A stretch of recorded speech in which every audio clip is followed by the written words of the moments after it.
G'day, you dunce. How are ya? What's going on? We are getting this wrapped up. Get our gameplay loop working. Yeah. How you doing, Moon?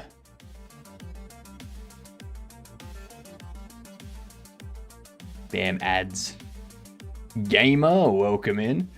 Don't forget the thingo, that thing that Gamer just did. The 24-hour stream challenge thing. Yeah.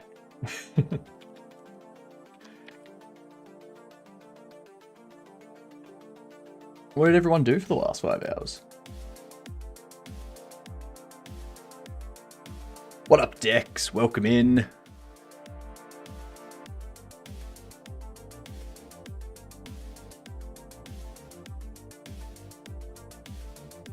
It's progressing fast. So many points. So many points.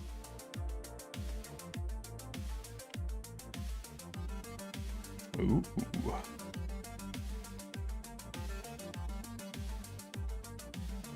Some of these games are just like, what? What? What? It's not puzzle. God damn it. Working on portals in Godot, Moon?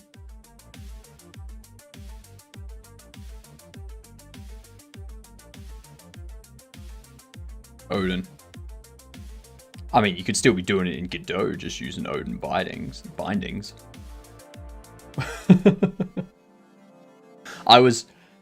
So, you know how yesterday... in RayLib. Nice. You know how yesterday I ordered the 12-inch inflatable balls to paper mache so that I could make the Haunter cosplay? Turns out they're 12-inch when they're deflated. When they're inflated, they're more like 8 inches. So that doesn't really help. So I've got some new ones coming. That will be here tomorrow.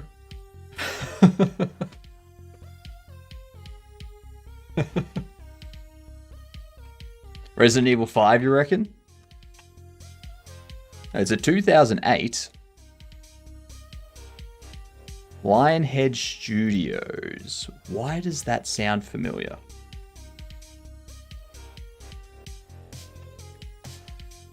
Fable. No, it can't be Fable because it... Oh shit, it is an RPG. I thought it wasn't an RPG. Never mind. And there was much rejoicing. Yay, ads are over. Perfect timing. Nicely done, Moonbase. Nicely done. What up, Insuna? Didn't they do Dragon's Dogma or something? Good question. What was their name? Lionhead Studios.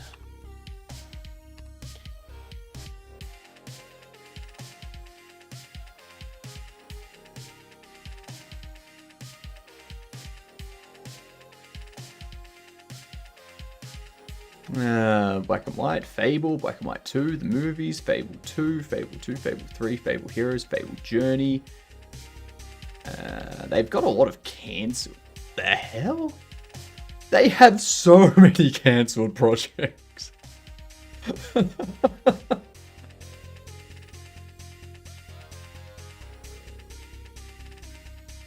No wonder their last game was 2012.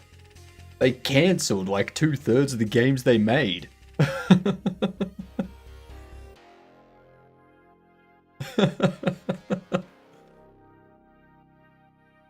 Oh, that's funny. Okay, so we need to draw these two screens. And we need to do it in a way that... We need to do it in a way that fits into the monitor.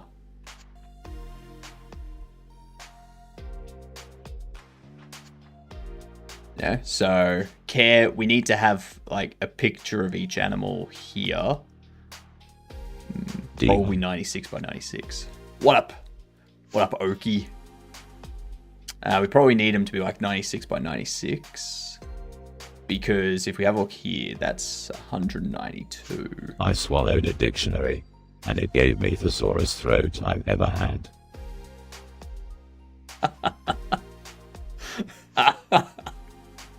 That's good. I like that, Okie. I like that a lot. Very nicely done.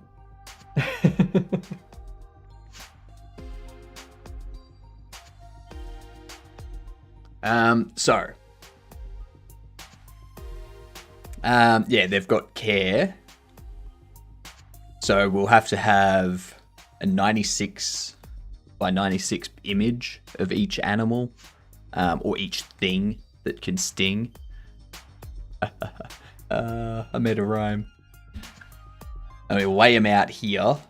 Then when the player clicks on one of them, it has a 192 by 192 image of it. It has a back button. Or actually, no, we don't need a back button. We just have, if they click that, it resets itself. Yeah. And so like a large image, the name, and then a description and its symptoms. No. Animal, image, and treatment steps.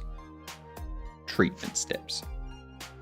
And then under here, it'll be the same layout, but you'll click on it and it will have the same image and whatnot, but it will have the description of the animal, or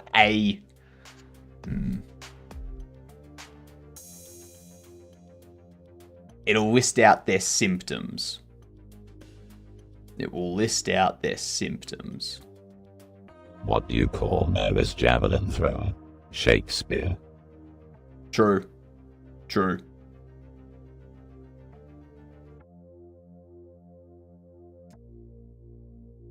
Where would we put... we can worry about it. Worry about it another time. That's alright.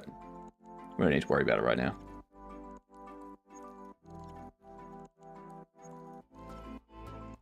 One of my cats once bit his vet so strongly that the vet had to go to the ER and couldn't work for 2 weeks. I know cats are cute and fluffy, but cat bites can be serious business. That's true. That's true. That's true. But also, you should just get a dog.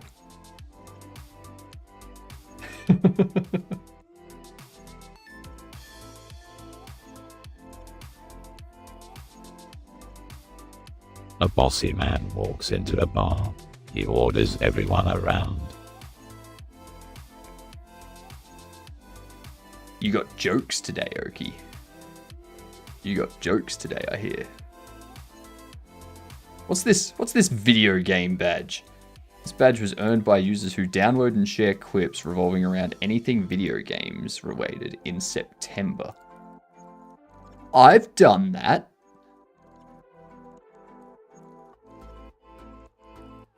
Did I get it and I just didn't pay attention?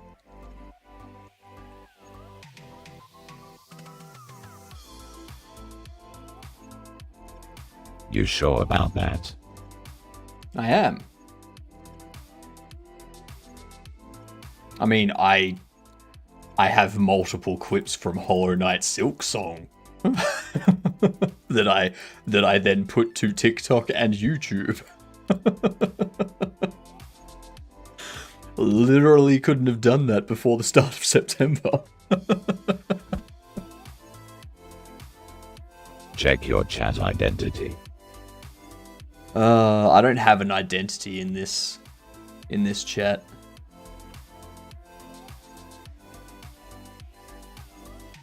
Maybe I can view it in here.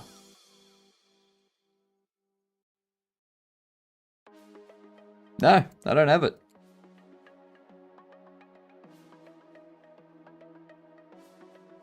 What? Poopy. What poopiness. Go to another one. Sad. But I mean, it says anything video game related. I've shared clips of making video games. That's video game related. Poopy, poopy, poopy, poopy, poopy, poopy. You know it.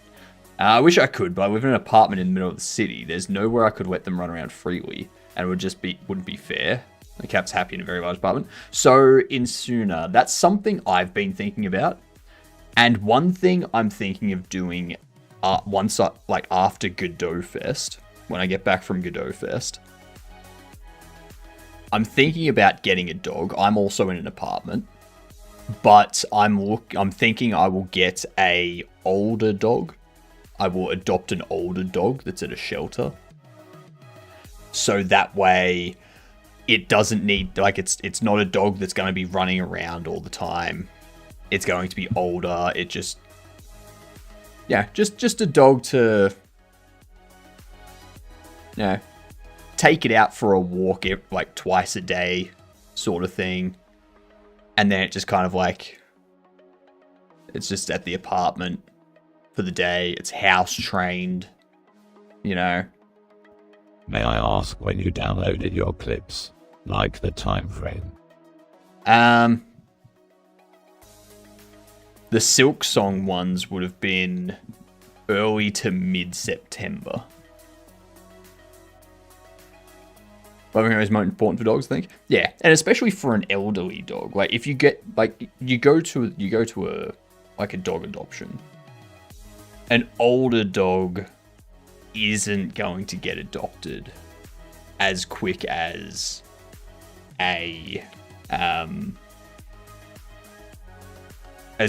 like the younger dogs that families will go in and get for their kids and stuff.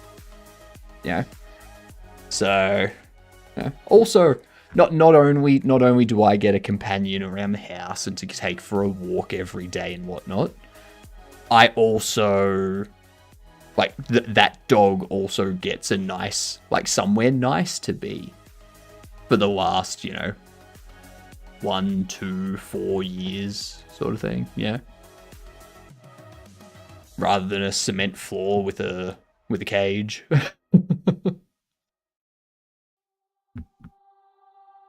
Our best gaming moments deserve to live on.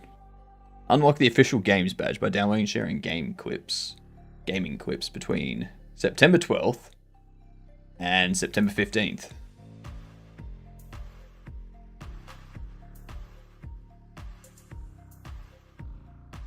This badge was earned by users who downloaded and shared clips revolving around anything video games related in September.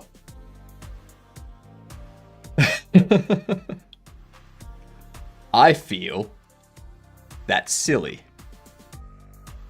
Those two descriptions do not make sense.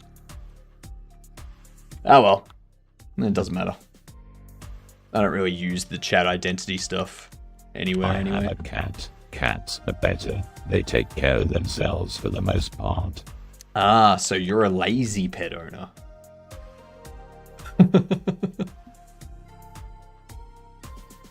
That would be good indeed. Animal shelter is not a good place to spend the remainder of one's life. Exactly. Exactly. You know?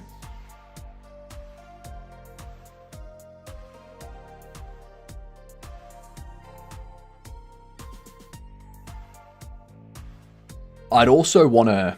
G'day, Creeper. How are you doing? I'd also want to create, like I've got this little stand next to me here.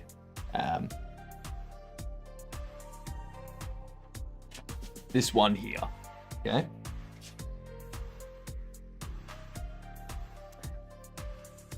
I'd want to put get a series of easy steps that the dog can go up.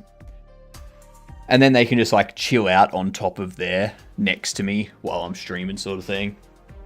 Yeah. Or something like that. Yeah. Then when people want to see the puppy, I can just be like, puppy! I'm finding stupid IntelliSense bugs while coding. Yeah, that'll happen. G'day, Zorik. How are you doing? Yeah. Have puppy just next to me. Just...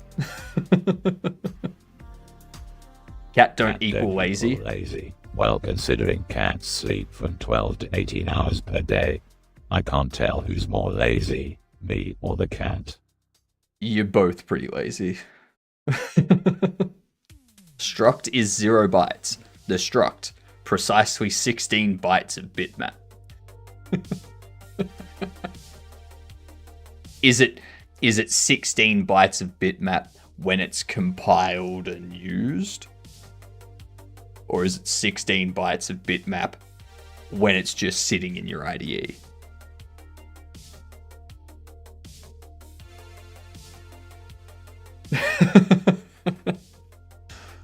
Technically, before you create the application, that struct doesn't even exist. My cats are only 3 years old, so they sleep for what feels like 1 hour per day.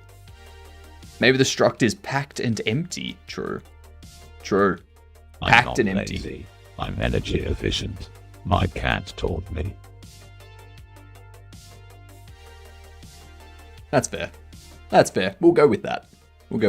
You run on solar power. POV printing size of gives 16 bytes, but IntelliSense says that size of is 0. What do we want to do here?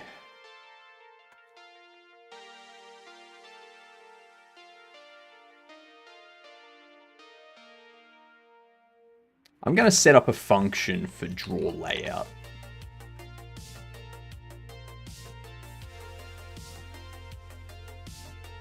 Draw tile layout. Or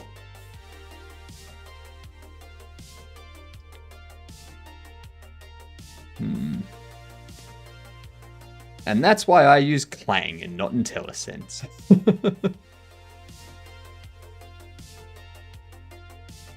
Yeah, I'll just call it tile layout.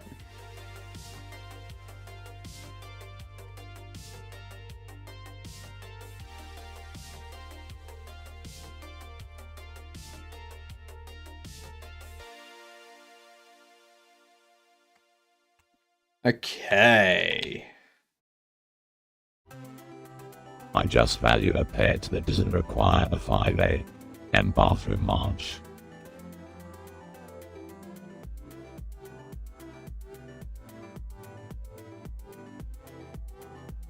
And that's fair. I'm normally up sometime around 5-6 a.m. anyway, so eh.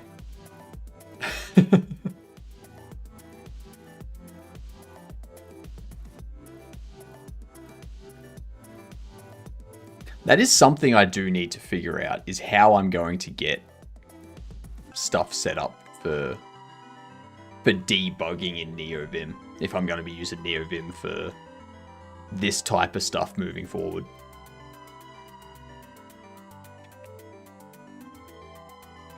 Out of personal curiosity, because I never do that, why do you use void instead of just an empty parameter list? We looked that up the other day, and I've already forgotten.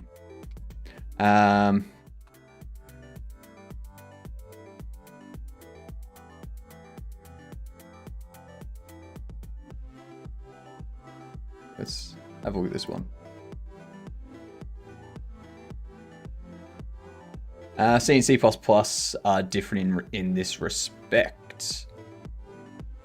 In short, an empty parameter list is a function declaration. In a function declaration, indicates that the function takes an unspecified number of parameters, while an empty parameter list in a function definition indicates that the function takes no parameters.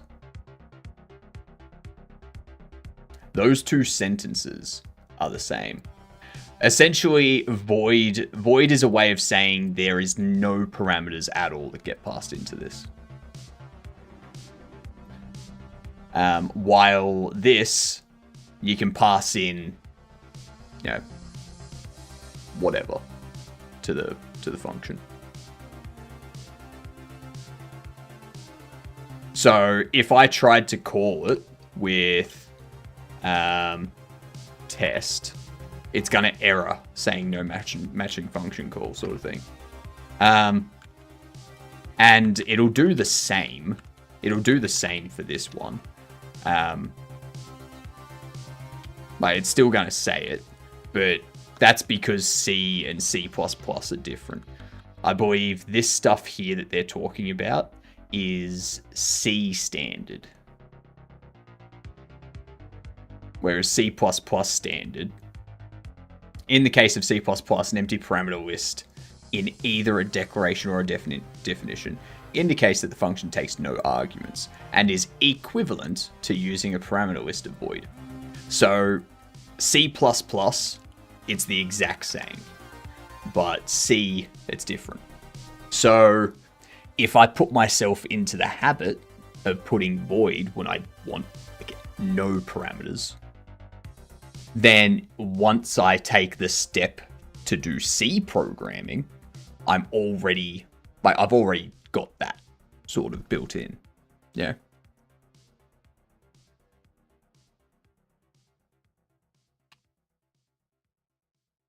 But yeah.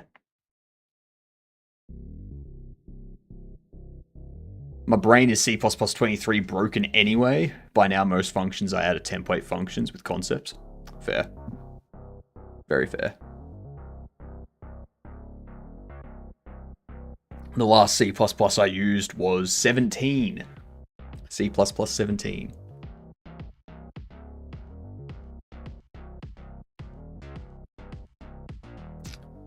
So...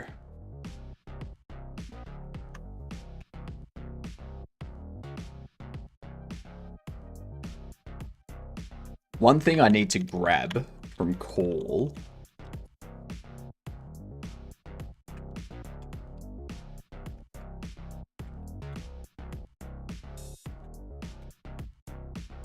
get rid of that. What is this?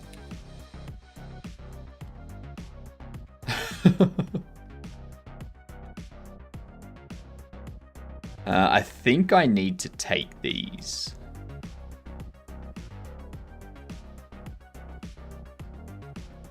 Do like a monitor display area.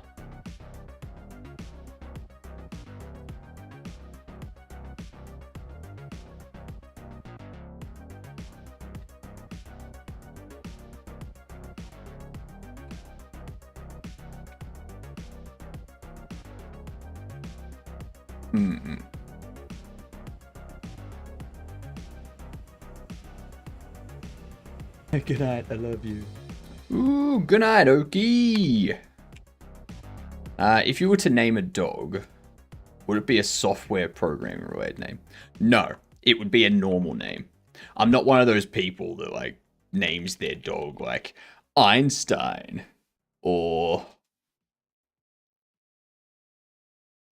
Newton or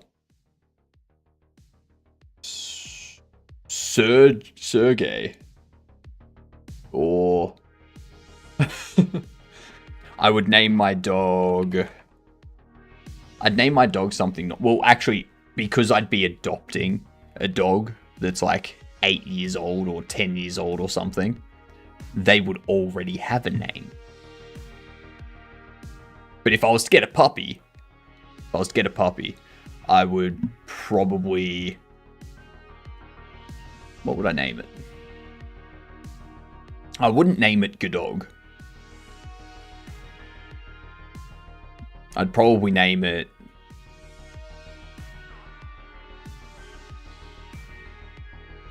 honestly, I would just name it Puppy.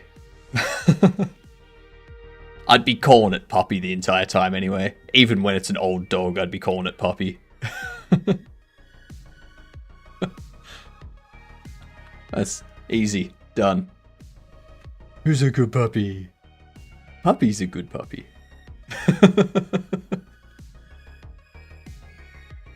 In my free time, I sometimes contribute to a roughly 2 million line of code C++ open source project. And there the mandate was recently to switch from C++ 17 to C++ 20. So I'm really immersed in modern C++.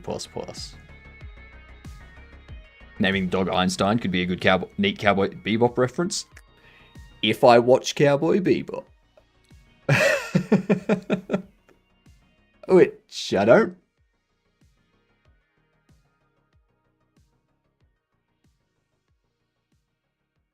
Too many episodes. Too many episodes.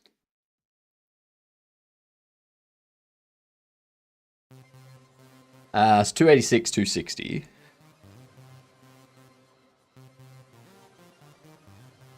What up, Void? How are you? Thanks for contributing to the challenge.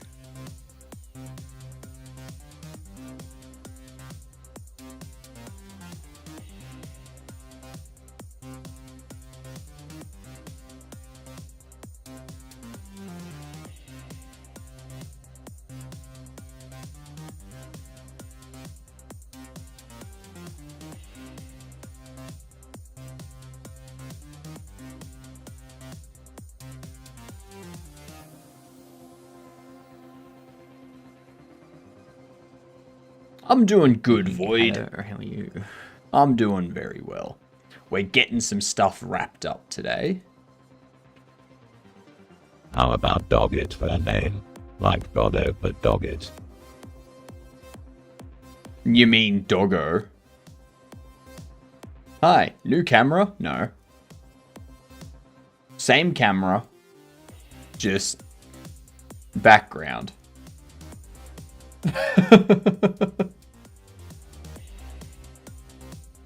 What up, NLT? Yep, still working. You know it. Just name a dog. Dog. Nah, puppy.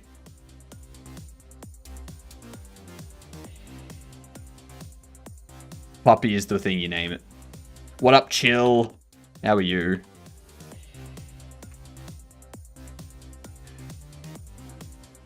$594, $582. 582 width and 6 from the bottom, 323. 582 and 323.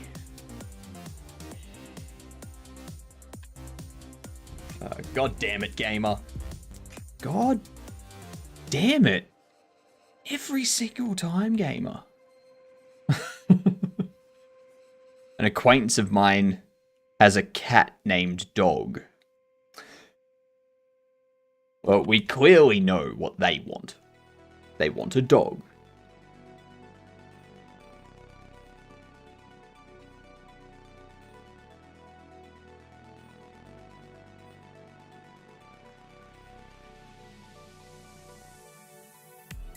Oh yeah, that's right.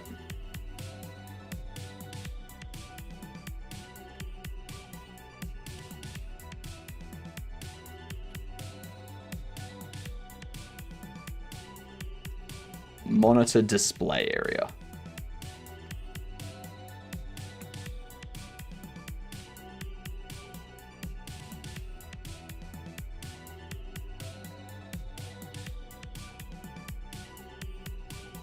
That's a good little gummy bear. It's a good dancing bear. I'm looking forward to getting a rave emote for my beard. It'll be something similar to that. Except it'll be holding glow, like each mustache will be holding a glow stick and like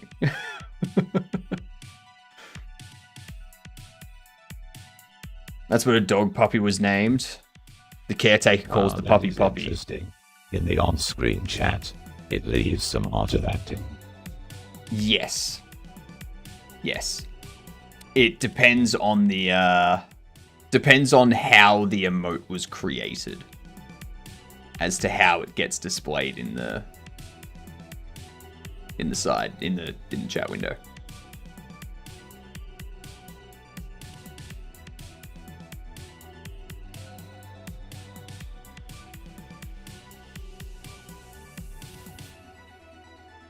All right, so draw tile layout. For static const bytes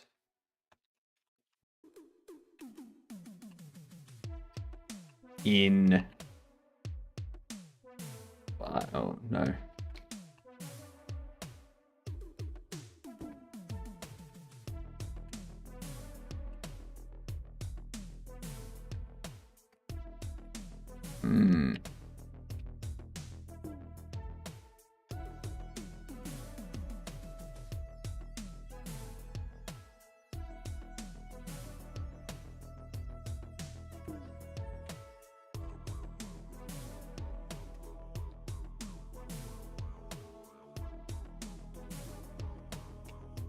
Okay.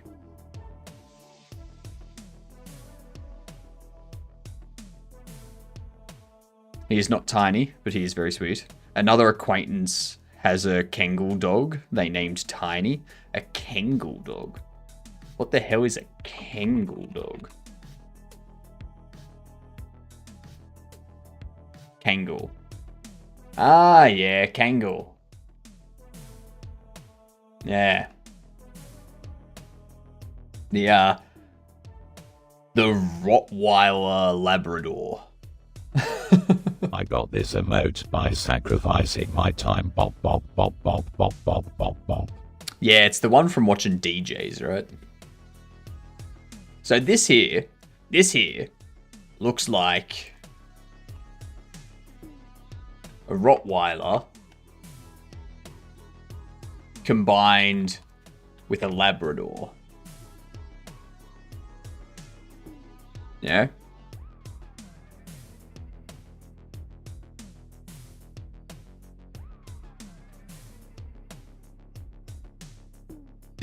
Did you clip me bopping like this? Just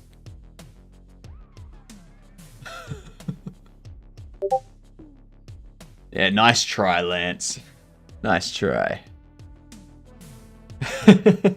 You probably got everyone in chat though.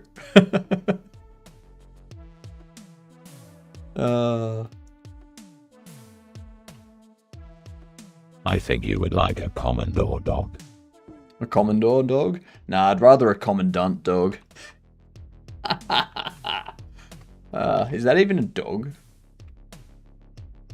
A large Hungarian dog breed. Oh, nice.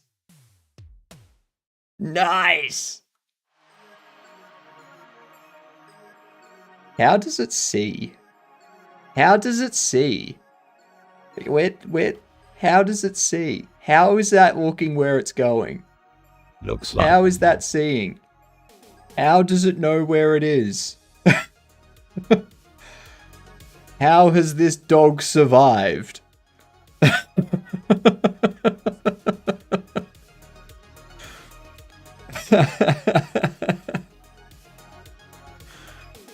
Imagine bringing someone for a visit and telling them, don't worry, my dog is tiny.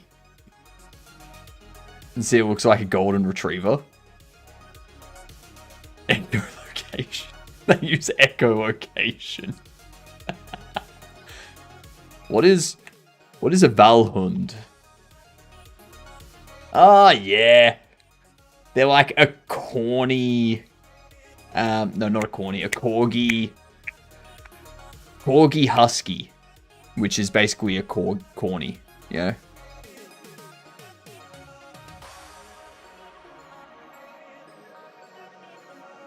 Those things are cool. Those things are cool. Swedish Valhund looks very cool.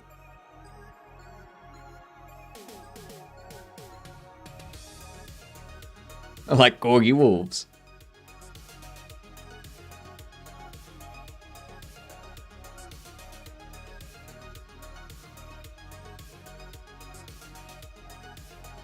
A Caucasian Shepherd, Also, Micro they Husky. like a rat terrier. Rat Terrier.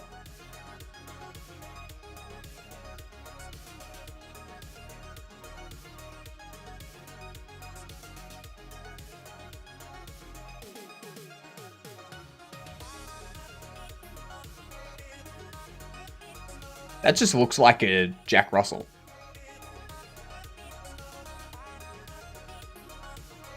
That just looks like a Jack Russell. Yeah. All right, so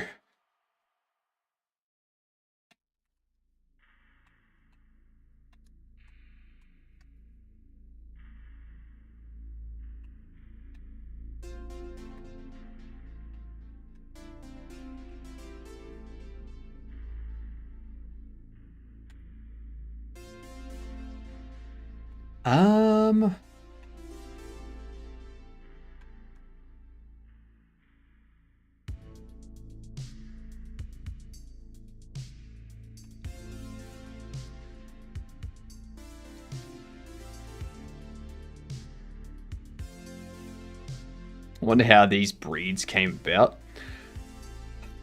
People being weird with selective breeding. I heard rat terriers hold secret midnight meetings with the rats to negotiate territory.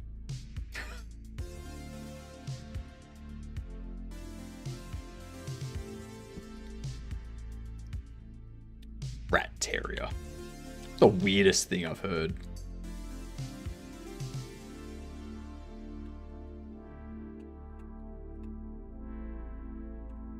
Okay, so we have biter C string.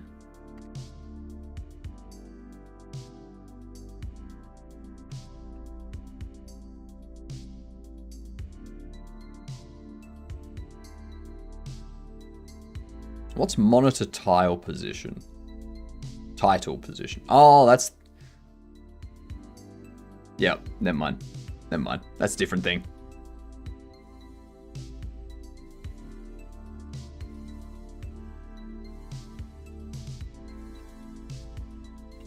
Monitor display area. Width.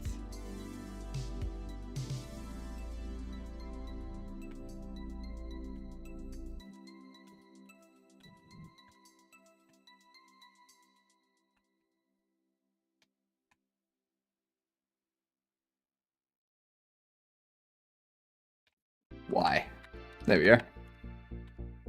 X and Y.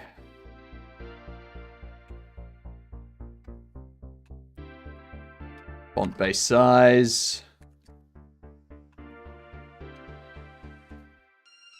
There we go.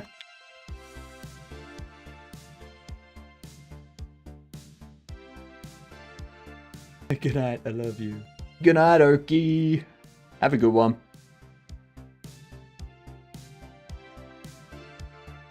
Let's draw texture.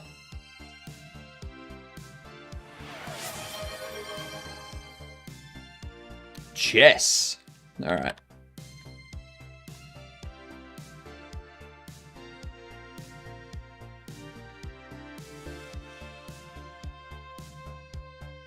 Am I playing you, Lance?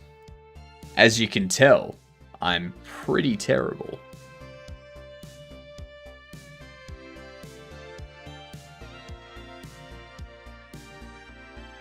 Or do you want me to play a random? I'm more than happy to play a random. I will take on a random. I will crush a random. You want to? Well, feel free to send me a challenge. There's the name right there. It's the exact same as my Twitch name.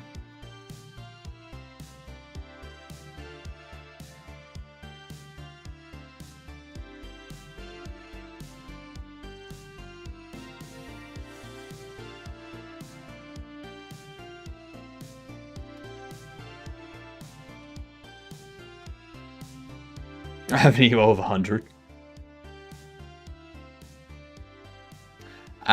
So what you do is you go new game, custom challenge, and then you need to search, and then you enter the username here, which will be HypnotiK_games. Yeah.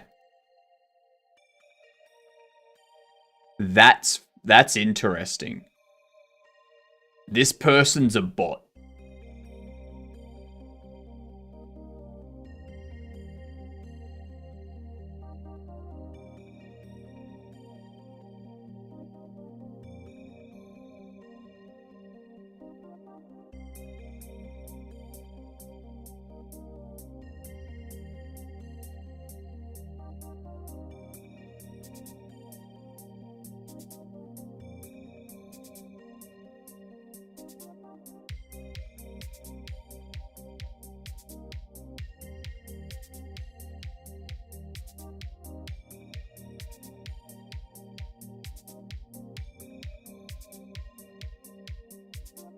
Let's see.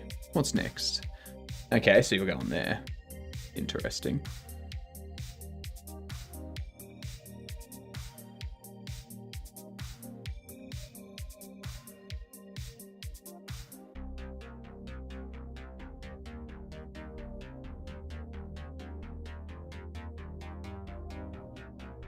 Let the games begin. Damn right.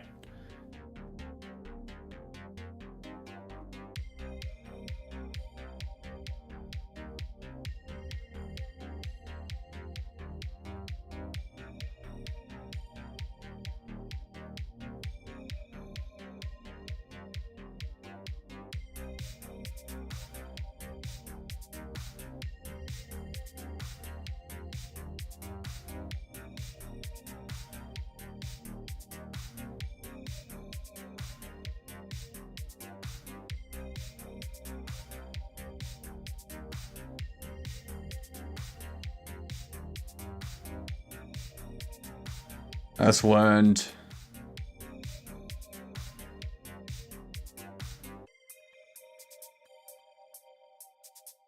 Let's learn the Alban Counter-Gambit nuclear-powered ballistic missile submarine variation from Bosnian Ape Society. That would come in handy. What? See, this is... I don't bother learning chess openings or anything like that. I just play. That's all I do.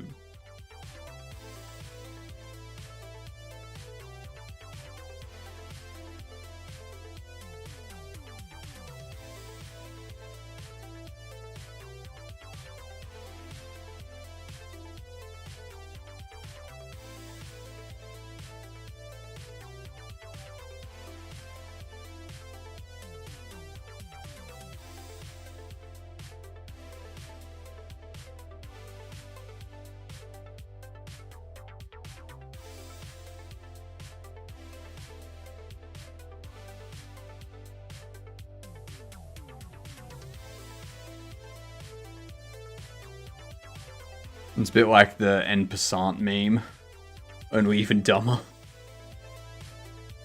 What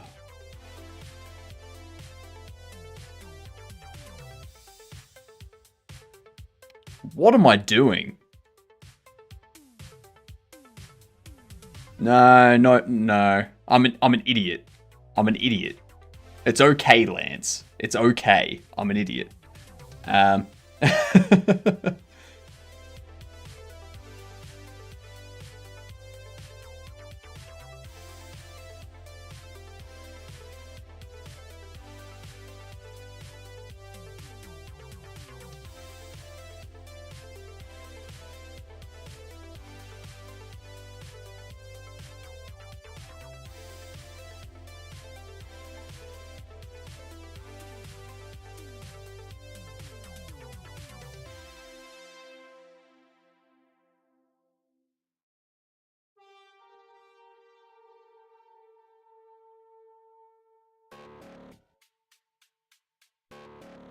Too nice down, the queen's still going strong.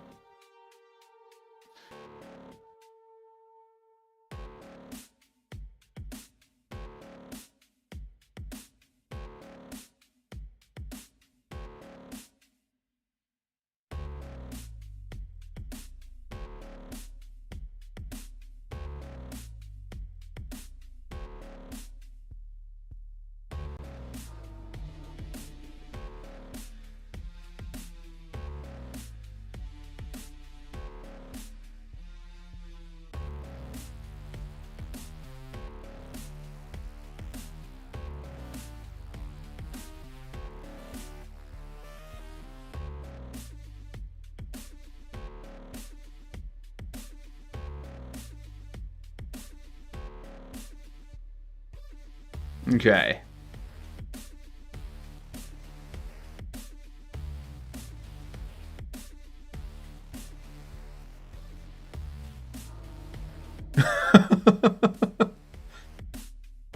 Huh?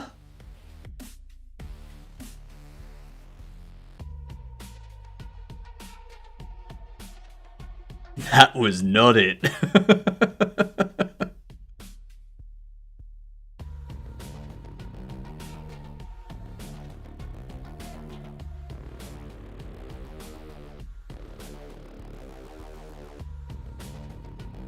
I am dead inside.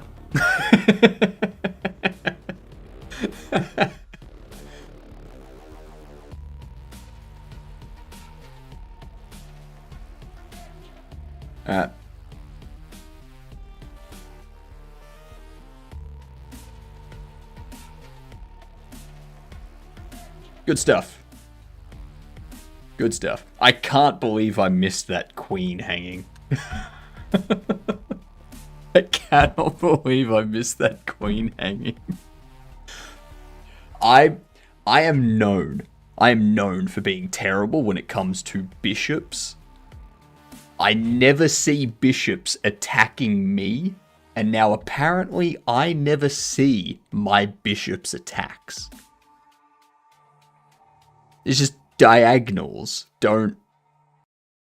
I can't see anything diagonal.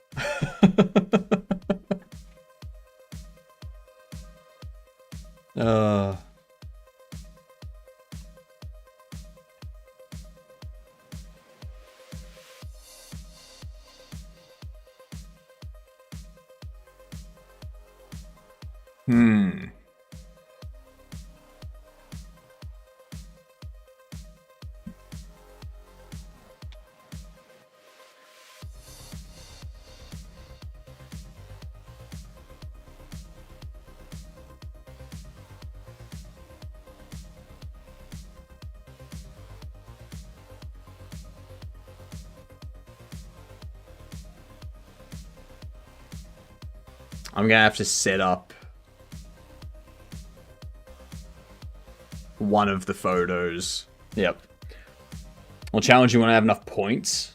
Been a while since I played against anyone. That's fair. That's fair. But, I mean, think those points, you can put those points towards the 24-hour stream. Thank you, Mike, for demonstrating what I'm talking about.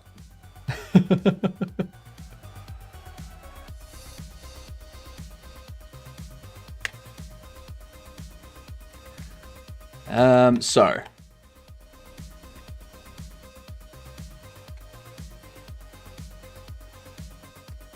let's go into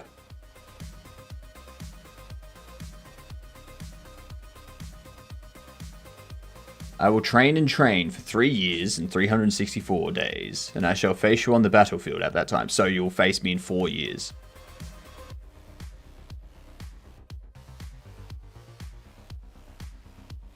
Indeed.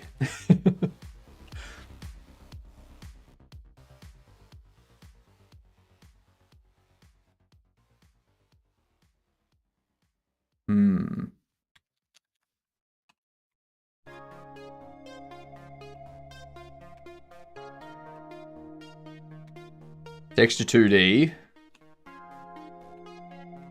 Portrait.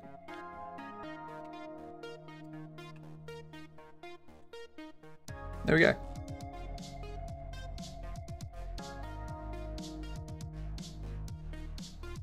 Exactly. During the 24-hour stream, you get a ton of points, you challenge me, and you make me look like a fool. And you, because of the time difference, Void, you can challenge me when I'm 20 hours in and just want to sleep.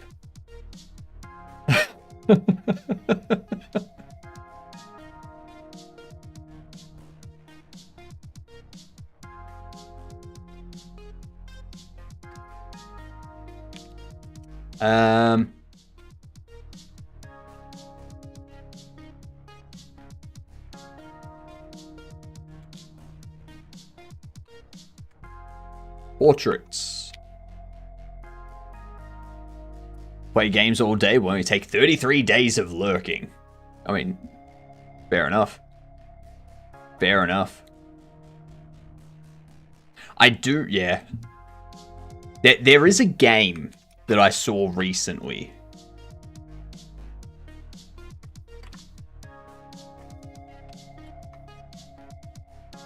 So a game that we saw through like we found this game through GameDuel, believe it or not. Once it loads.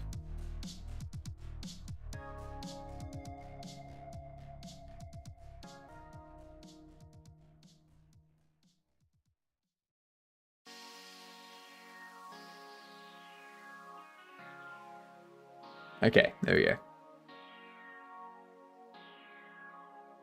This one. Beholder. That's like, you're a state-installed landlord in a totalitarian country. Place listening devices, steal, and sneak into your tenants' apartments. Use what you uncovered to report anyone capable of plotting against the state. This is... Ever since Silksong came out, stream has been slow to start for me. Steam has been slow to start, yeah. I was like, stream has been slow to start. But yeah, Steam has been slow to start, yeah, for a while, for me.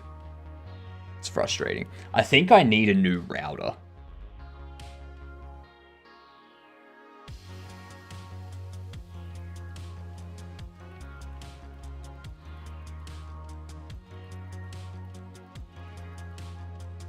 But yeah.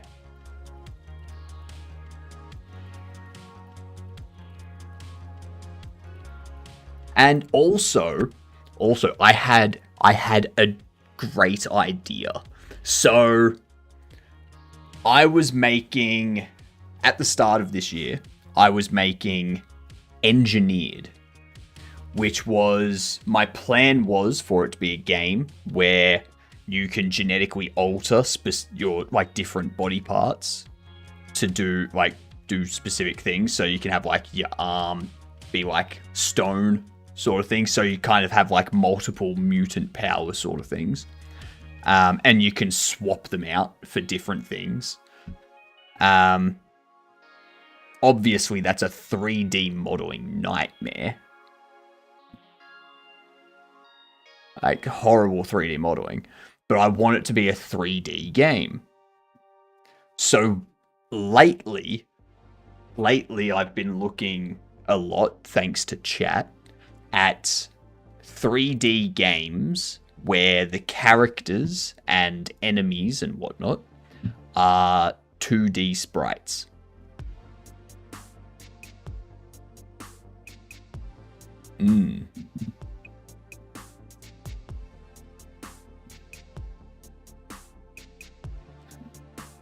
That'd be good. I could definitely do pixel art sprites for Engineered.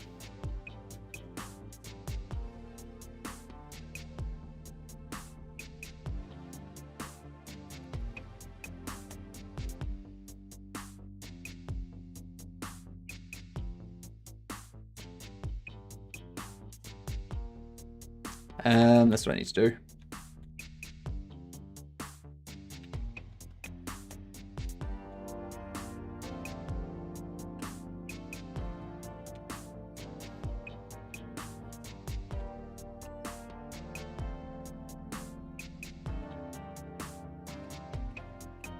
Portraits.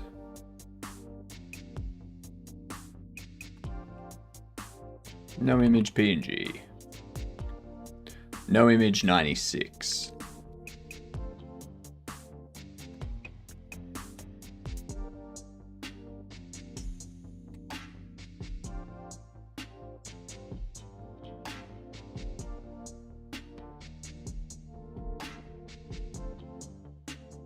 That's actually one thing I want to show you is once I get this done.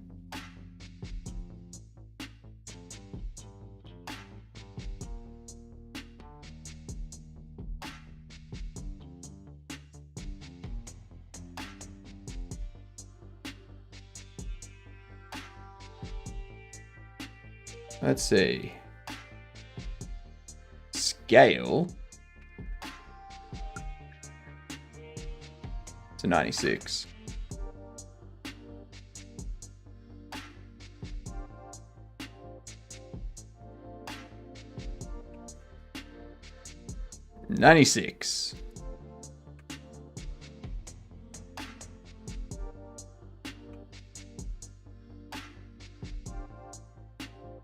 Cool. Actually, I need another one.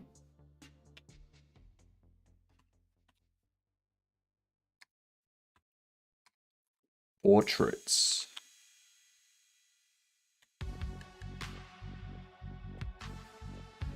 Resources, images. No image 96.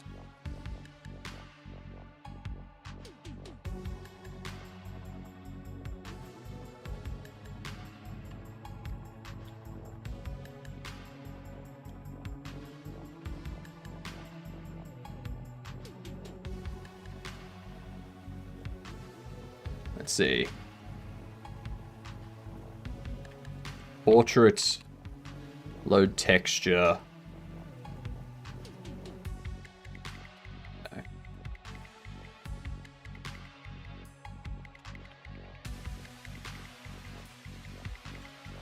Puppet rig. Not puppet rig. What was it? It's... What was it?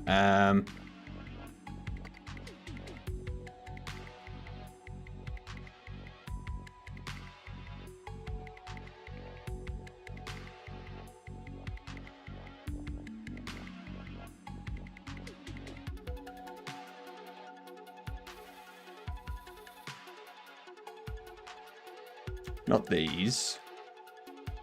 Kind of like a Paper Mario.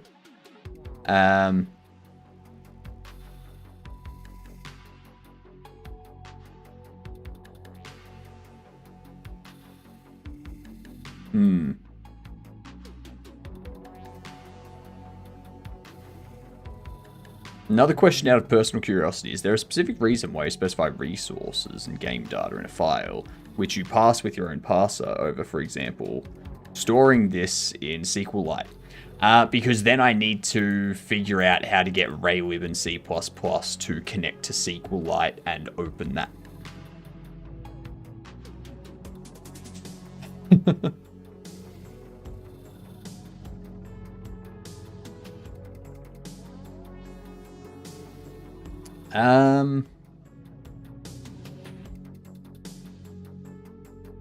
I forget which game it was. But there was a game with, like a really good looking game that had like nice, like Mike, do you have the link to the game?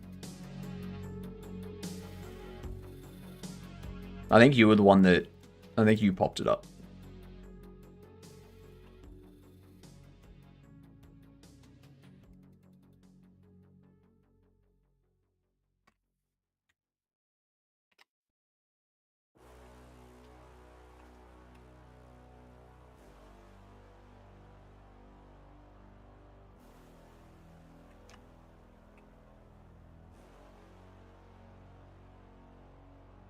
Memora Wanderer.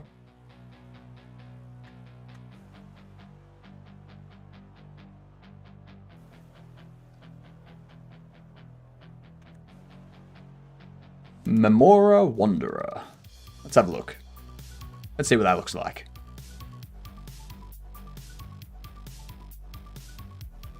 This one looks good. There you go, 2D character there in 3D world sort of thing.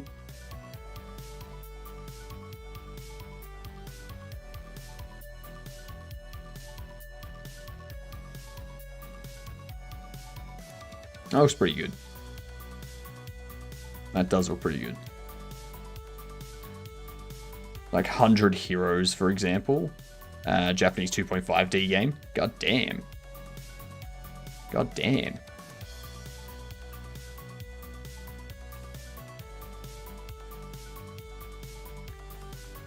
Oh, we've got ads hidden. Okay.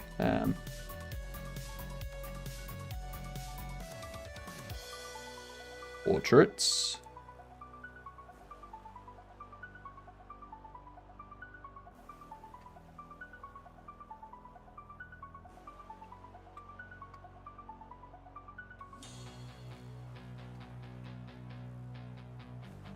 Portraits.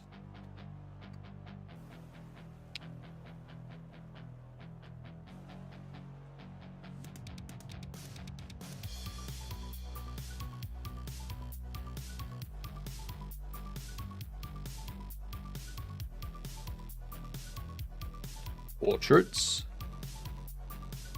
Break. There we go. Alright. With ads coming in, let's get this set up. Oh my god, Snowflake! G'day, you get you literally literally rated in as the ads hit.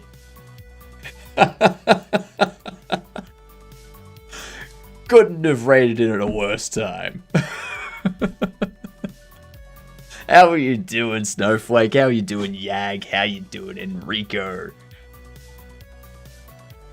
What ads? I don't see ads. Lucky. Lucky.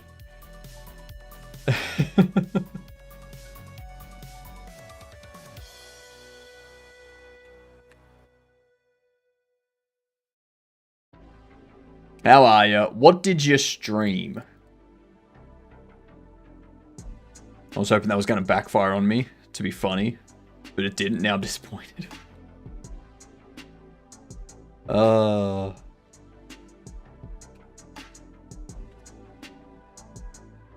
Yeah.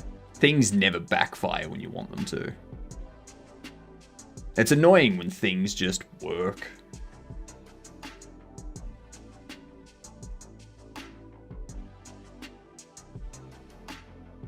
Alright, we have an Ubisoft game that's third person. That's Assassin's Creed. Drawing and 3D modeling? Nice. It's not 4. I don't know what comes after 4.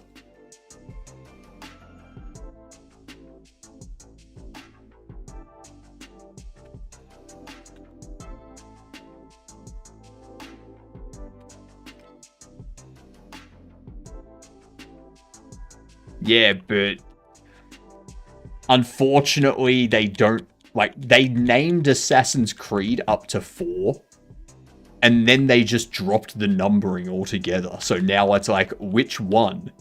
I know it's not Shadows. Is it Syndicate? Is it Unity? Is it Valhalla? Like, just fucking one. Unity?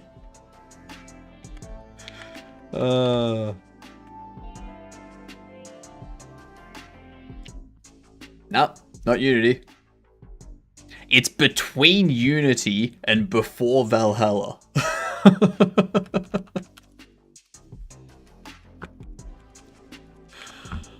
I don't know. It's not Revelations. It's not Origin. No, it's not Mirage. It's not Black Flag. It's not Revelations. Not Valhalla. It's not Unity. It could be Origins or Odyssey. And there was much rejoicing. Or Rogue or Syndicate. I don't know. Let's try Origins. I don't know. It's Origins. Cool. Jesus Christ. This is why you number things. So that you know the order. Freaking hell. Super annoying. Alright, how was the drawing and modeling? What did you draw? What did you model? Feel free to share links to stuff. All that, you know the drill. You know the drill. I knew the rough order, I just don't know what half the stuff went. They got distracted by my insane ramblings. Xbox, Xbox 360, Xbox One, yep. Yep, and then Xbox Series X. Windows 95, Windows 98, that makes sense. Okay, Windows 2000, it makes sense. It's the year that it's being released. Yeah. And then Windows XP.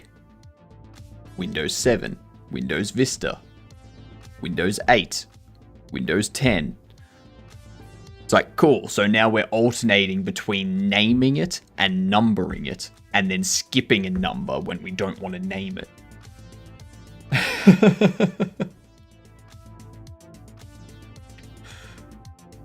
Vista was after Windows. Vista was between 7 and 8. What up, Jeff?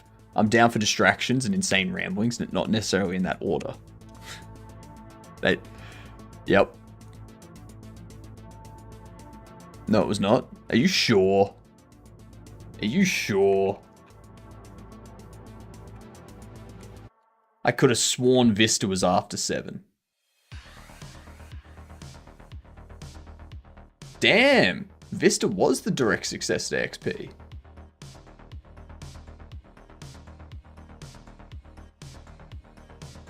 Jeez.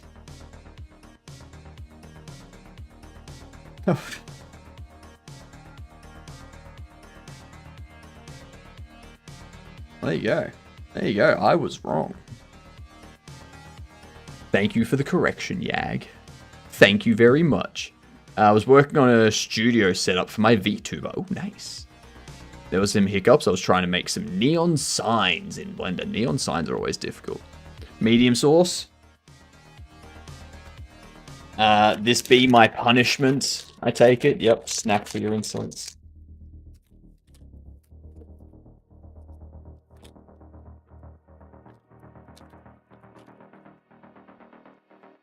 Alright.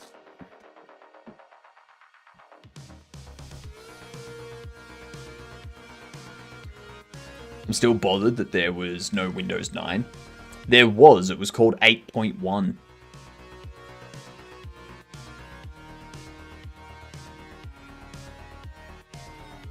Let's let that sink in.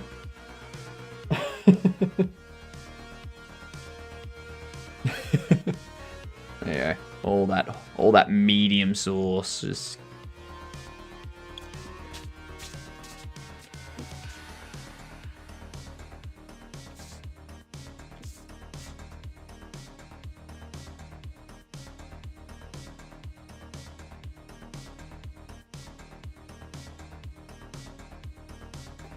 Probably the same reason that they went from, what was it, iOS 18 to iOS 26? Or some shit like that.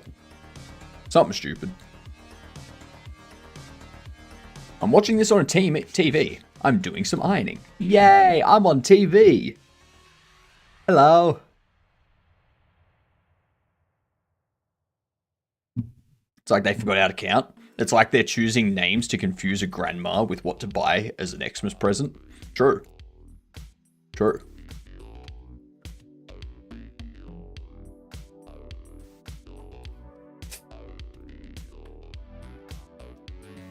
You may add TV star to your resume. I won't say TV star. What I'll say is I have appeared on a TV. And then they will assume it's a typo. Being like, on a TV. Does he mean a TV show? Does he mean appeared on TV? And it's like, nope, I've appeared on a TV. Somewhere in the world, I have appeared on a TV. I wouldn't say star, more like galaxy, because of how big he is. Lies. Lies and slander. We all know that my brain is Pluto-sized. All-terrain vehicle.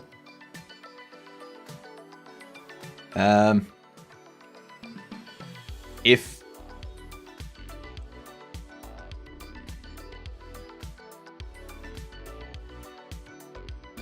mine is portraits,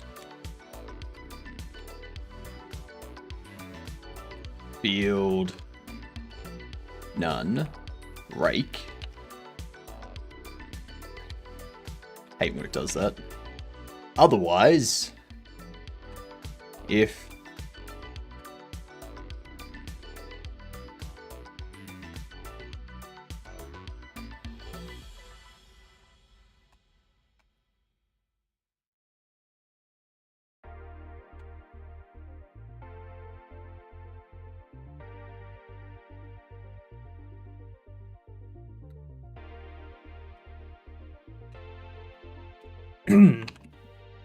line starts with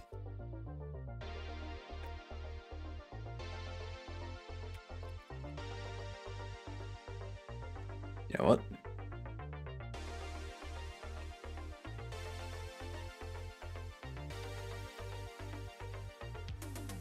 starts with portrait. Here you go.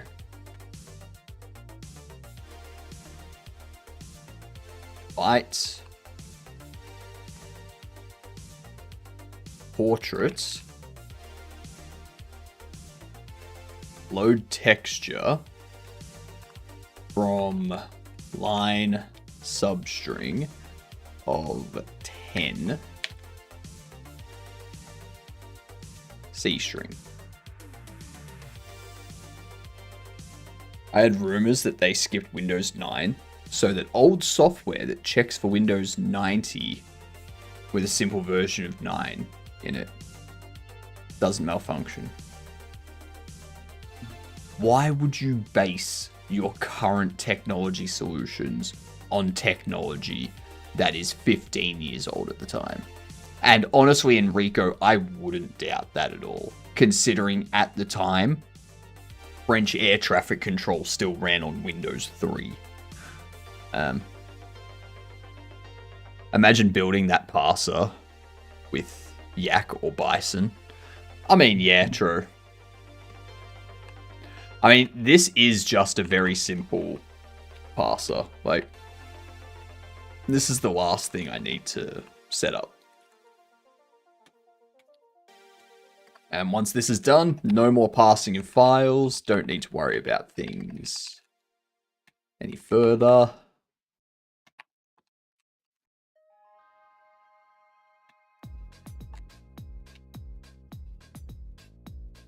Not portrait, though, for that one. This one should be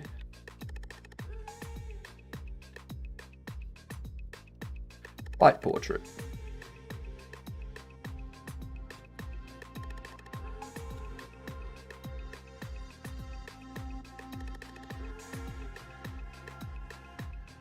In here, get rid of that.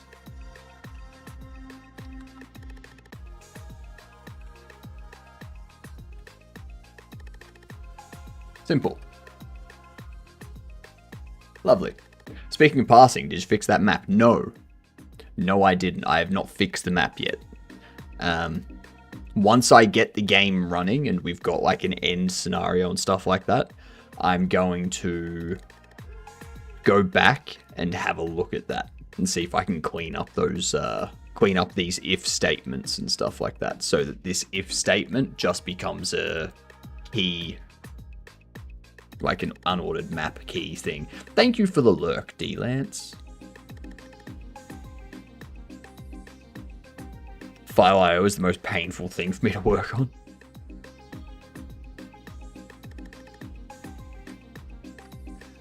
So now that we have that, what we can do now is draw texture at what byte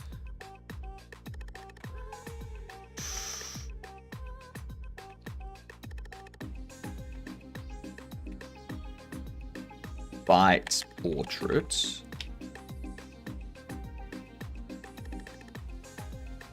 We're doing JernJam. So I'm making the trailer for Bobble Shop Sim offline. And we're doing JernJam while I make that, just so that we still have coding going and whatnot. Because one thing I've learned is that a lot of people do not like watching me sit here doing video editing. It's one thing I did get done today though. We got this set up. So this here.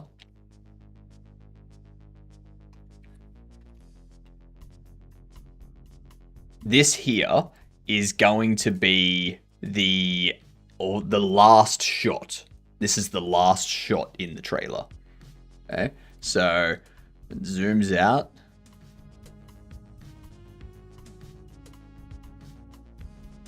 Then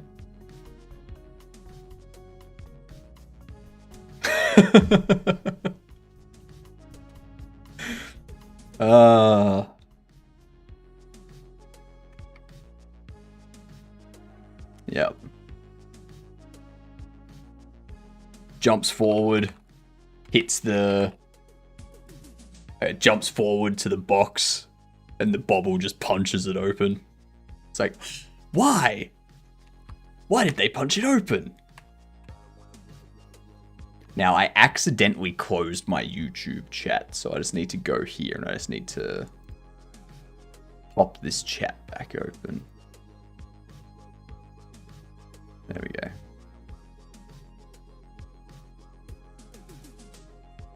Much better.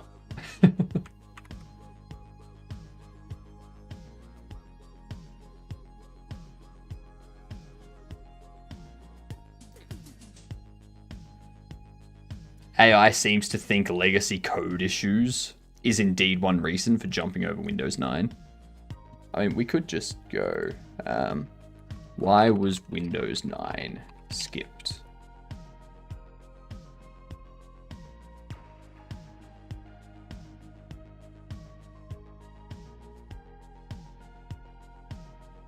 Okay, so there's the IT Pro here. Business Insider reports that Belfiore was snapped wearing specialty 4 sensors in binary in each quadrant of the Windows logo on the shirt, one of which explained the fate of Windows 9. It read Windows 10 because 789. Yeah. This is actually a joke that has done the rounds on the net before, and was another of the coded sentences, which read, there are 2 types of people in the world, an old binary gag, yep. The real reason why Windows 9 was ditched, we reckon it's simply because Microsoft wanted to literally put some distance between the flop that was and still is Windows 8 and its successor. It's a psychological play and a reference to the fact that Windows 10 is a big step on and far removed from Windows 8. That does make more sense, that one. I'm more inclined to believe that one than anything else.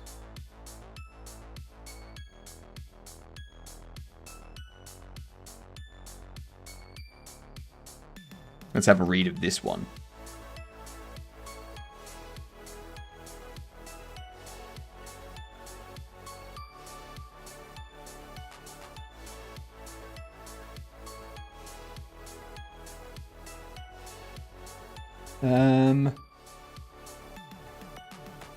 Microsoft had a very little to say about officially skipping over Windows 9. Based on the product that's coming and just how different our approach will be overall, it wouldn't be right to call it Windows 9.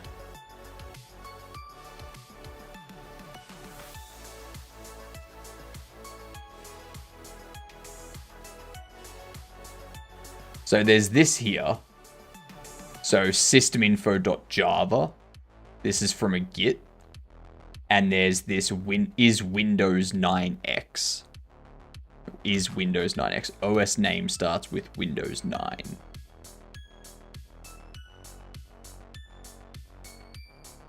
With Microsoft's famous commitment to backwards compatibility. Oh, Zed! G'day, you good dunce. How are yous doing? Welcome in, everyone. We're doing JernJam stuff with RayLib and C++. What were you up to, Zed? Also, we're just looking into why Windows 9 was skipped. Seeing if we can uncover some actual truth instead of just rumors and such. Yeah. Hello, Syed. How are you doing? To be fair, Microsoft takes not breaking user space exceptionally seriously. Their entire kernel is a mess of quirks. Yeah, until recently, when every update they release breaks something. I was doing some writing on a new course. I'm extremely jealous of your mustache, by the way. Well, thank you. Thank you. It's not as good as it should be. Like, it should be like this. But it's a little droopy at the moment because it's 6:30 p.m. But, yeah. Writing on a new course. What is this new course? And I'm also going for the like world record longest mustache, which is currently set at 36.5 centimeters. No, not 36.5. 63.5. 63.5 centimeters. I want to get this to 80 centimeters, then go for the record, and then just keep growing it until it gets to a meter. Just because. Why not? Yeah, why not? That's long. It'll be something like that by the end of it. Yeah. I think that's a good size. This is droopy. Is it infused with cement? I wish. I'm doing amazing, Sayed. Thank you for asking. It's why Wine has so much trouble properly running every Windows application. There's so many special case handlers in the Windows kernel and user space to ensure programs that rely on old bugs work. I think that's a problem. But yeah, we're working on this. As you can see, we've got like this stuff stubbed out, and you can like answer your call. You can go through some dialogue. You can ask your questions. You know, can you describe the symptoms? And it's like, yep, these are the symptoms. It's like, excellent. Do you know where they were when they got bitten? They were in the garden. All right. Do you know what caused the injury? No idea. All right. Can you describe the animal? No, didn't see it at all. Where were they when they got stung with it? Or what were they doing? They were putting on shoes. Then, you know, are you able to send a photo? Yeah, then it crashes because we're not handling that case. You know, but yeah. We're making progress. We're making progress. I'm real happy with how far we've come with this RayLib C++ game, considering the only other thing I have done with RayLib and C++ is Pong. That's it. Just needs to emulate the 2,364,527 crash reasons Windows can have. As everyone can probably tell, we are totally Windows friendly in this community. I promise, we may try to convince you to use Windows if you say you use Windows. Or, no. We'll... Have I told you I'm tired? Have I told you I'm tired? We will try to convince you to not use Windows if you're using Windows.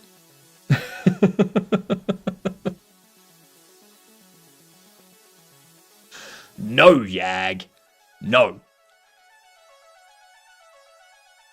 Love RayLib. Makes it fun to develop. I'm learning that. Like, even the little things, like just getting a button to have like a hover and a click, like a held state and stuff. Just doing that is fun. Stopped using Windows a while back. Best decision ever made. And yeah, it's a very nice decision.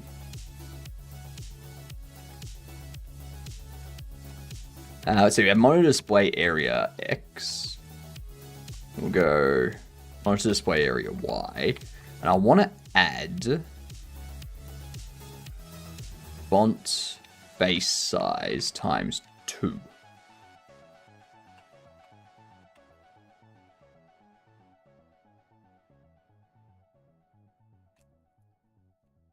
Anyway, I'm not going to build a web version at the moment. Crikey! It's an emergency. Got to run either way. Have a good rest of stream. Thanks for being here, Yag. You have a fantastic day, evening, sleep, whatever it is you plan on doing.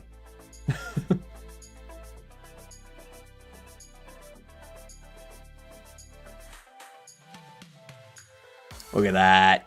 Look at that. It's got the name. It's got the... Oh, yeah. One thing I want to do...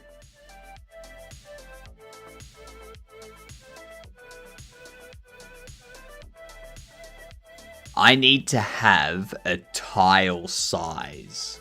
Like a tile rectangle. That I can put this stuff into.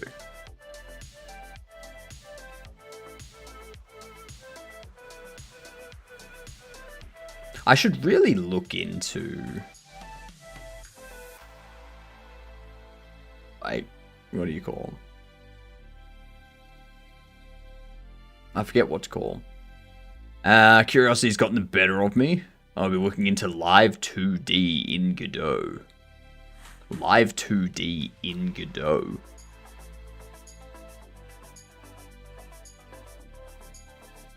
I think I'm thinking of Love 2D.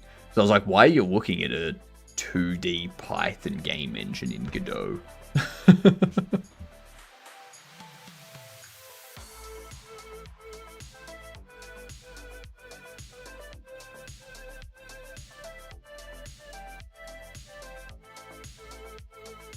Absolutely cray cray.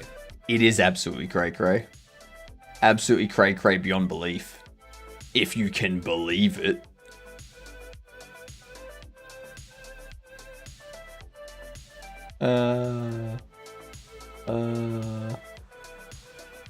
I'm funny. Thank you for the lurk. So I need to make them...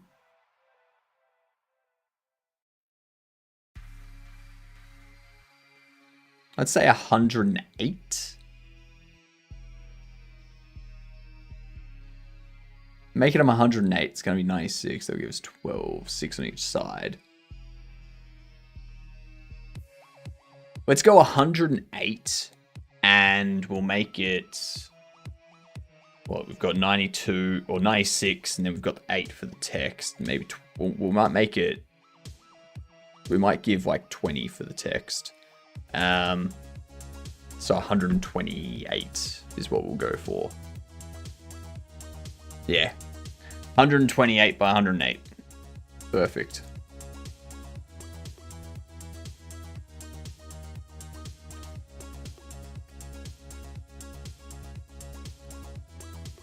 Static const.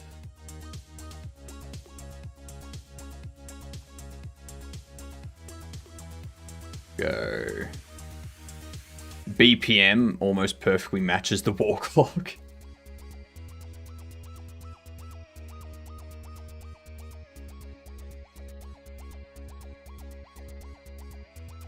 So with the vector 2, it would be tile size would be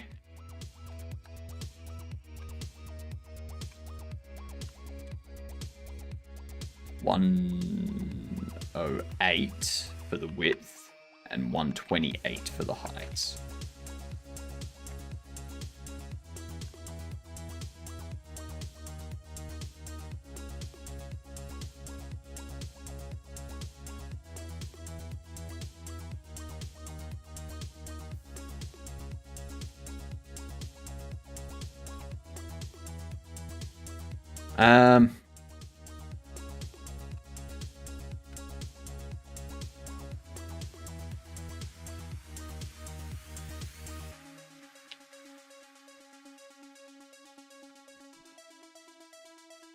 So what we'll need to do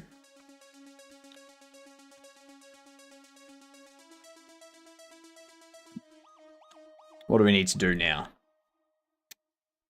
I need to take into account the display area. What width can we fit?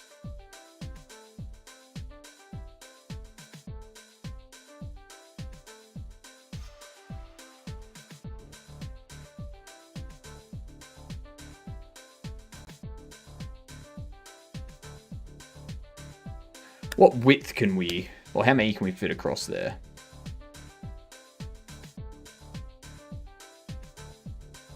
I want to say we can fit 4 across there.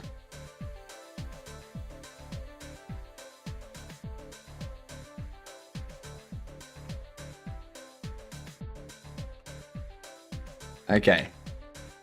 So column will be index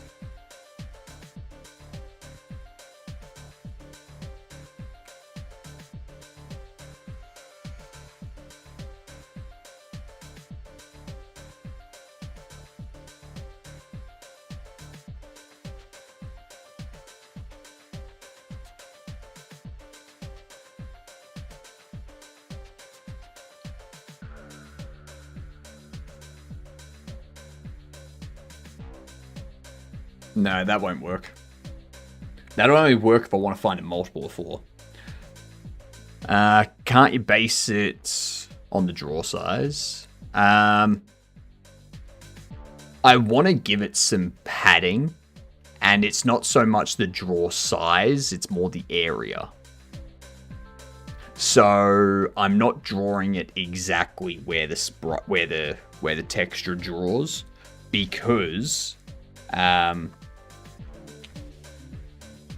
this here, this side part here, is part of this texture as well, part of this light blue texture.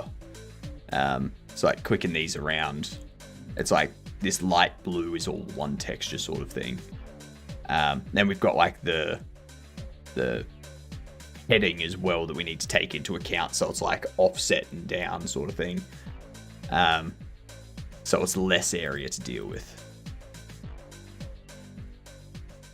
Yeah.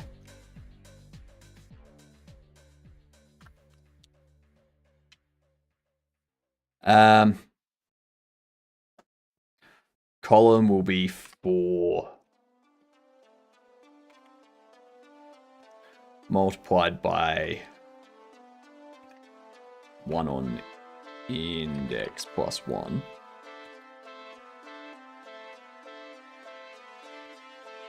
And row is going to be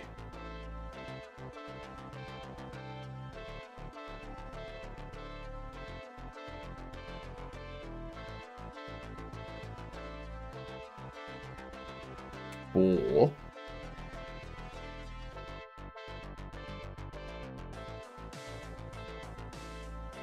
I guess, yeah, for here I'll just do like modulus or index modulus 4.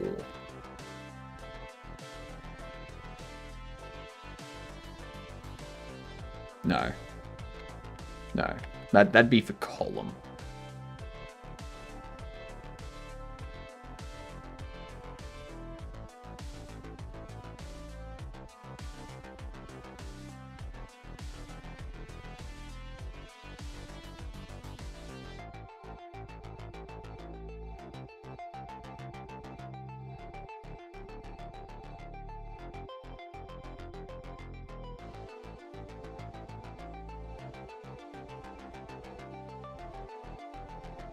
You know, I don't want that either.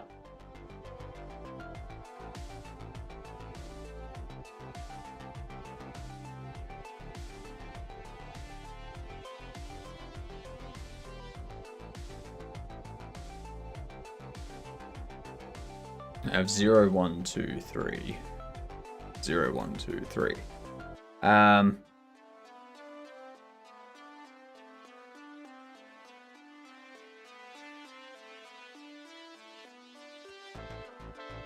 Yeah, screw it. I was going to modulus you.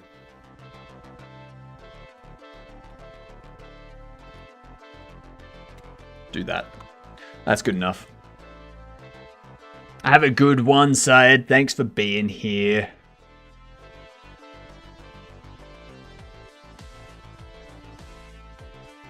Row is just going to be... I mean, how many do we have? We have the 3 snakes, 2 spiders, Shark, stonefish, ant mosquito, gimpy.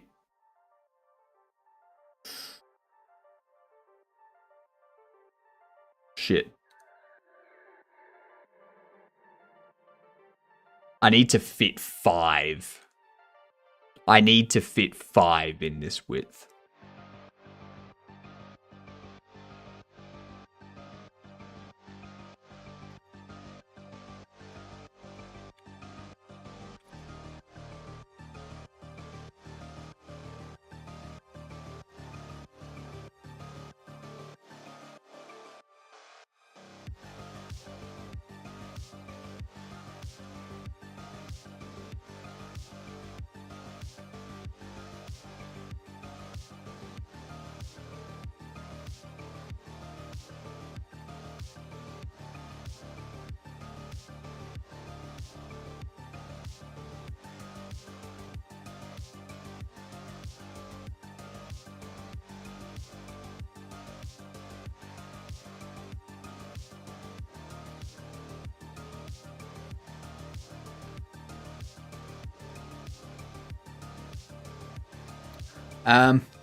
That's what I need to do next. Boxed.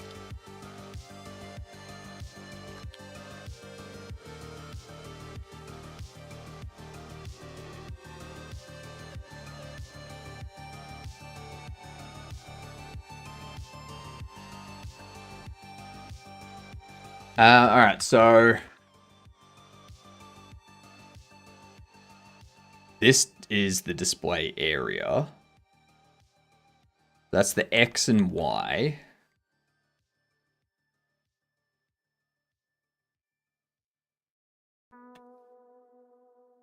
Plus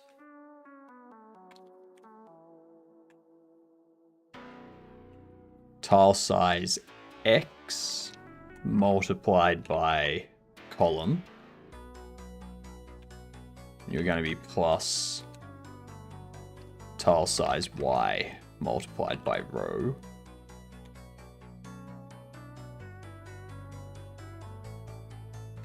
And then we need the width and the height, which will just be tile size X, tile size Y.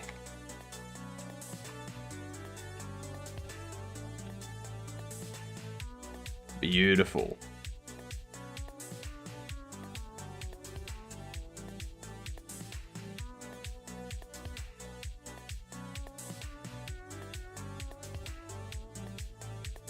Shit. Oh. I would like people to know I can do ironing. Yeah, fair. That's a useful skill. That is a useful skill.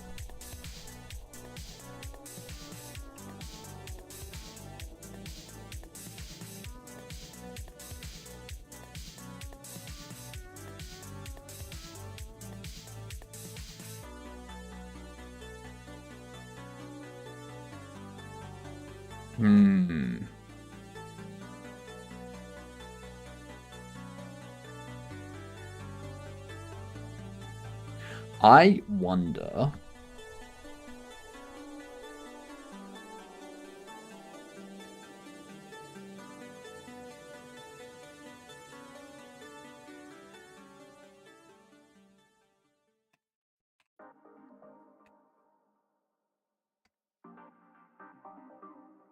I'm just going to subtract 20 from there. I'll do that for now. I can beat things with a crowbar. Does that also count as ironing? I mean, that's a type of ironing.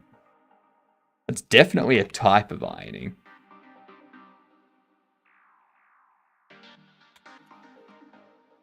This is going to break when I build it. Yep. Yep.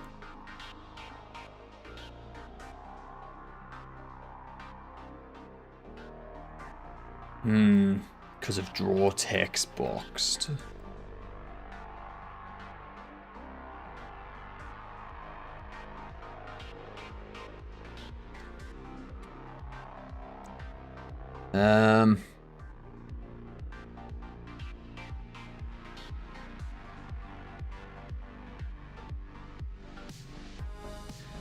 How can I do this?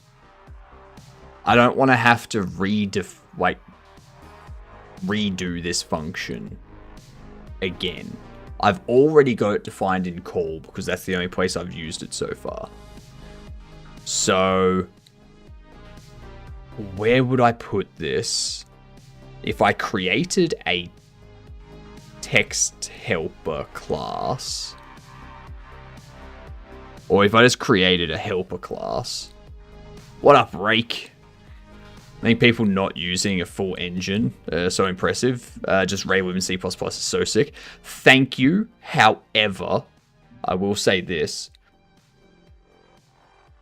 I'm not using it to its full potential because I don't know how to yet. The only reason I'm doing this in the game jams now is so that I can get better at it. The only way to get better is by doing it. So if I want to get to the point where I can actually make a full proper game with RayLib and C++, I need to do things in it. I need to use it and learn it and figure it out.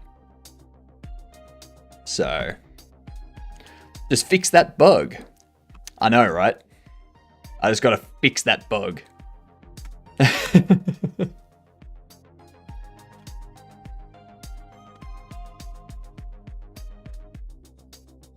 See, I need to figure out. So in here is where I've got. That's where I've got these two statics. These two static functions defined.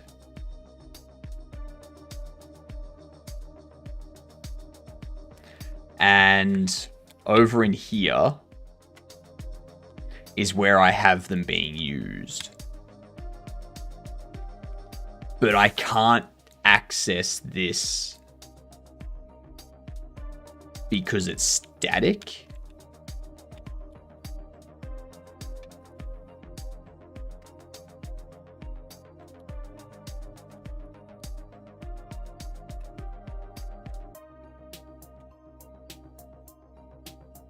Is that gonna fix it?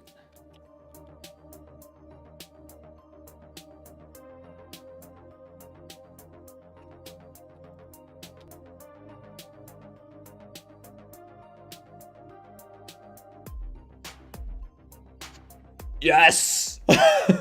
Do I care that the font, that the text up here is not centered? No, I don't. No, I do not. I just want the text to be within the goddamn area so that it doesn't go over into the next tile. Oh, goddamn. I wanted to do my ironing before my brother got to it. Sometimes I also iron fabrics. I do cosplay. Nice. Nice. I'm looking forward to my Halloween cosplay this year. Last year, I was Buggy the Clown. This year, I shall be Haunter. C++ and ImGUI, nothing else. The Dark Souls of game development. The Dark Souls of game development. No, the Dark Souls of game development is C++ and the Win32 API. How did you all get into game development? College, self-taught, boot? I've done a lot of different programming jobs. So I started at my career as a programmer doing junior development and admin for a Salesforce environment. And then I got a job doing C# and React development for a sports statistics company. And then after that, during the pandemic, I went into a short stint in cybersecurity. And then I got a web dev contract offer, which I took and did that for 3 years and did web dev. And then I quit that and started doing this. So that's how I got into game dev. The Dark Souls of game dev, a GDB and seg faults. That's true. That's true.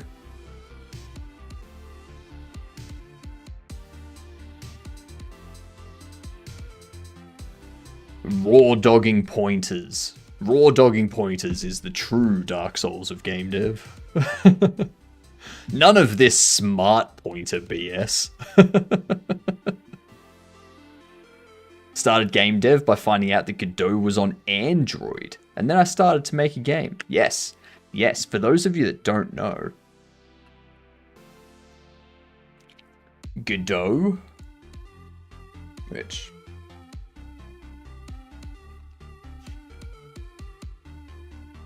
Godot itself has an Android version. So if you want to do game dev on the go and you've got a Samsung tablet or an Android phone or something, there you go. Godot was used in the last Battlefield, I think, for making maps. Yes.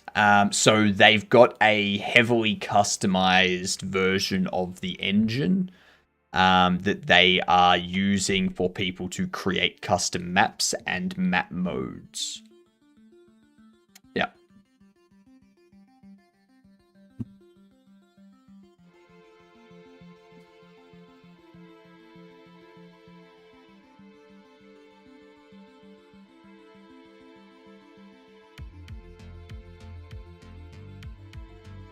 What up, Quentin? Godot is the best thing to happen to game dev industry in a very long time. I wouldn't say Godot is.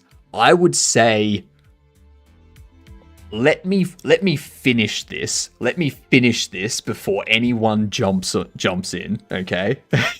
Let me finish my thought first. I wouldn't say Godot is.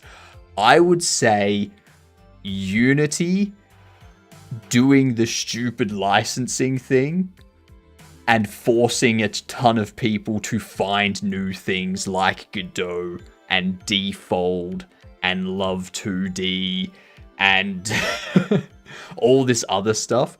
That's the best thing to have happened.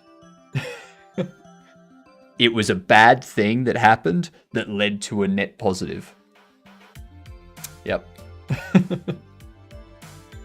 Never even downloaded Godot, but I've been supporting their Patreon since 2018. God damn. You're a big supporter. OG supporter. Not use Unity is the best thing indeed.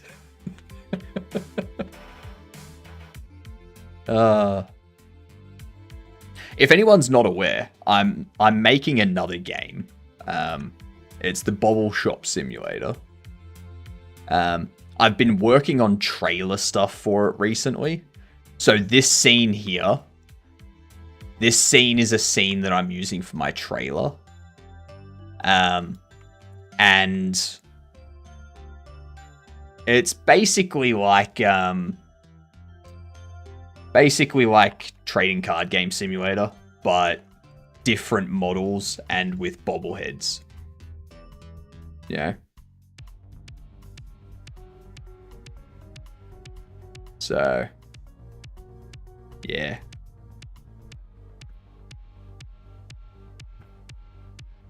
So that's what I'm making outside of this. When the game jams are over, I'm going back to that and I'm going to get it to a point that I can have a demo up on Steam and whatnot. But I'm hoping to have a Steam page with the trailer edited and stuff like that by the in the next few days, sort of thing. I've got some images that I need to edit and whatnot. But yeah, should be able to get something done in the next few days. My buddy couldn't pay his water bill, so I sent him a get well soon card. Get well soon? See what you did there, Mike. By themselves, I mean the community, but also themselves, if they can. people's reliance on themselves instead of large corpo options. Yeah. I've been learning OpenGL with C++ to eventually not have to use Godot. Yeah, like I'm probably going to put out like 2 or 3 games using Godot. And while I'm doing those games, I'm going to be doing game jams with RayLib and C++. And then maybe I'll also change it up and use Ogre instead of RayLib. Just kind of like do that stuff, get better at C++, and then get to a point where I can use SDL3 or Vulkan, like just directly Vulkan and C++ sort of thing, or Vulkan and C even. I'm just not cut out for developing. I worked as a developer for like 2 years and basically immediately burned out. Working as a sysadmin now, much nicer for my small brain. It's just different. Like the amount of sysadmin stuff I've tried to do with, like, especially with Linux, I can't admin a system. I can admin my computer here, but the second you ask me to admin a business's setup with multiple computers and the servers and stuff, no.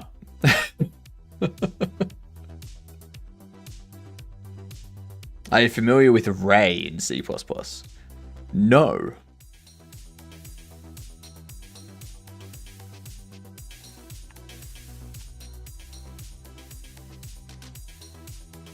Modern C++. Modern powers from C++, modern features from C++ 11, which lay the foundation for a new generation of C++. It introduced move semantics and embraced whatever RAII is. Resource acquisition is initialization. Oh, okay. Right. That sounds interesting. That sounds very interesting. I'm an engineer before game developer. Games is something I just started for fun. Making a game seems more rewarding, even if it's crap and nobody will use it. It's just fun. You learn a ton of skills. You learn user experience. You learn user interfaces. You learn color theory and font selection and like audio as well. You learn modeling and artwork. It's very fun.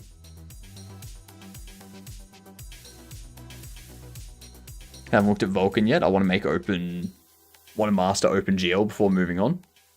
Heard Vulkan is like 10 times more work for the same result in OpenGL, but OpenGL hasn't had any updates since like 2022 or something. Right? Ray's pretty useful. And it's a bit like Rust without the awful Rust syntax.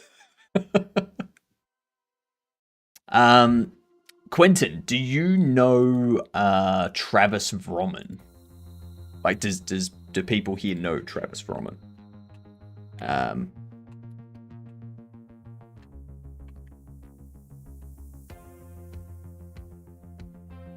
So Travis is making the Kohi engine right here on Twitch and also on YouTube. He streams it. Hello, Chris. It is a glorious mustache, isn't it? So he's making this. He's writing it in C, and he's targeting Vulkan. So I would say if you want to get into Vulkan stuff, then you can probably like jump into the streams for Travis. He can go through all that for you. Also, if you have a look at his video, at his live streams, he's got the entire process documented. So like, you can go all the way back to the start and see what he's doing. But yeah, he's starting to make their first game using the engine, and they're fixing stuff up with the engine and making improvements to the engine and such while making that game, so that they can go, all right, these are the things we need to focus on, because it's not not game ready sort of thing. But yeah, very, very talented. Much better than my programming. You know, super slow compared to modern APIs. Way easy to handle. Yeah.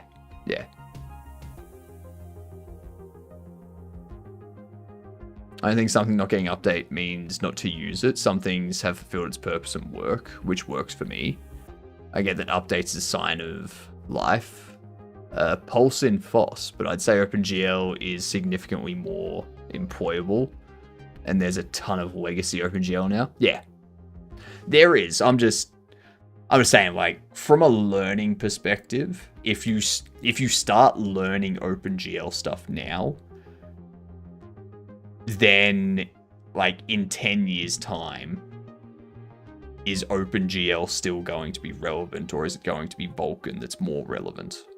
Like, is Vulkan going to have the majority of jobs and OpenGL stuff just going to be legacy stuff? Vulkan's completely overkill. For now. But think long term, Vulkan's going to become more popular as it gets more refined and such. Official Vulkan documentation is pretty nice, and API is very consistent. Not that hard to find resources to learn. But yeah, like, if I was going to learn something new in terms of graphical stuff, it'd definitely be like, if I was picking between OpenGL and Vulkan, I'd definitely learn Vulkan. Just because by the time I get to a point that I can use it and be employable, it's going to be like 5 years down the track.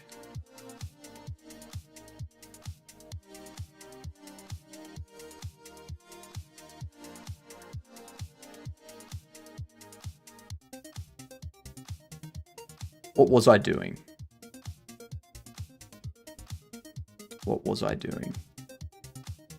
That's right.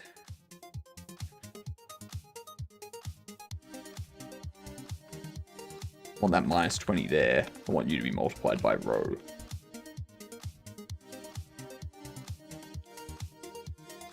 And this to be tile size X multiplied by column. I probably want this to be plus 20 as well. I want it to be shifted down.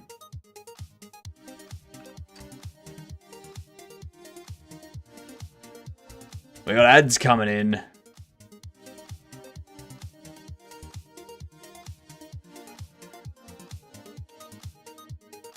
Yeah, I need to run make. I think 10 years on is still OpenGL. Vulkan is better for people who actually need the extra power.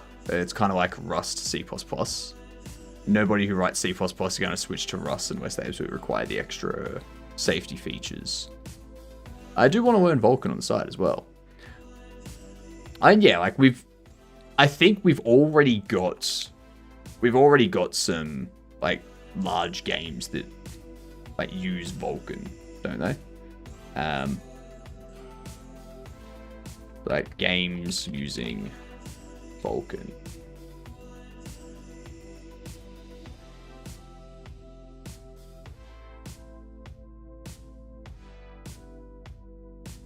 So yeah, and this goes way back too. Like Atomfall, Black Mesa, a Crusader King. Like there's a ton of stuff using Vulkan. So like learning Vulkan now is like it's worth learning Vulkan now because you've got a ton of stuff that gets made with it. And like unless something revives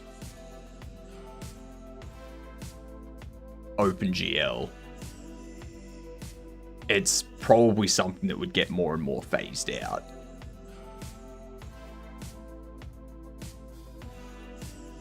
Especially if there's like a change to GPUs that kind of breaks how the graphical drivers need to function and such. Because the kernels need to alter something. Yeah.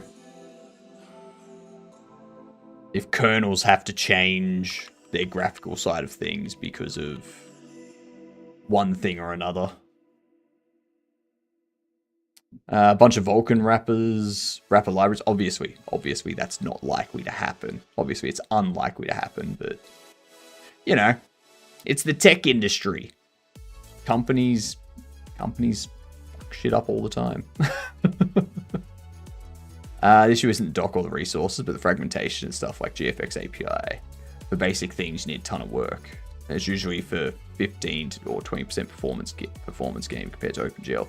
I'd say a 15 to 20% performance game is a big performance gain.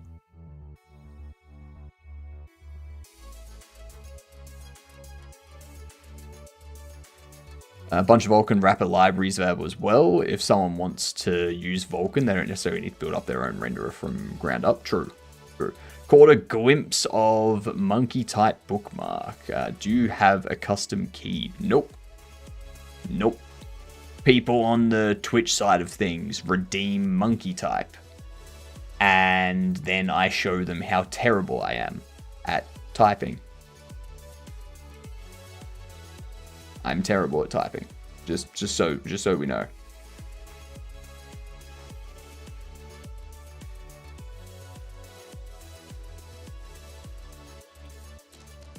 It's a big perf game for AAA titles. For small games, it's the same as killing a fly with a bazooka. For small games, yes. But we need to remember that the common game engines that people like indie devs use, those game engines are trying to target a broad reach. They're trying to make it so that as many things as possible can be made with those games. So if they want to be something that can be seen as creating high quality games, then it'd be in their interest to support Vulkan as well. And then once Vulkan's implemented in those common games, like common game engines and such, like obviously if you're building something from scratch yourself, if you're not using an engine, it's a different story. But yeah. And there was much rejoicing. Yay, ads are over. Ads are over.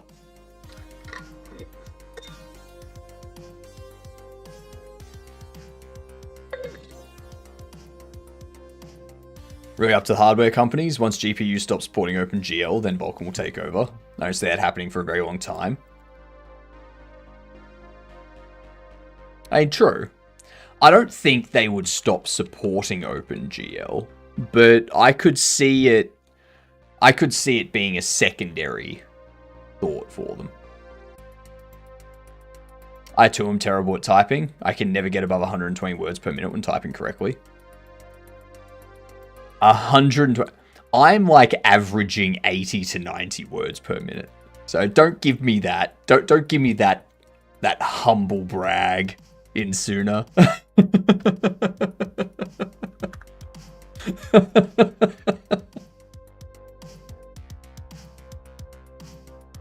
Monkey type, but with workman layout. What is that? What is workman layout? What? There's so much stuff built on top of OpenGL, it's almost impossible to drop that support. Yeah, like they wouldn't drop it. It's like, what would it be like?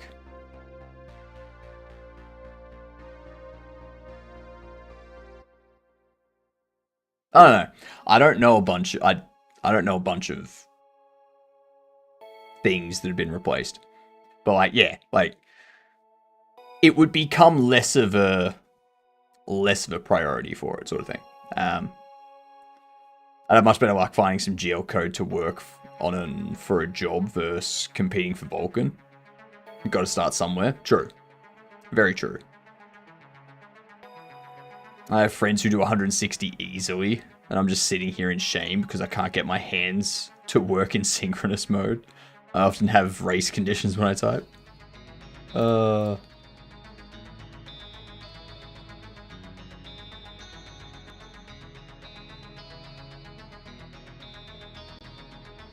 Okay, excellent. That image is positioned correctly.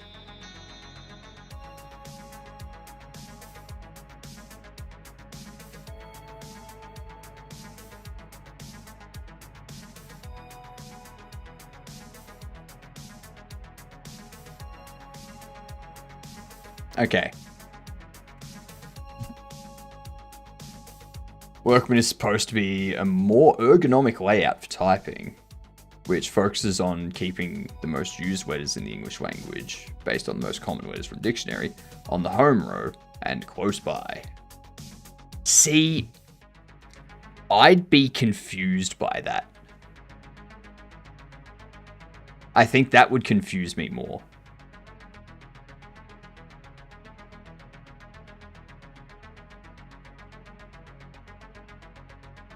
Just because I'm used to the layout of everything already.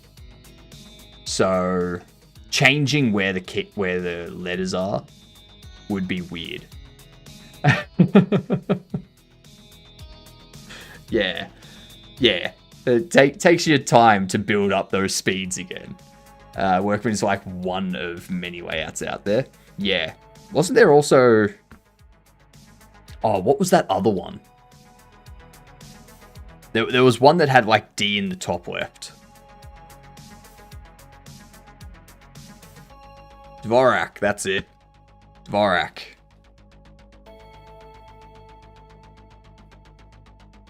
It's a matter of getting used to stuff. I tried learning stenotyping for a while, but gave up after a year. Am I winning Hadouken? And that is a good question. I think we are.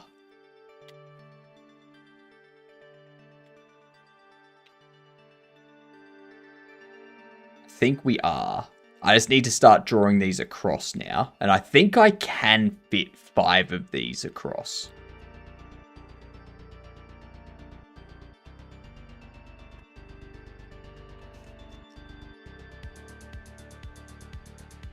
I think we can fit 5 across.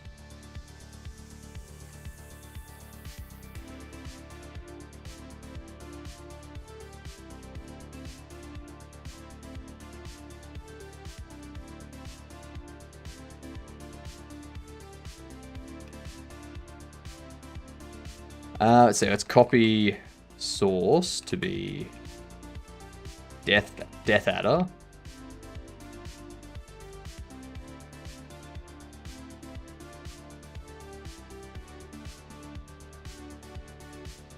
I'm new to layouts, just started to see if it's something I want to learn. My brain doesn't do this thing where I get close to progress and then I want to do something that sets me back for a long time and learn a new layout. Yeah, I don't think I would want to set myself back like that. And it's not like you can use a different layout for like an hour a day to get better at it. Because then you go back to the previous layout and it's like, what? Not making a full OS with a browser and a JS implementation for the PC? Lame. I mean, Hadouken, that's what I'm doing for RabbitJam.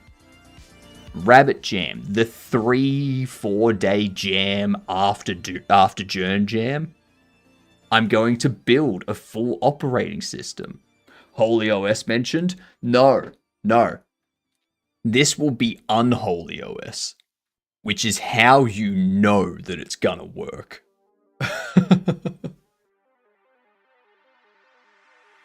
Yes, you mean Temple OS. What's going on, Fiora?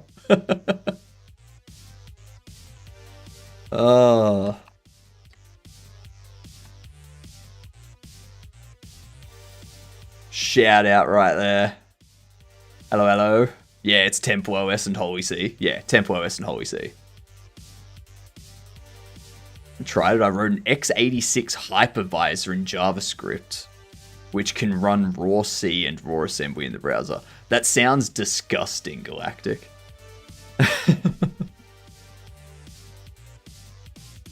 Saw someone on the Home Lab Discord recently who built their own OS to run in Quemu.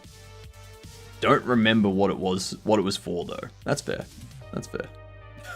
It is horrible. Yeah. Yeah. Thank you for the shout out. Thank you for streaming. Does anyone remember Redox OS?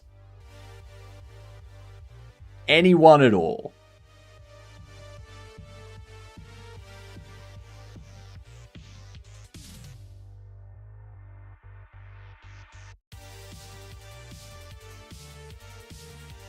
Redox is a Unix-like microkernel operating system written in Rust.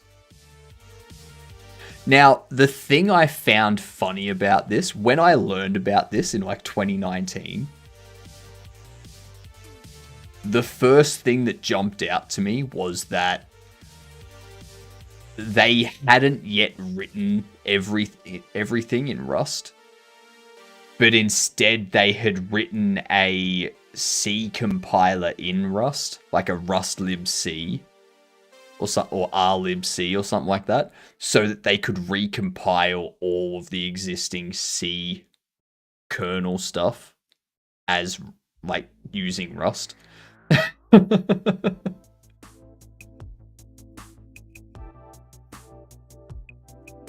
Yep.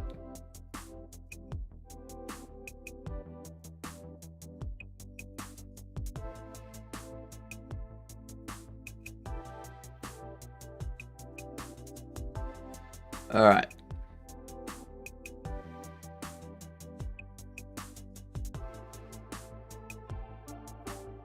That's right. I'm making more files. Dagger Snake.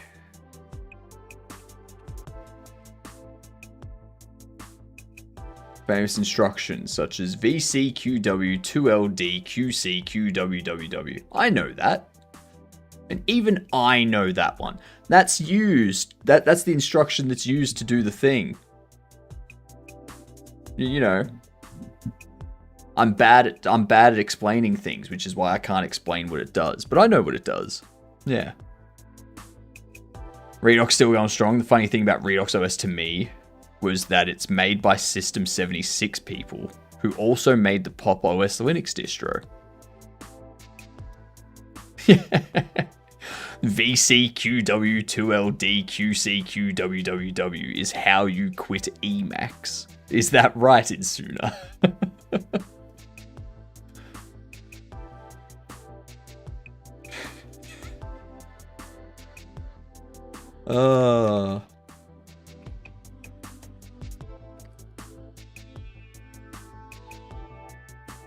Varying operator instruction length based on what args are used.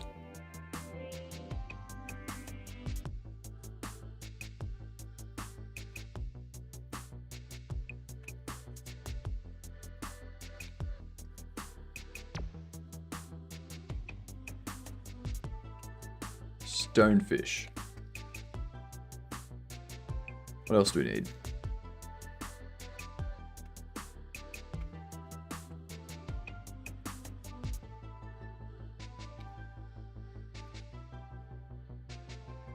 UUDDLRLR bass. Oh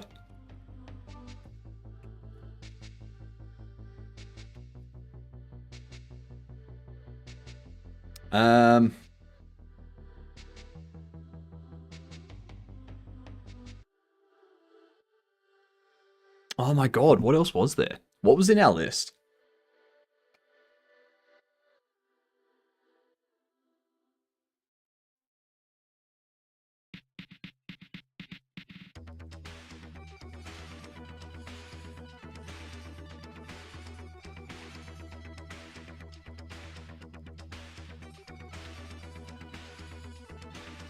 That's right.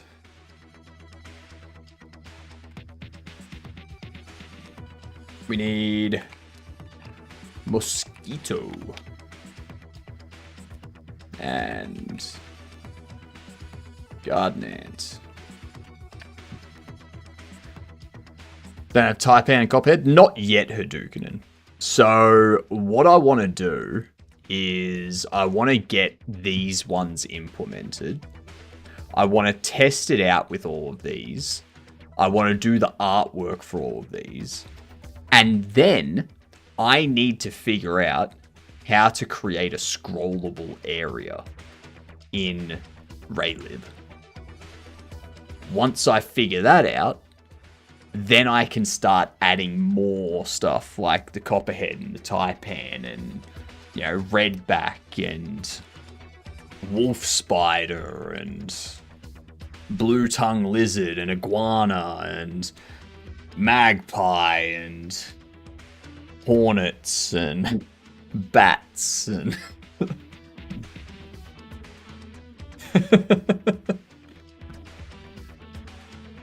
You got the Gimpy Gimpy in there? The poor person, there's no hope. The Drop Bear bites. You know, Frurp bites.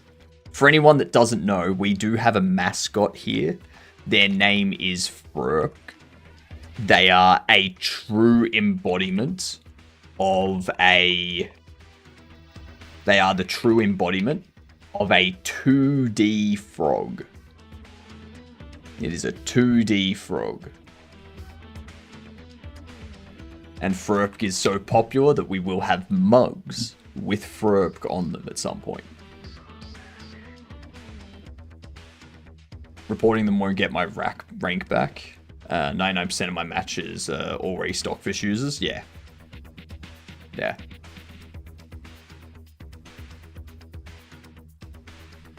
But if you report them, Lance, what will happen is chess.com, if they determine that they are cheating, any rating points you lost to them get given back to you. So chess.com do revert the losses that you lose to Stockfish users. Cheating in chess is such a rock bottom move. The game is not that difficult. By cheating, you're basically admitting every opponent is better than you. Also, what benefit is there? It's not like you're going to cheat your way up to a 2000 ELO and then go compete at an international masters competition and win. Like, what? There's no benefit to it at all.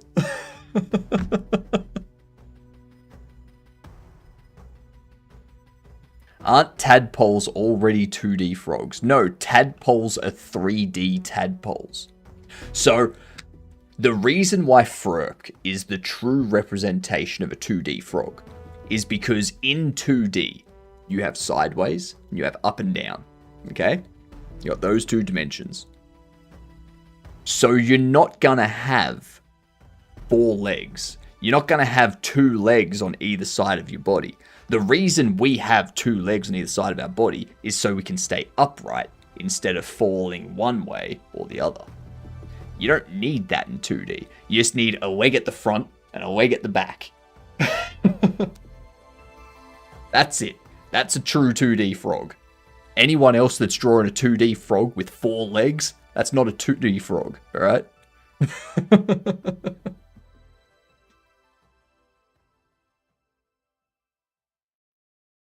Makes me want to make a game that is intentionally near impossible for AI to cheat. Alcohol takes away legs confirmed. That makes absolute sense. Yes, it does. Yes, it does. And in 2D, you're not turning around on your y-axis. You're flipping upside down. So that way, you're up. That way, you're flipped around and you're down.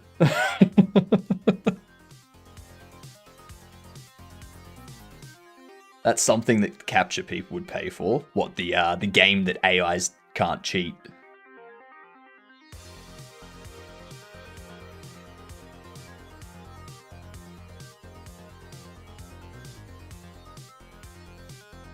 eastern brown snake.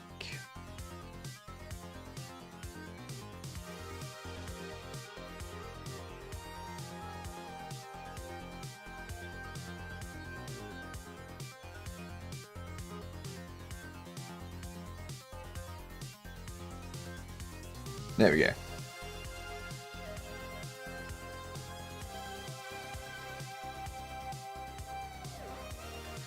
All right.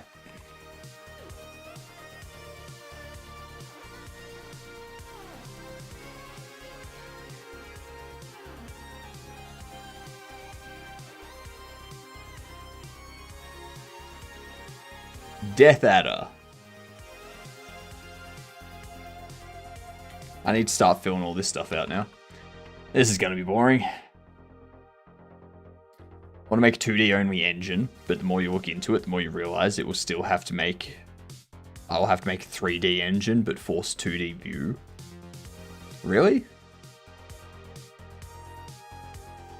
Because Z-axis is something people care about for parallax. But, so you only need to implement it in terms of, like, depth of stuff. You don't need to worry about implementing it in terms of rotation.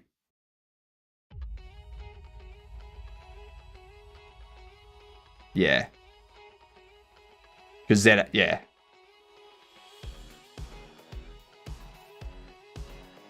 There's already Chaos Chess, which is very hard to cheat. That's true.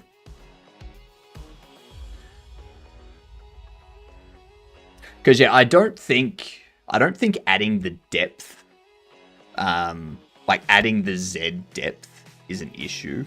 The biggest issue I have between 2D and 3D is rotation calculations. That's the biggest issue I have with trying to do it.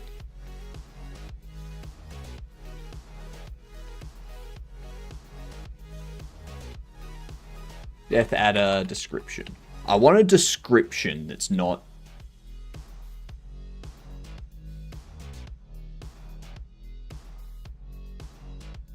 You know.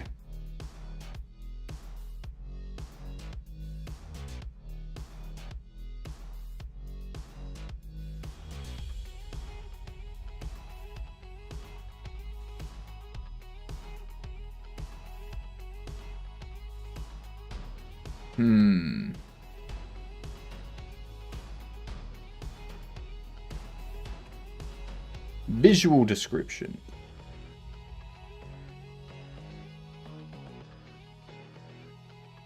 Alright, I guess I'll have to type this out myself.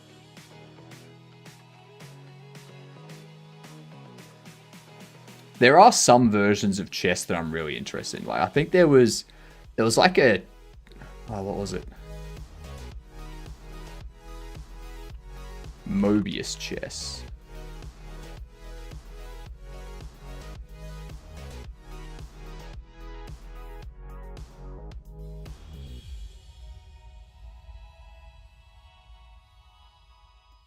Favorite chess type is spell chess. I like Mobius chess.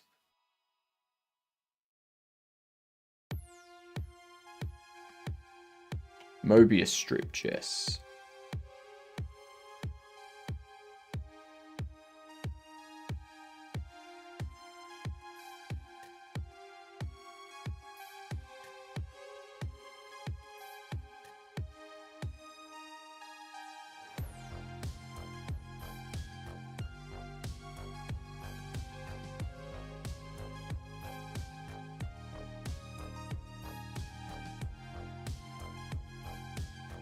But yeah, it's a weird variant. It's a weird variant. Chances of surviving a snake bite out here. Oh my god, it's an Atticus. A Wackius Atticus. How are you doing? Welcome in. What were you streaming today? Hello, Atticus. Oh, I get it, Atticus. Your username is actually Atticus of Spalta. Ah, right. It makes sense. Building a Parquet indexing server. I know what that is. I've never heard of a Death Adder before, but geez, that name. Yeah. The Death Adder. Not even our most deadliest snake. Common Death Adder. Looks like a sock your grandmother knitted. Yeah, pretty much. Common Death Adder has broad triangular shaped head, a stout body. Like, the reason, like, if you look at the Death Adder, like, where's its tail? Look at its tail. Look at its tail. Its tail has a fang.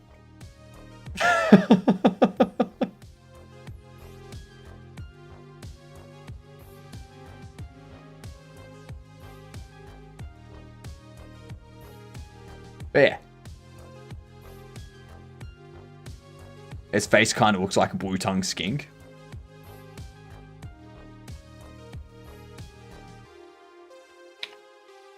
This here is the Australian blue-tongued lizard.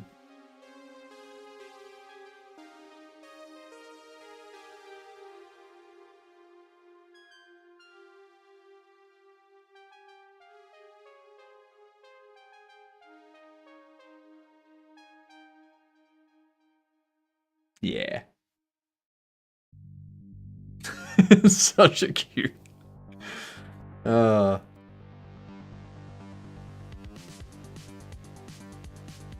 Anyway.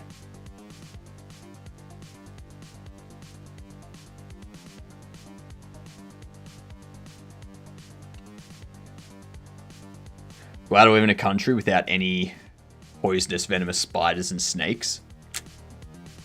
Yeah. I'm just going to say this. I have never seen a snake. I have never seen a funnel web spider. I've never seen a...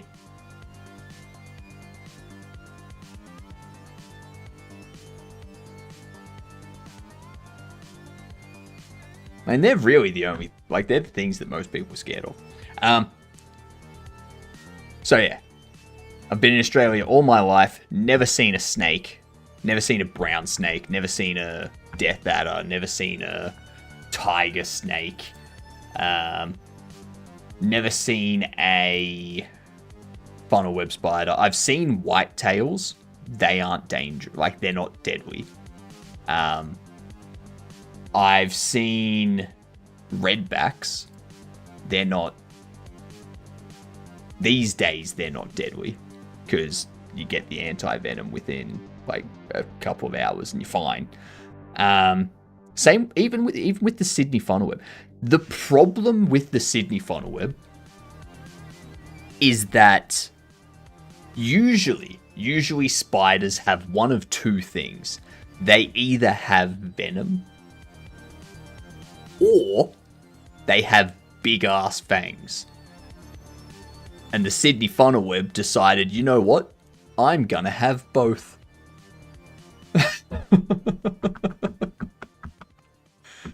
Scariest snake in my opinion is the copperhead. Why? I don't know why, but I used to go into Google Maps and just explore the street view of Australia and get lost in the vast areas of land out there. Like, what is it? Because of how long of a gap there is between cities in Australia on highways and how little there is to see in between cities, the highways have trivia signs.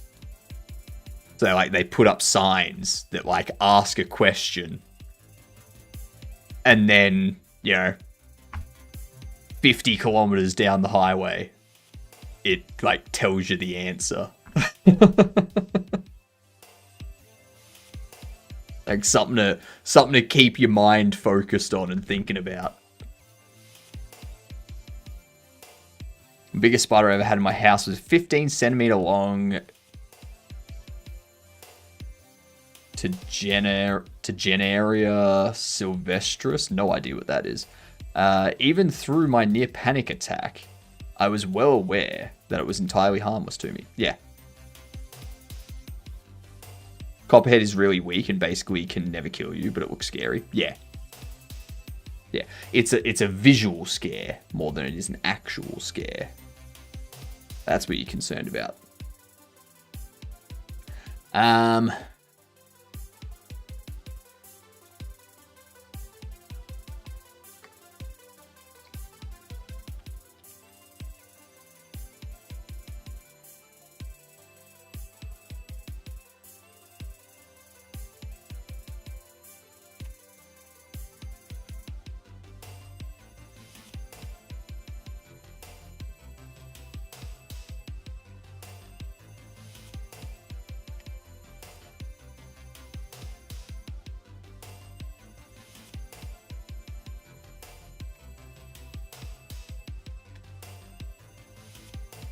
Okay.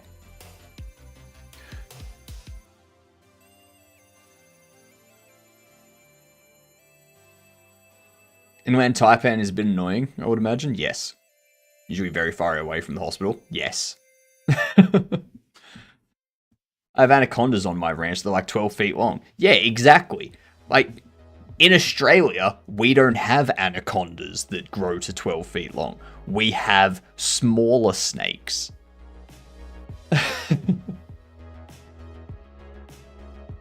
We live in a downtown area with a lot of traffic, buildings, etc. Something about Australia seems so freeing from all of that, and face to face with nature in its natural form.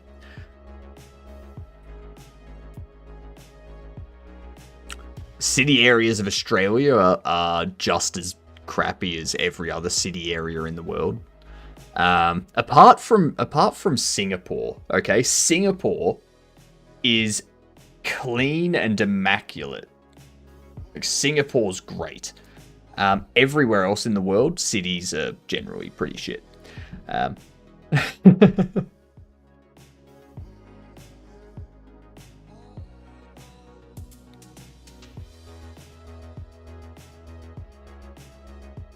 dropping moment, realizing you're picking up a branch with a 120-pound snake on it.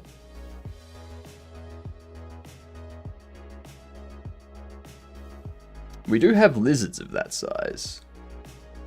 I had pictures of them on our fly screen door. It's just a top and tail and bottom. Are you talking about crocodiles? Australian dash cam videos are absolutely chef kiss. I can't drive any. Like, I can drive. Like, physically, I know how to drive and I can drive. But I can't drive because of how much stupid shit I have seen people do on the roads. I can't do it.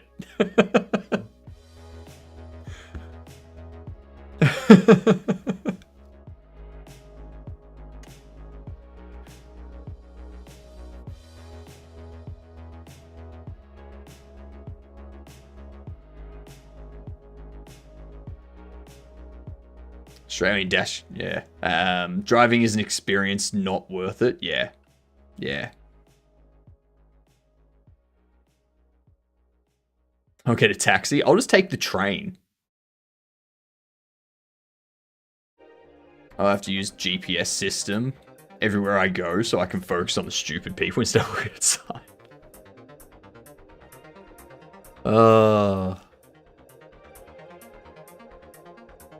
Giant guana catches bunny.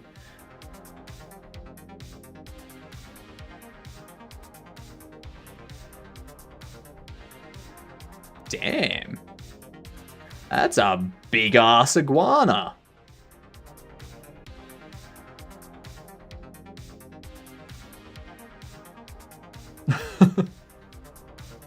Looks like a monitor.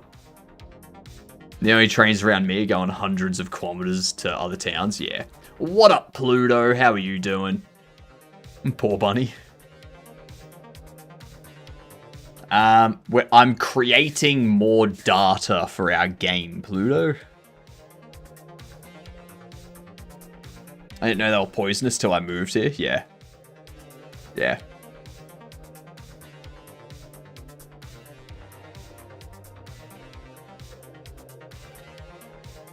No, the Komodo dragons aren't poisonous, I don't think.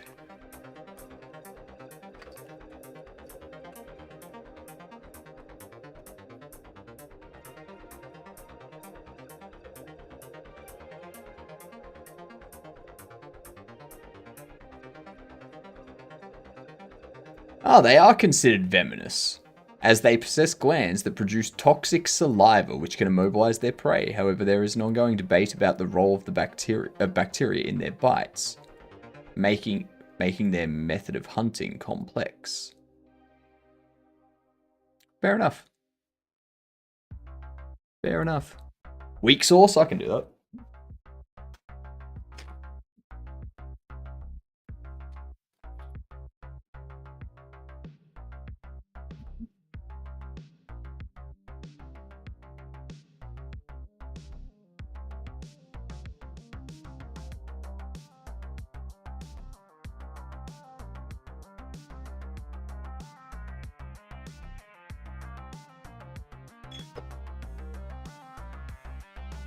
All right. Cheers.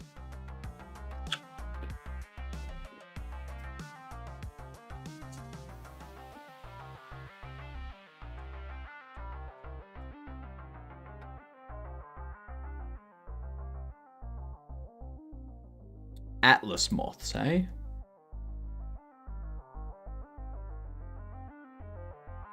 That's a big moth.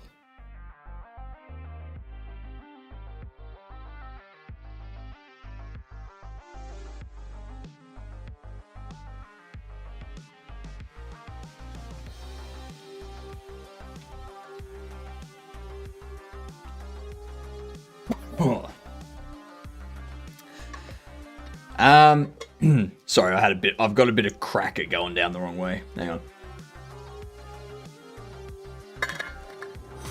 Ooh, there we go. So weak sauce is a 5,000 Scoville hot sauce. So it's pretty weak. Medium sauce is this 50,000 Scoville hot sauce. Hot sauce is this 105,000 Scoville hot sauce. For if someone throws 1,000 bits, I will have some of this 1.2 million Scoville hot sauce. If someone throws 1,500 or 1,500 bits, I will have some of this 1.5 million Scoville hot sauce.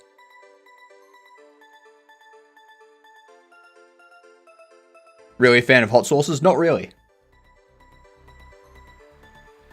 This weak sauce is delicious.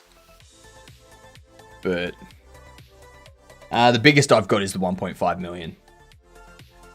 Yeah.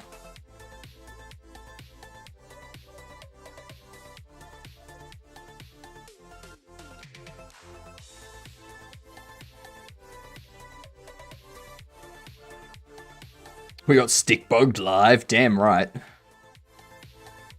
Also, thank you for the follow. Shit. For anyone that doesn't know, when you follow, you become a Gedunt. G''DUNT. It stands for good C word. Okay? Yeah. Tell people. Tell all the people.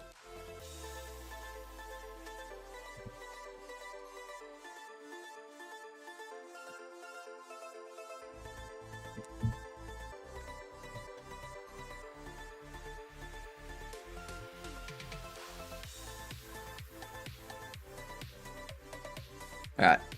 I love moths. Even the ones with the horrifying, huge, hairy pencils. What?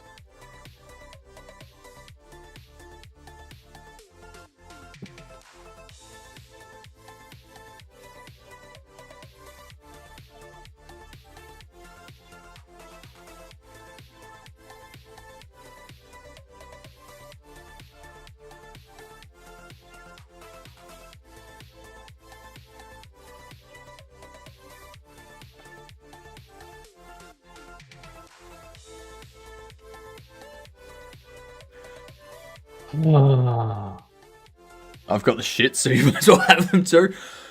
That's mean, Mike. That is mean. My favorite hot sauce is pretty mild. It's a habanero sauce, 5,000 Scoville. It tastes so good.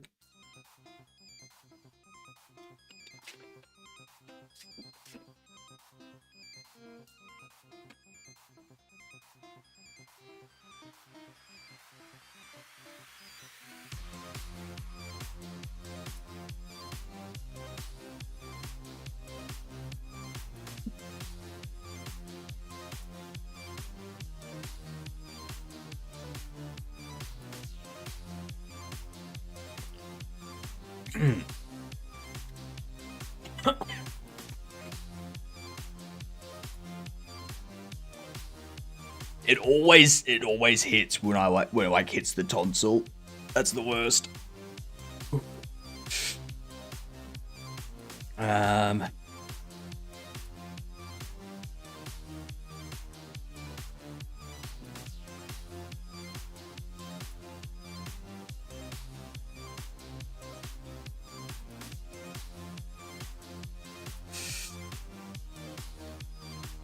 Don't measure the Scoville on the hot sauces here. Pansies.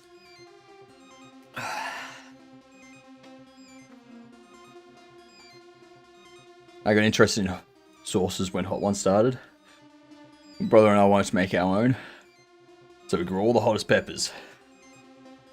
That's bad.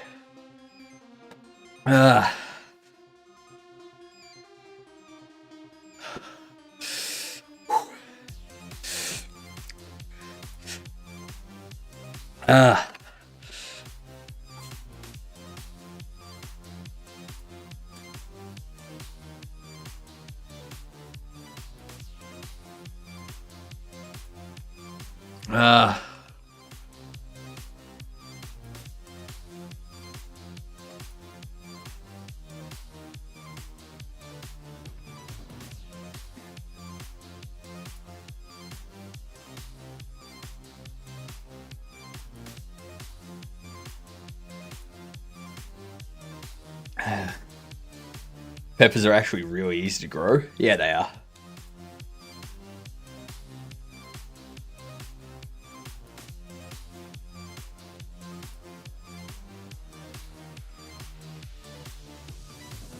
Tried 1 million Scoville sauce once.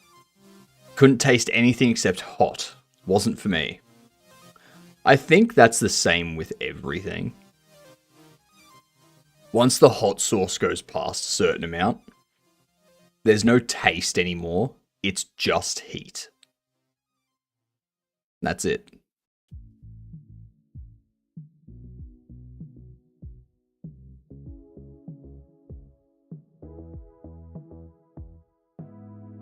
Humans are so weird, yes.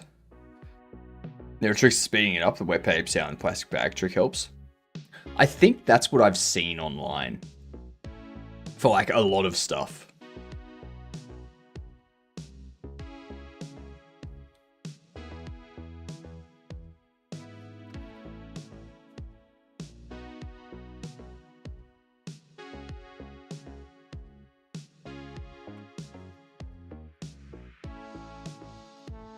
$70 centimeters and 1 meter in length.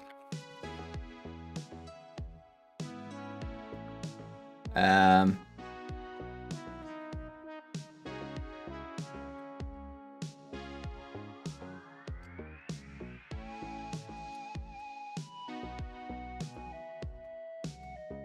all black bands with a lighter belly. Once you go past Carolina Reaper, you are into concentrated ouch juice. Yeah, concentrated ouch juice is just not worth it. Anything that's just concentrated, I write it off. Never bothering with it.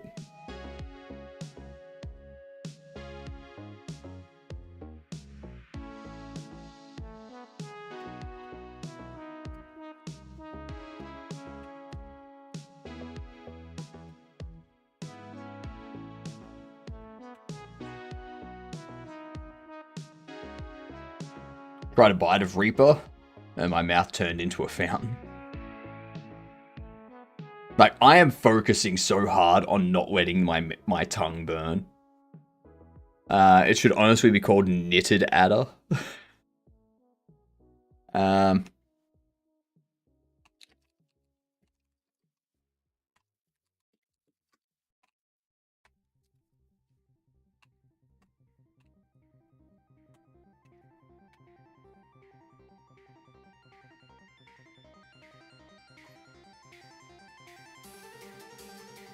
I want a couple of different call descriptions. I use Bondular at the moment. Try that.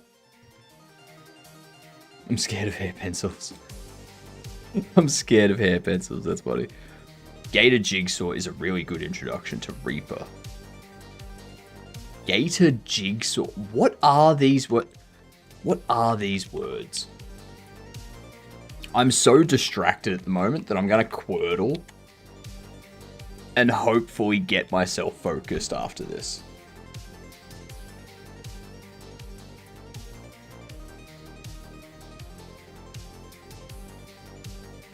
Alright. Alright.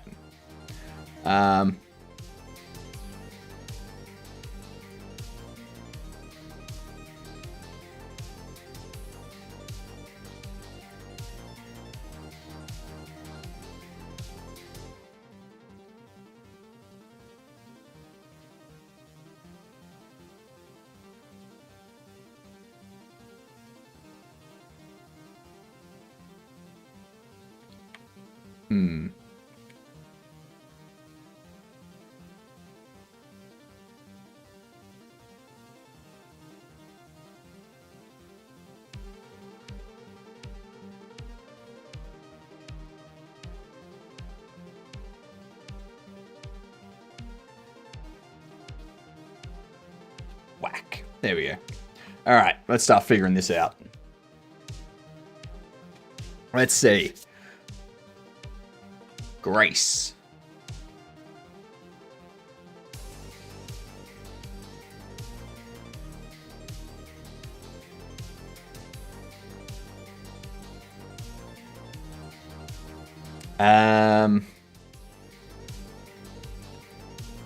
Ooh. Really? Adobe? Adobe, really? Not abode. Adobe. Yeah. Fucking twats.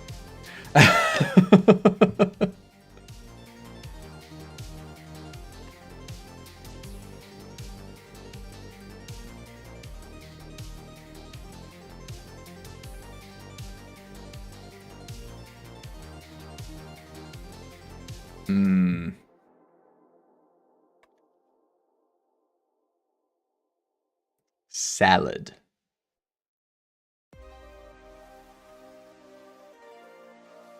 Start. I don't know. Stare. Okay. Fair enough. Fair enough. Okay. Now that we've done that, let's focus again. What up, Rodeo?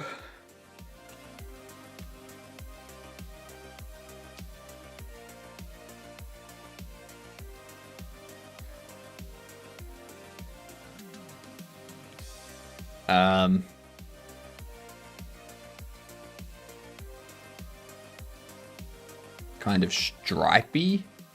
How do you spell stripy without it looking like strippy? It's a cool concept for Wordle. Yeah, Quirtle is good. Quirtle is the next level. Wordle, yeah.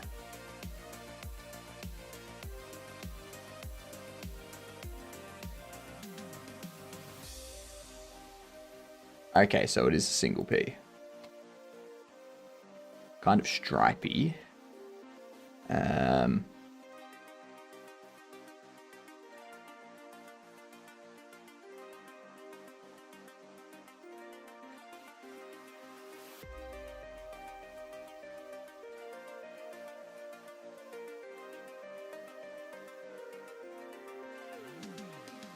Search up scary moth hair pencils. No. No, that does not sound like something I want to search.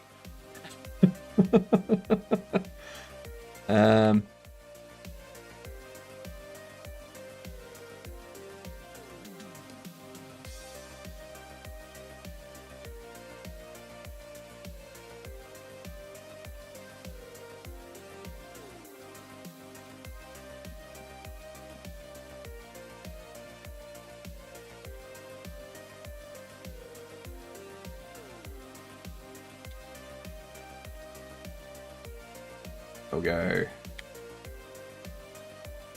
resources, images, no image.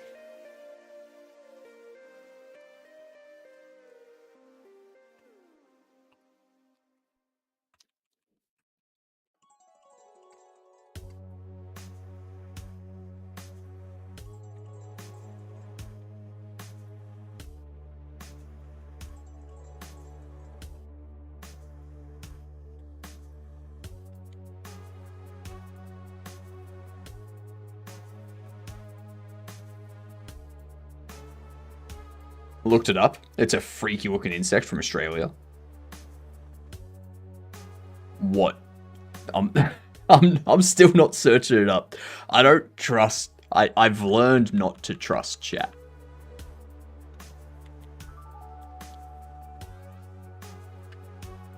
Okay.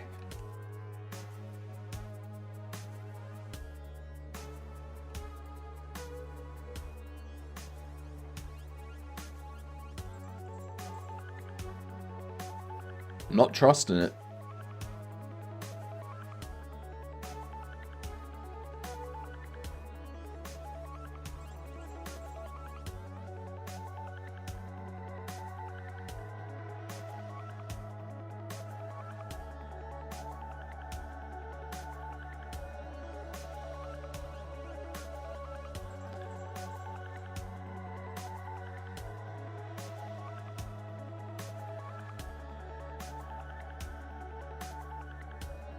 Looks like something out of Hollow Knight.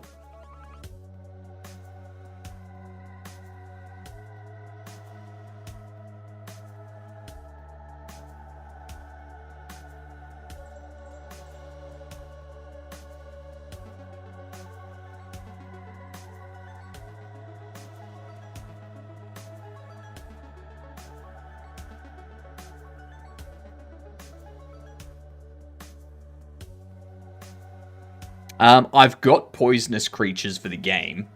I'm looking for descriptions of their bites.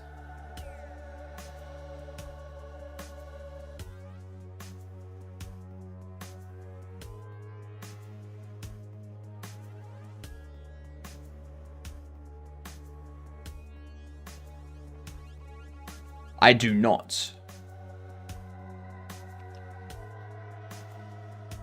I do not.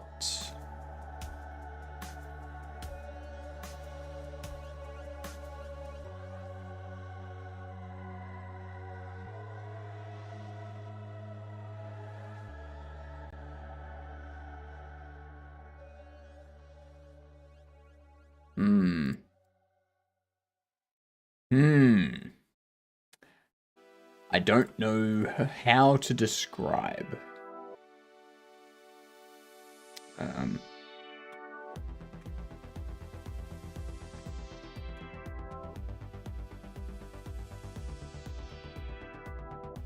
Looks like there are 2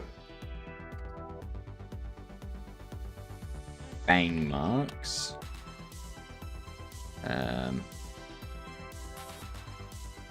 Badly swollen.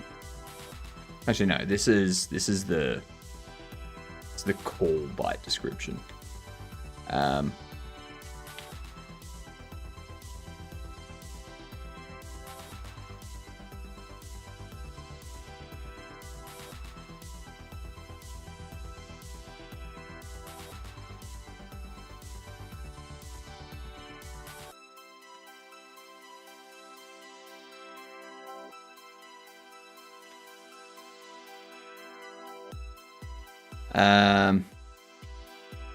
It looks badly swollen.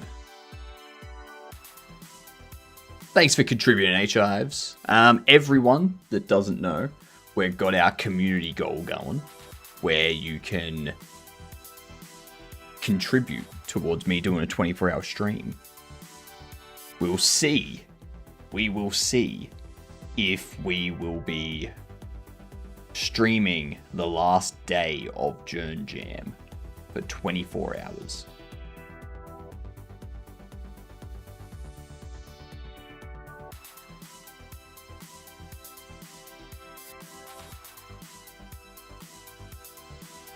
Let's see. Let's note that down here. I'm just going to copy paste that directly.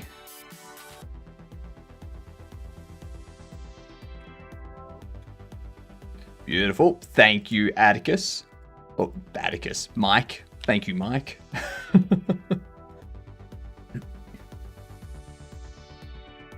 So now we need to do a couple variants of head sort of clear at the moment. Nice. Nice.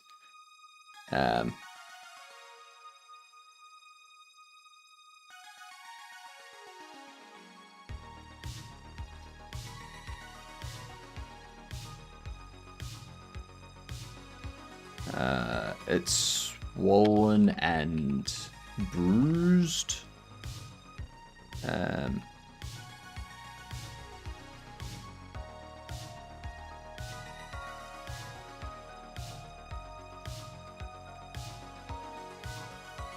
I can't tell with the spelling.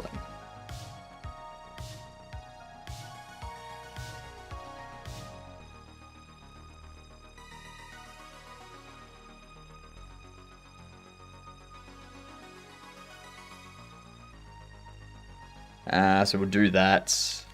Now we need to do symptoms and treatment.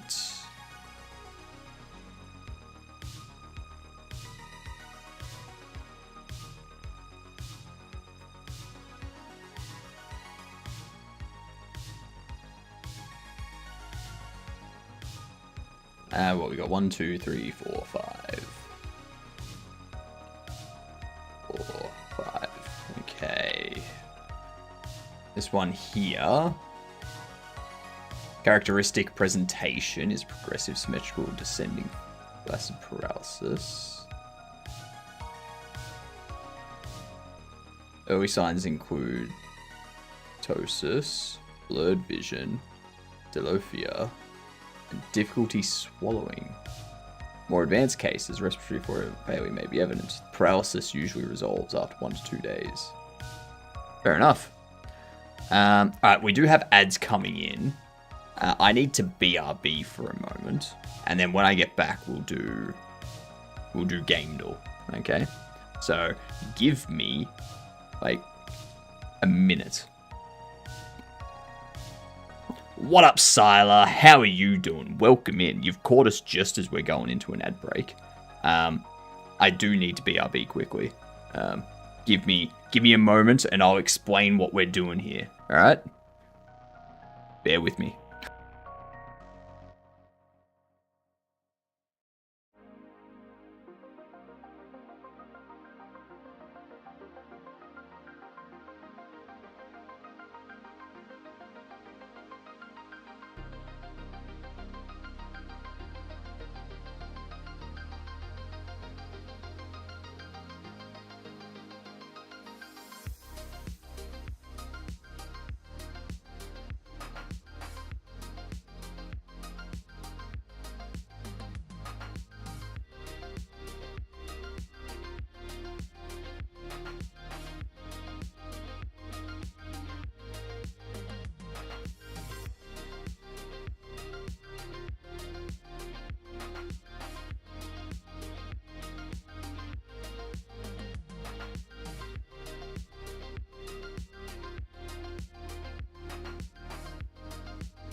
I'm back.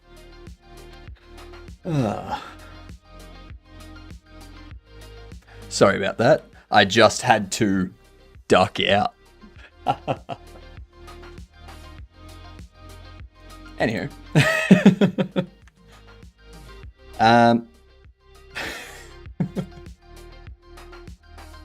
Alright, ads are playing, so we'll hold off on the game duel for a moment. We're doing JernJam at the moment. Did it react the quickly? Yes, it did. It reacted the quickliest.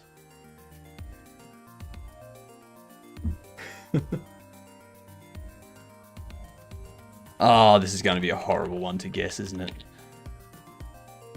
Damn it. First person.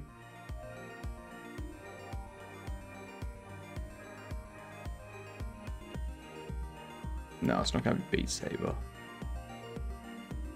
Is it Beat Saber? First person VR, maybe?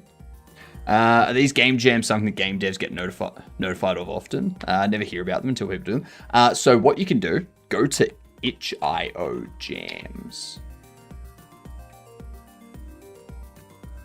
That there is going to be your one-stop shop for basically every game jam you see on Twitch. So Falling Block Jam, this is the one that Wallaber's in at the moment. And yeah. See just how many there are.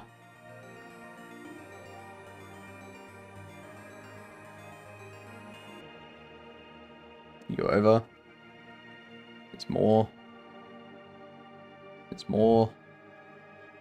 There's more.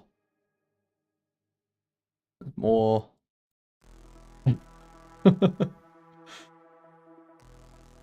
Never seen this page?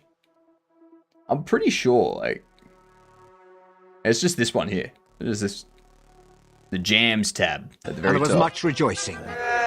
Yay, ads are over. Ooh, what is this? Glimmer Jam. What to do in 120 minute game jam. Oh my god. You have 2 hours.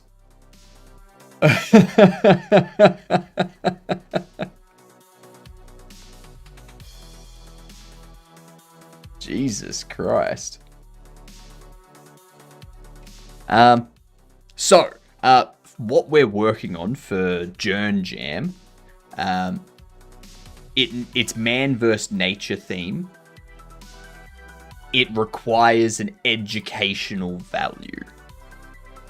So the purpose of my game is it's a Papers, Please style game where people call and they're with someone that's been bitten or stung by something.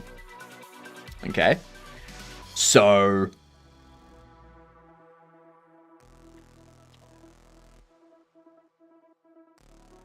cool. It's gonna be because of my data. It's trying to load up all of this data, but these things aren't. This is an invalid data file at the moment. So people call in, they need help. You are trying to identify what bite they have and what the person needs to do to treat it. So you ask them questions, you try to get as much information as you can, and then with that information, you look at the details of the animal, of the bite, of the symptoms and such. Try to discern which one it is, and then tell them what the treatments are. So, you know, do they need to contact emergency services? Do they need to clean the wound? Do they need to put a cold compress on the wound? Or, like, do they need to take painkiller? What do they need to do? You know, is it life-threatening or not?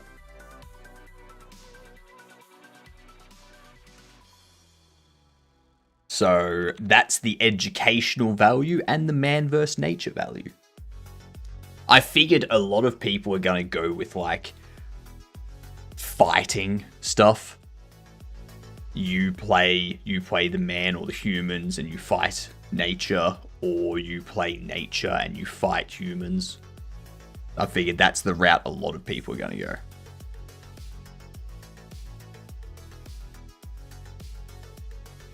I initially wanted to do something with light.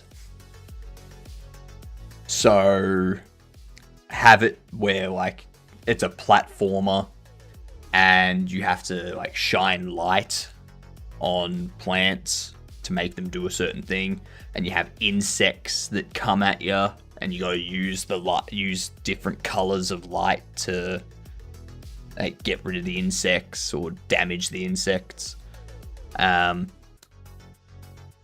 Unfortunately, nature has done this thing where basically everything on the planet enjoys red light and blue light. And yeah, there's not really, like, you can't really make a game out of two light colors. Timo! G'day, you good dunce. How are you doing? Takes like 10 minutes just to start Unreal. That's true. That is true, Siler. What were you doing today, Timo? What's going on? I'm just filling out a bunch of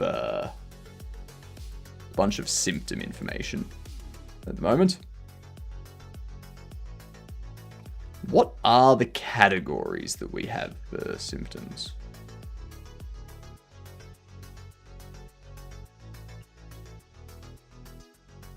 Pain.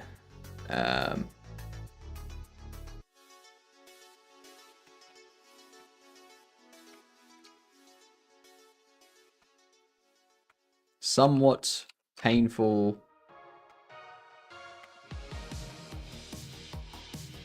Bite.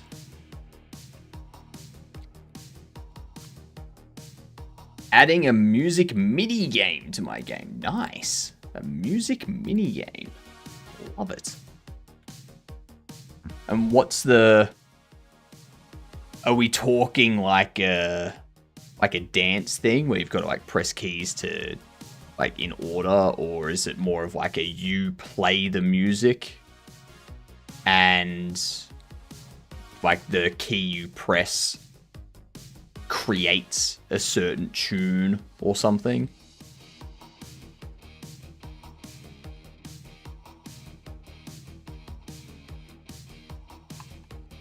Swelling.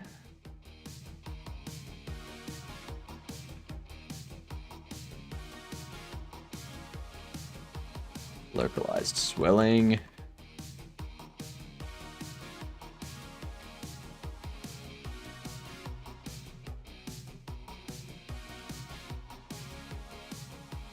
You play a little song with a flute to make stuff happen. Nice.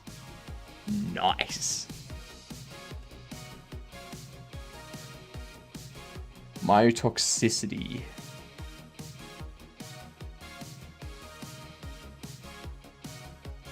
Do I have a nausea category?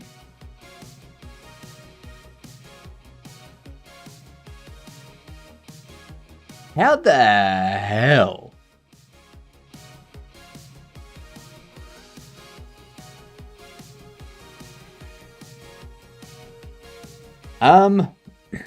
Honestly, the category of symptom doesn't matter.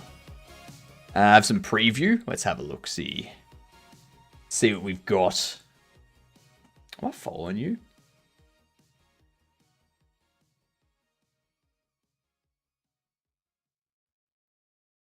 I am. Ah, nice. Damn, that's a good looking game. It's a good looking game.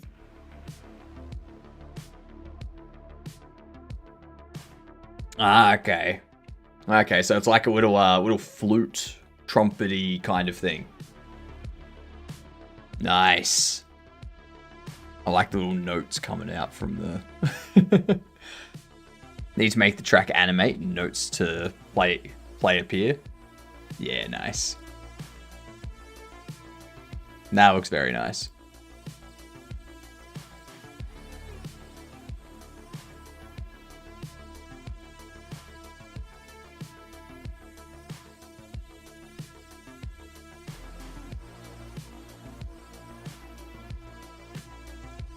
You know what?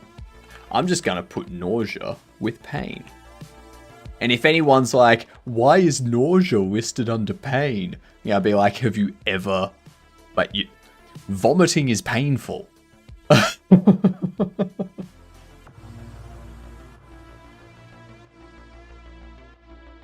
It's a painful thing. Your throat gets all messed up and your voice gets sore. Gotta go eat, have a nice stream. Have a good one. Thank you for the raid. I'm just filling out data at this point so that we can test out some bits and pieces. What is myotoxicity? Harmful effect on muscle tissues, which can result in muscle damage or dysfunction. Okay. Muscle. Myotoxicity.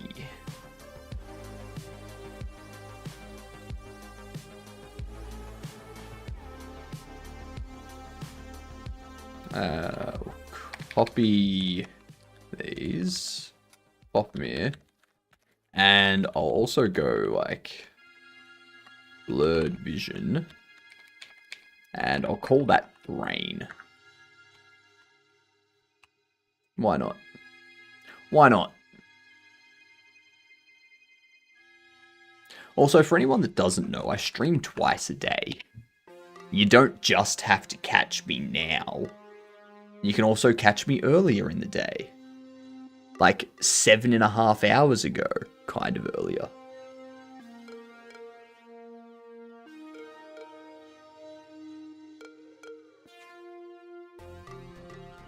Not all the streams are this entertaining. I can tell you that much.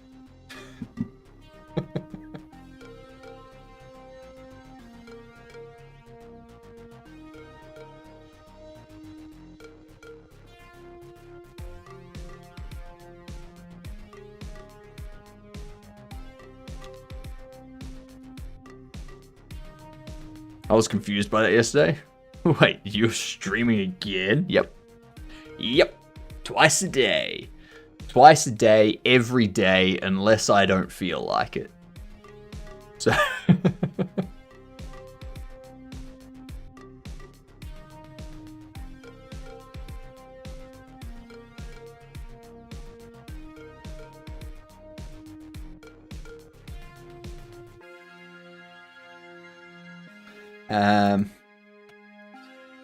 keep as still as possible to prevent venom spreading throughout the body.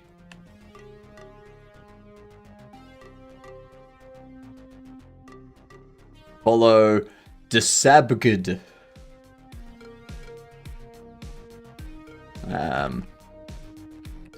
Monitor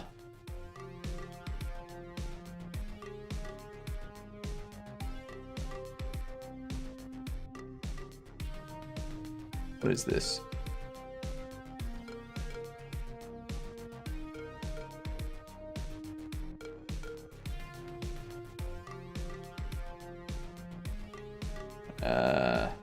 Monitor victim.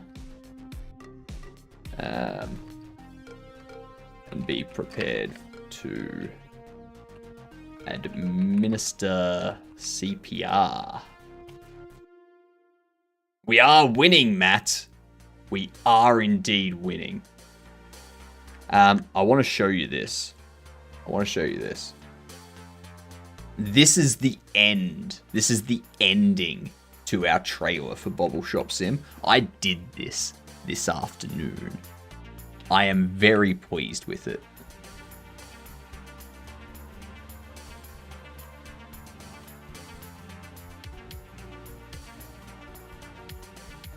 Then it zooms in. It's like, oh my god, what's happened? Why do I keep doing that? I keep closing the YouTube tab. Keep closing the goddamn YouTube chat.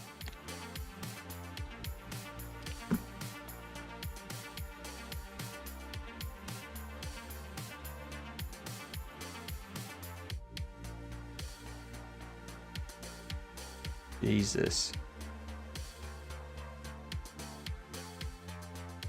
Yeah, it zooms in.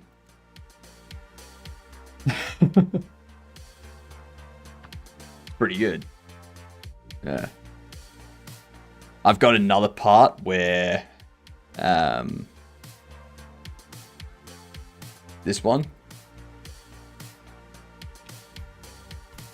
here is like the walls going down and the shop filling out and customers appearing and whatnot. So yeah. Be like, look, the store's expanding with more customers. That's right. That's right, roped. At the moment, we're at the data setup portion. So we've got a bunch of stuff in, and pressure immobilization technique.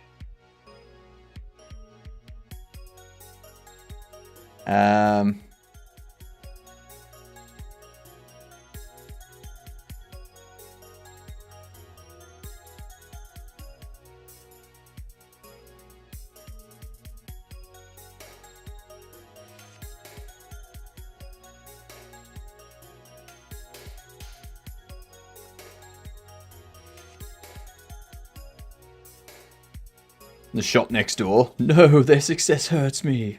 Your neighbor is cheering you to fail. You know it. You know it. This is just like wrapping it up tightly, isn't it?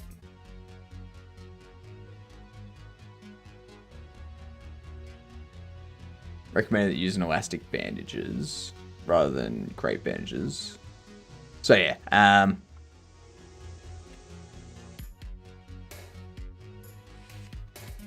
contact emergency services.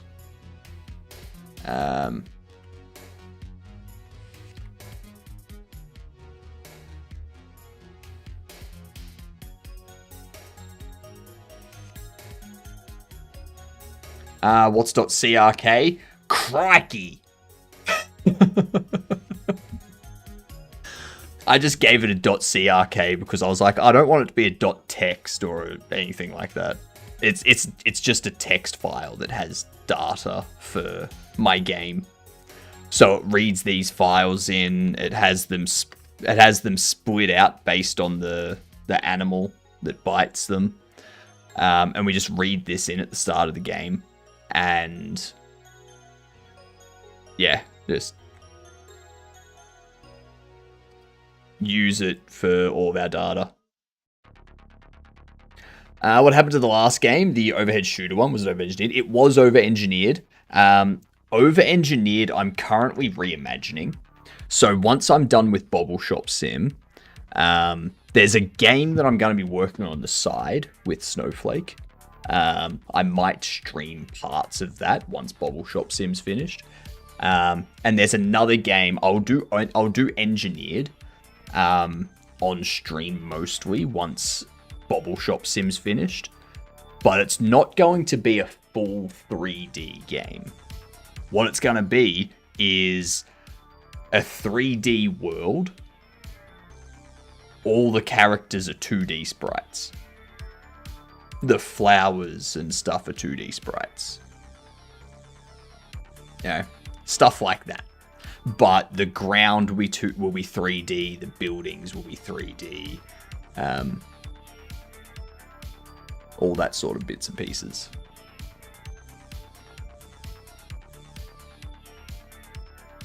That's my current plan for engineered.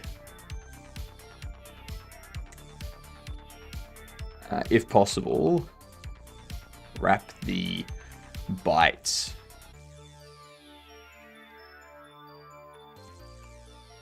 using a bandage. Blood pressure, if available.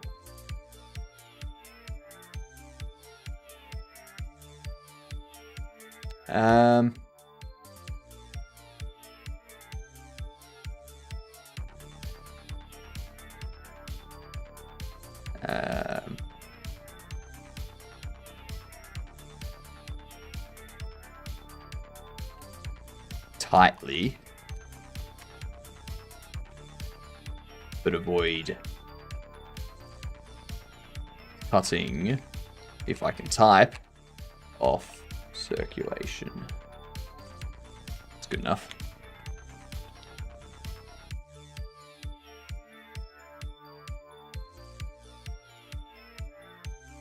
You're swapping off Godot. I'm not swapping off Godot completely. Like this thing I'm gonna make with Snowflake will be in Godot. Engineered will probably be in something other than Godot. Maybe RayLib. Maybe. All of my game jams are going to be RayLib from this point on, so I can get better at RayLib. But yeah. That's the current plan.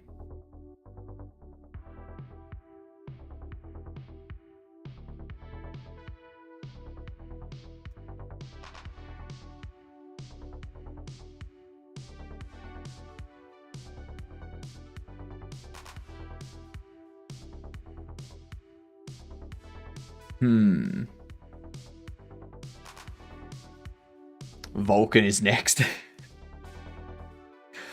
We were discussing that earlier, whether we do Vulcan or OpenGL. Which one you should learn if you were going to start learning now. The end result, either. Whichever one you want to learn. Like, doesn't matter. Pretty straightforward, you know. Pretty straightforward indeed. I need to copy some of these over to the other section.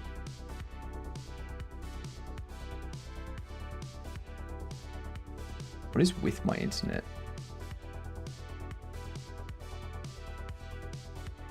I also need to look at streaming on...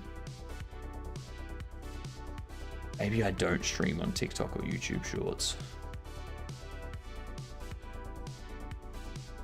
I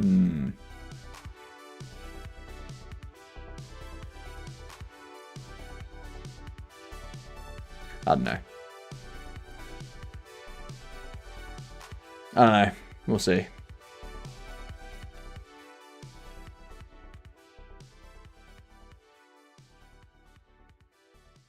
So we do need to copy these three.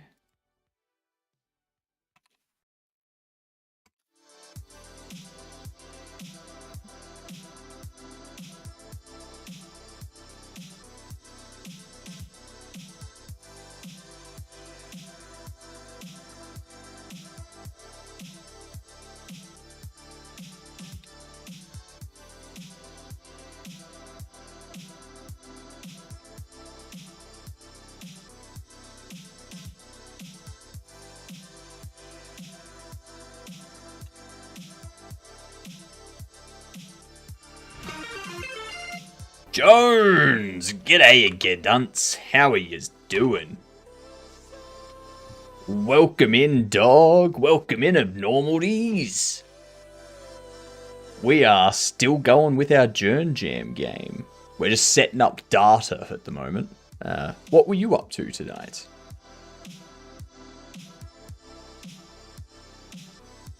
It's going fun too. We've got quite a bit sorted.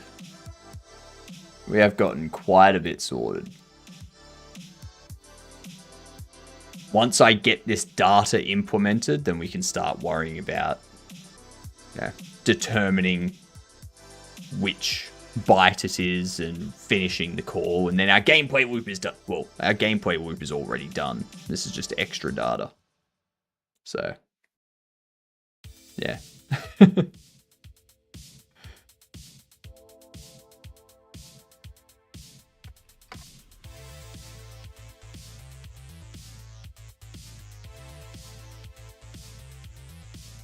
Let's see.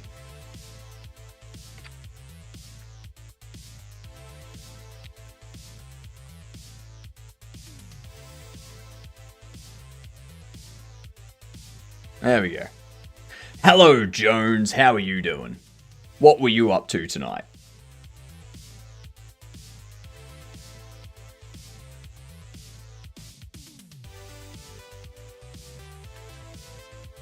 Let's see. 8.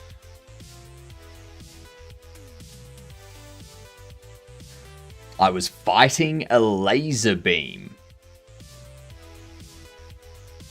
That does not sound fun. That does not sound fun at all.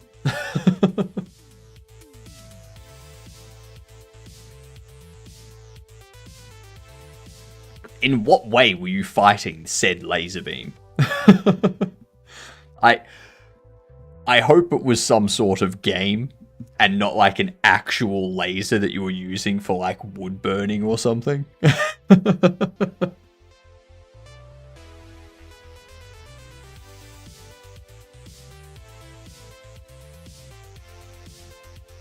Just couldn't get it to work right.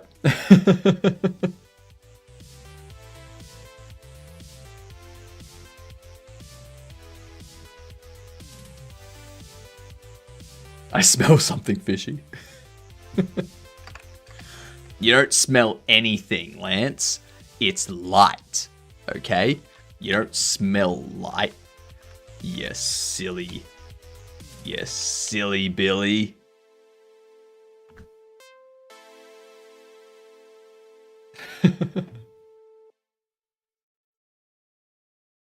Oh, there's no burning smell. It's probably okay. True. Very true. Unless you're using it to burn something and then you want a burning smell. Yeah. There's always context.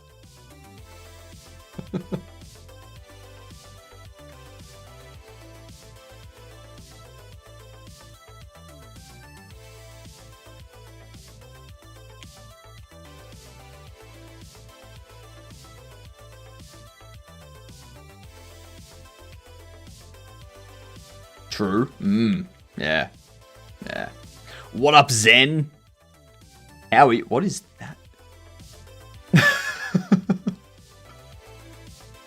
Just a random popper. I like that emote. I like that emote. Very nice. Very nice. To all of you that have joined, I hope you like Frurp. Frurp is our mascot. It is the bestest frog in all of Twitch. If you don't like Frurp,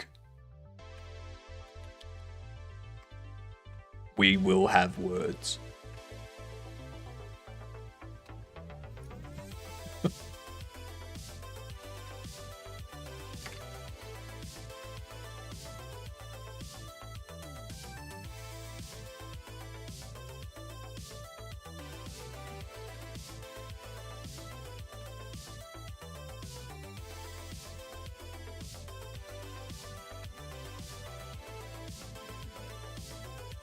Let's see. I do like Frurp. Frurp. Frurp. Frurpke. There you go. That's the name of it. It's Frurpke. Thank you, Coopol, for the extra to the 24-hour stream challenge. Everyone, throw as many points as you can into the stream challenge. Yeah? We want to do a very large stream. Yes. Thank you for the follow. Much appreciated. You're officially a good dunt. It's spelled like that.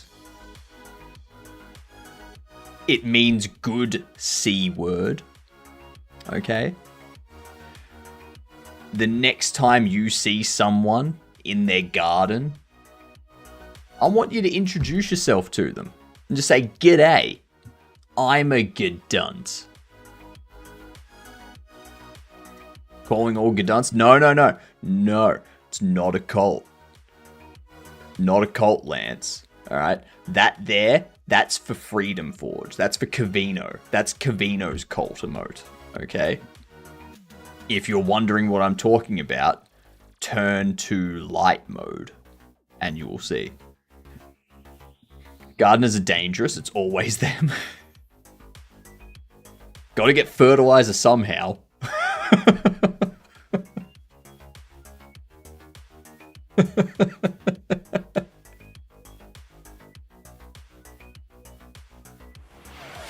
Hydrate? Sure thing.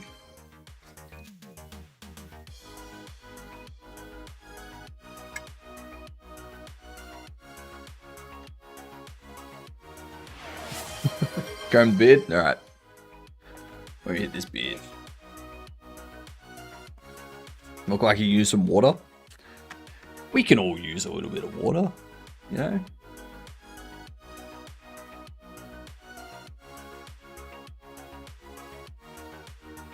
I'm actually surprised that I'm able to stream right now. Because, like, 30 minutes before I started streaming, it was perfectly fine outside. And then all of a sudden, it was rain so heavy that I could see like half a block away. It was ridiculous. I was certain my power was going to go out.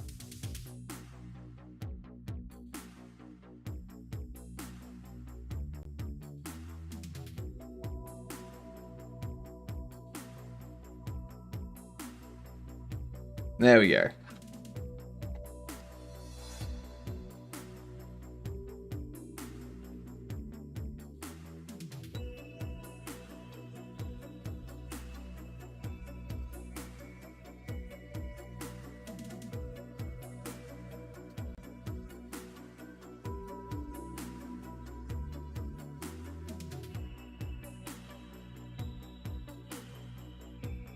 There we go.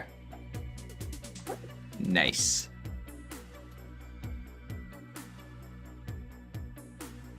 Nice and combed and neat. Lovely.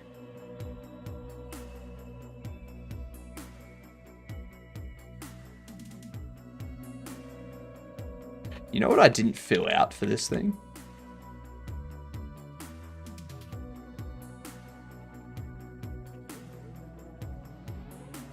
Location and activity.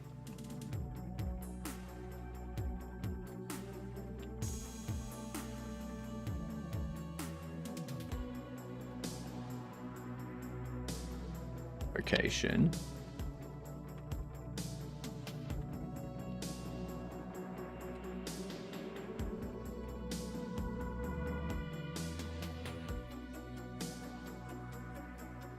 Do that. Now I'm going to have to go through.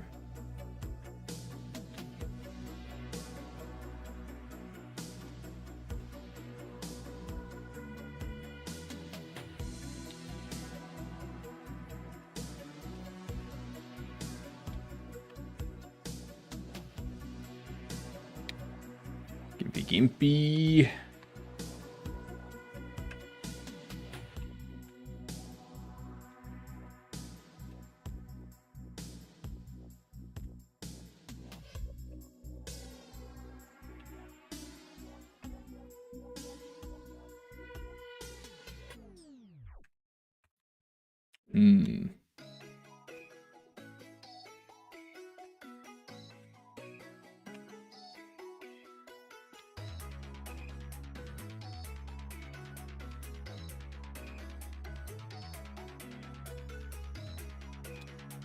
Pop this in here.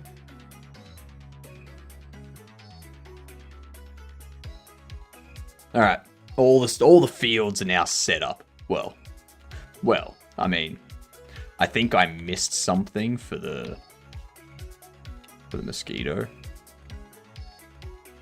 No, I didn't. Good.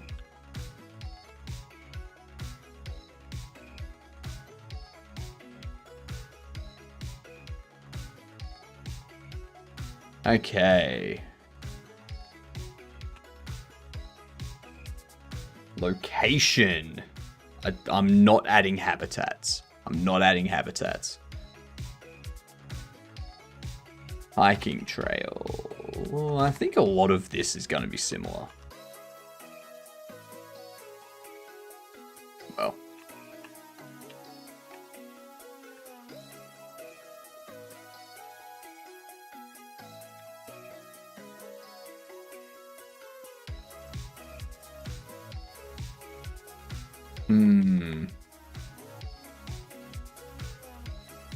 Where are death adders normally found?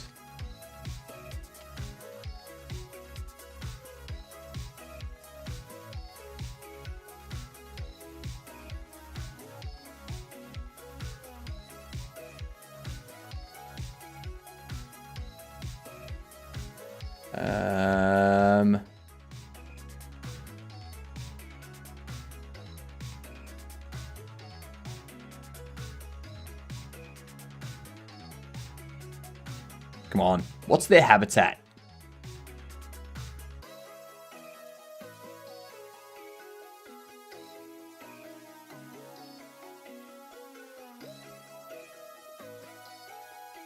Forest and woodlands, grasslands, and heath.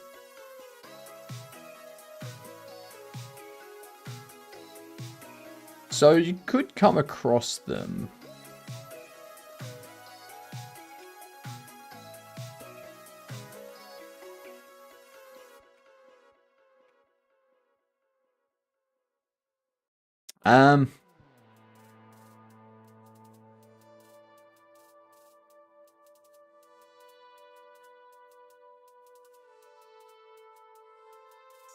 What else?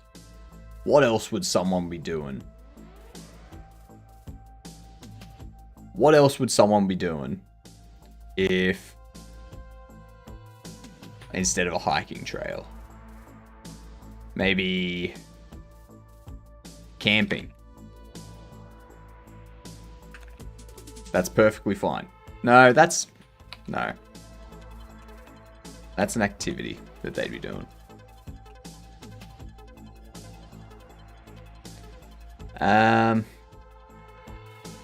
Forest, woodlands, grasslands, heath.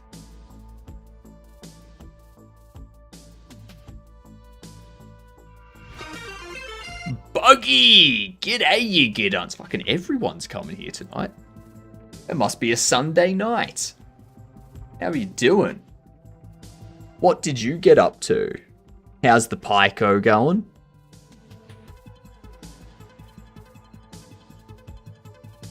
As you can see, we're just filling out some information for this.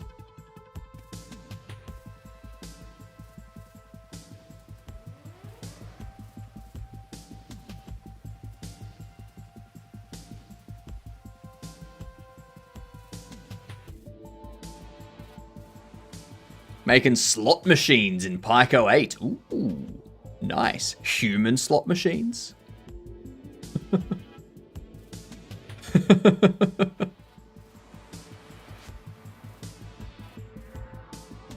Buggy slot machines. Oh, so slot machines. All slot machines are buggy. That's why you can't win.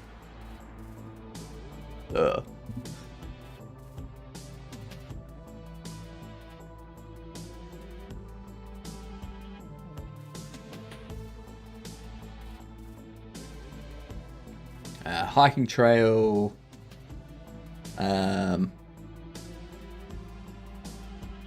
Paddock. A paddock. Baling hay. What's a death adder? That's a death adder.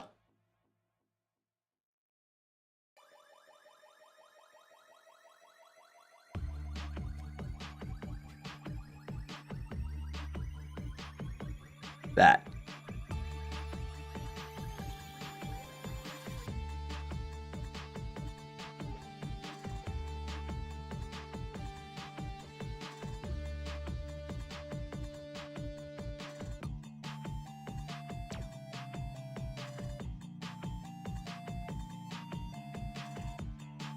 Look at how well that blends in.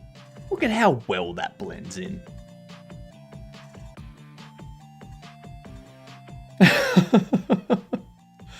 I guess if you encounter one, it's a death out of nowhere. It's the final boss of the latest horror game. Life.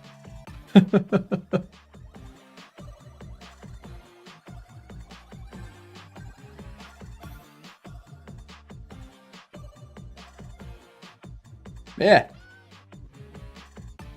They're actually like, their bites are lethal, but not like, oh my god, in like 30 minutes you're going to die kind of thing. Like, you know. You got a couple of hours. The final boss of Westworld.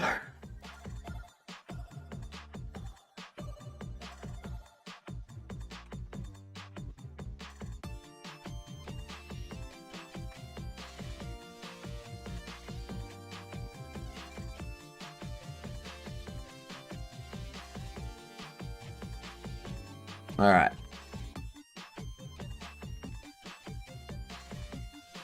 On to the Eastern Brown Snake.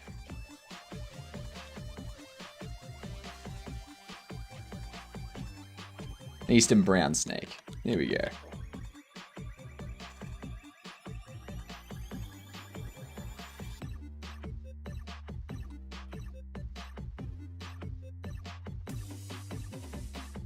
Do you like snakes? No. No, I don't. No, I do not.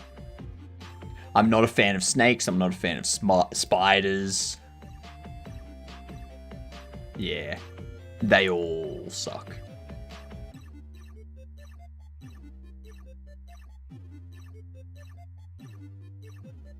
Let's see. Eastern Brown Snake now.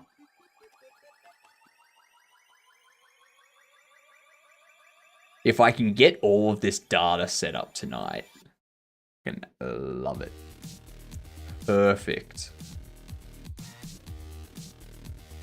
Appearance.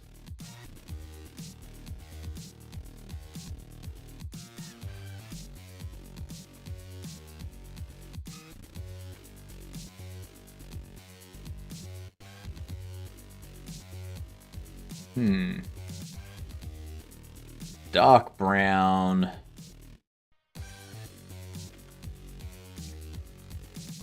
Dark brown to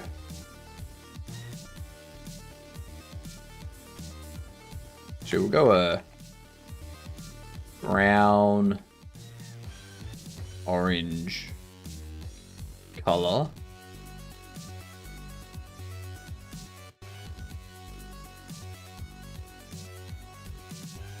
Let's see.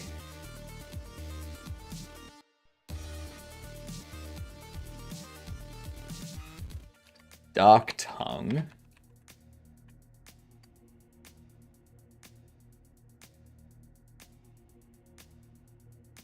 Irises are blackish, yellow orange, yellow brown ring around the pupil.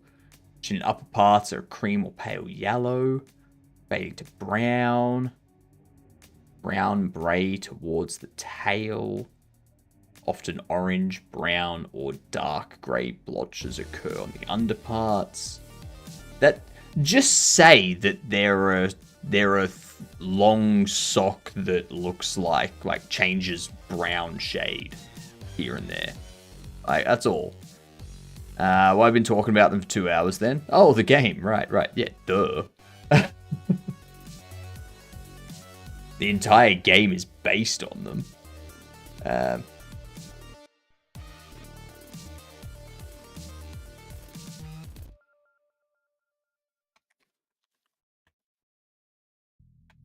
Orange color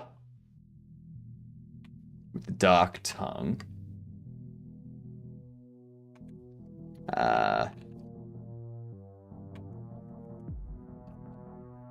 Yellow brown ring around their iris.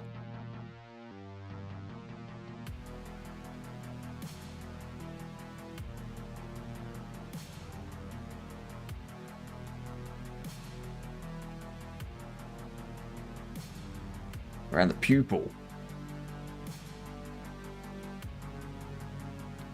I forgot we were even working on the game. My brain cuts out anything it doesn't understand. Would it help you to know that I'm actually upside down? You're making a snake clone. You're quite thorough with your research. It's for JernJam. It is for JernJam. Man versus nature being the theme. So, obviously, an Australian has the best experience with versing nature. Given I walk outside and immediately get into a fight as if it's Pokemon.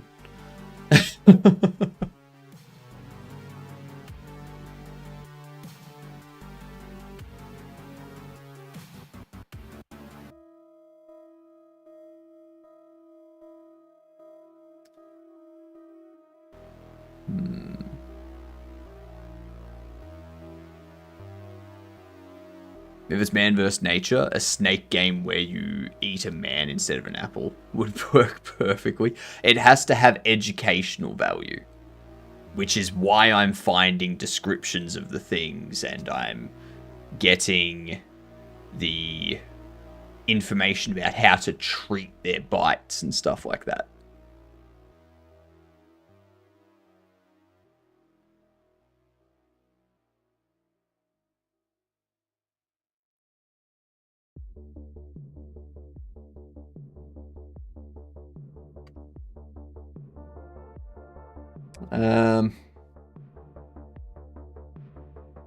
Yeah, it is, isn't it?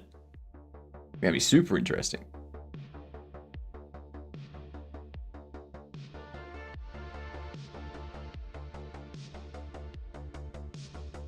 The chin and underparts. Chin and underbelly are a cream or pale yellow.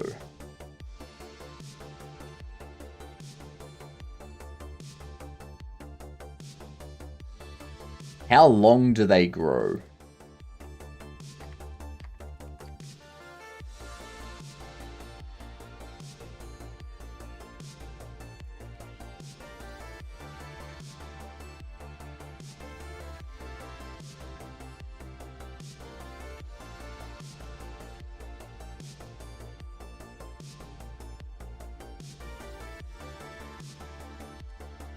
Let's move this up here.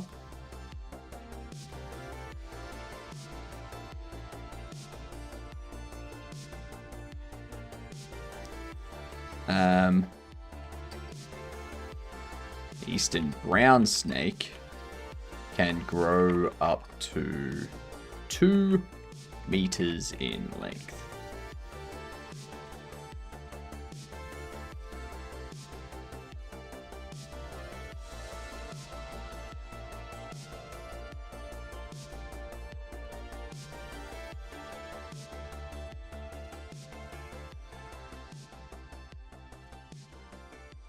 All right, treatment.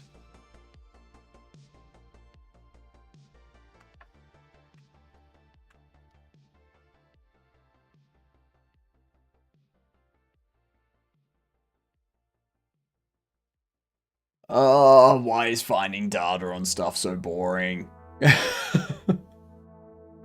Why can't the data just already be done and made?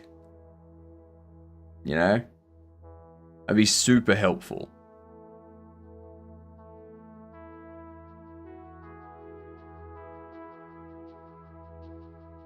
First aid for brown snake bites. Same for other snake bites.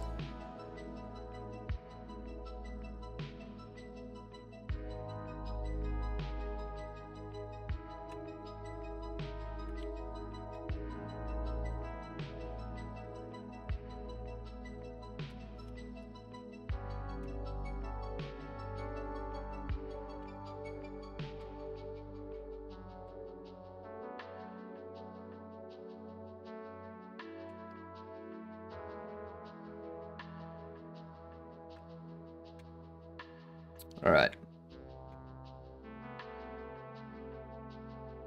What are their habitats?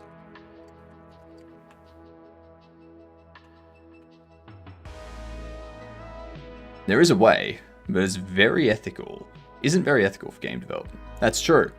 I am not using AI. Primarily because I'd have to try and get AI to put it into this format, which would be a nightmare in and of itself. Add the information on the animals you have, then ask it to research the descriptions for each and put it into a small statement, then collect the information on the look of what each bite is, then AI will collect it for it. That sounds like too much trouble.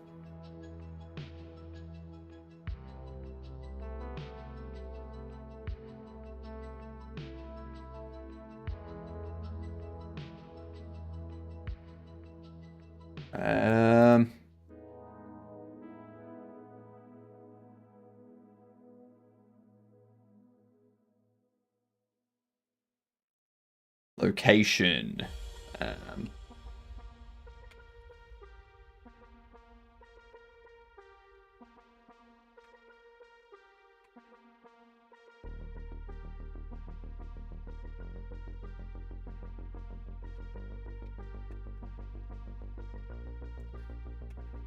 Hiking trail. Pool area. Garden. Hiking trail, pool area, garden. Shed. Okay. You can find a brown snake anywhere.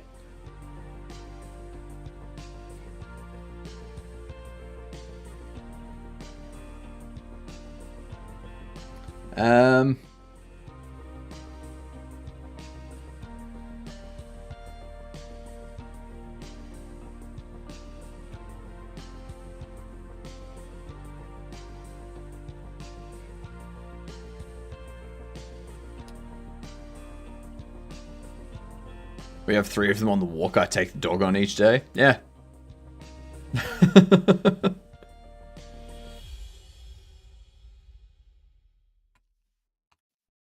Gardening, hiking.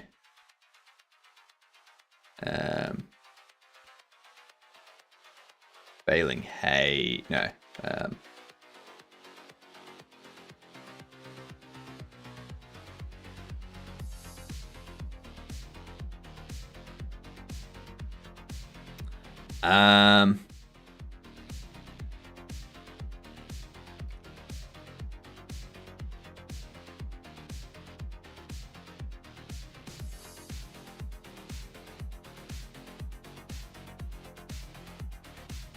I'm just gonna leave it as that. I can't be bothered thinking of too many different things. Bite description.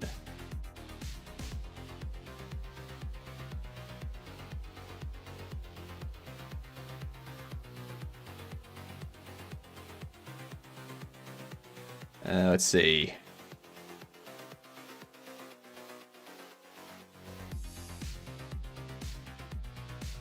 So we have the eastern brown snake bite description.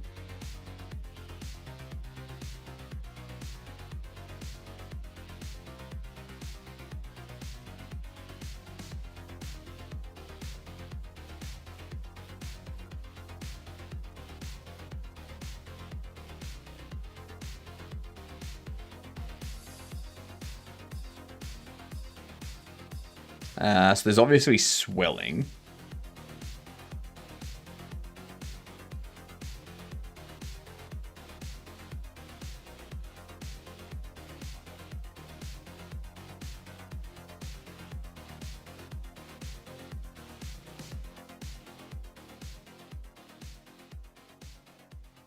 Likewise, swelling, nausea.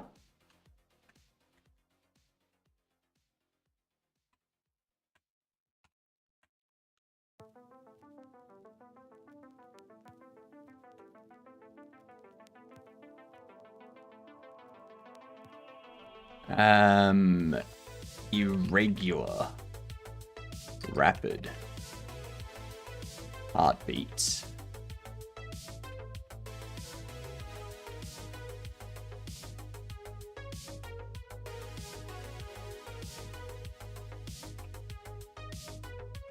Blurred vision.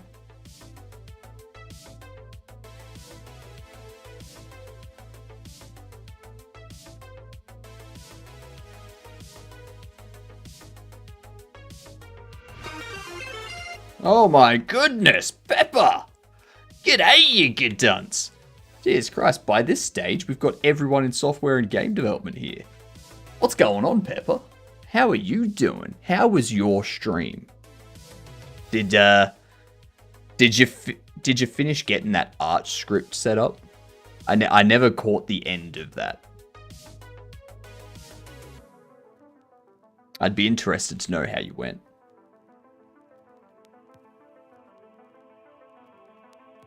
We're just setting up data for our JernJam game, so that we've got a bunch of different stuff in there for callers that call in to say, and for people that are playing to try and figure out, that type of stuff.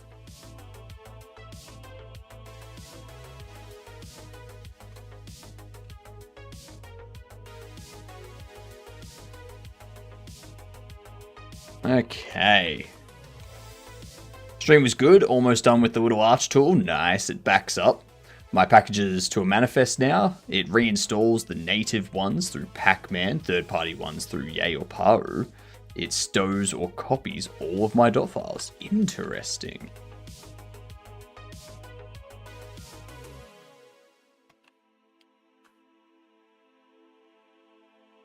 Just need to add system config backup restores. Yeah, fair. Fair.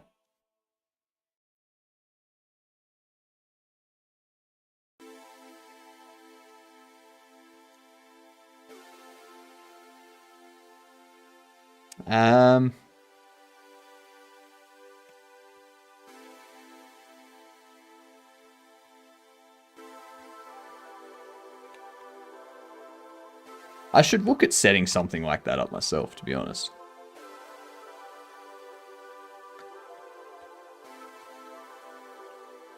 I wonder if there's a tool out there that'll do it. Once it's done, I'm going to reformat my iMac and make it run Arch. Smart. Very, very smart. Give it an upgrade. Best upgrade you can get.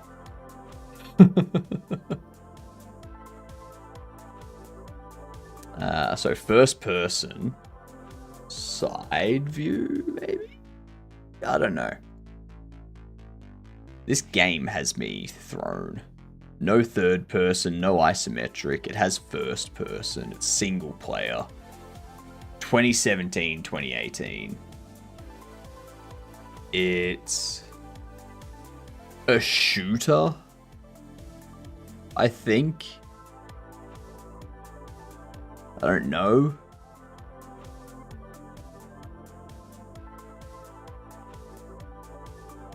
The goal with this tool is to support as many package managers as I can. It has a config file, so you can point it to your .files repo and tell it what package managers to use. Nice. Nice.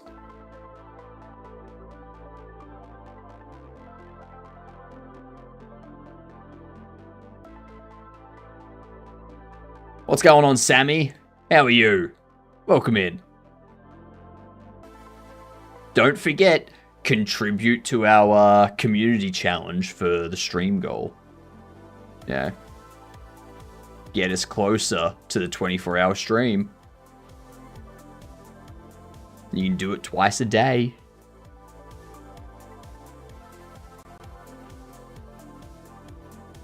I don't know. BioShock Infinite. Action, horror, survival. Resident Evil.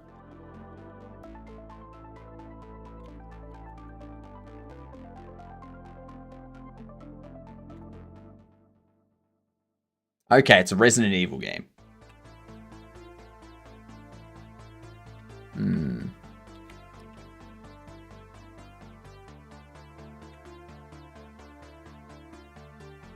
It's going to be first person and virtual reality.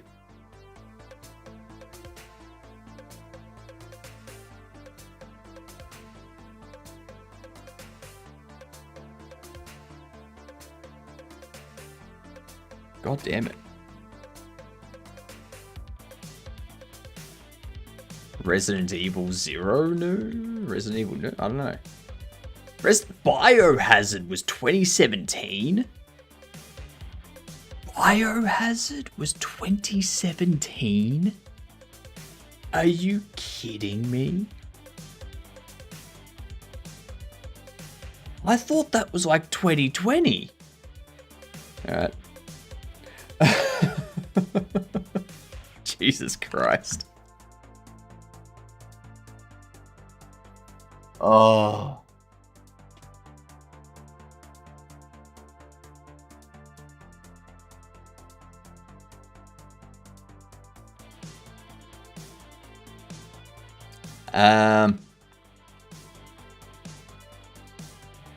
Muscle paralysis.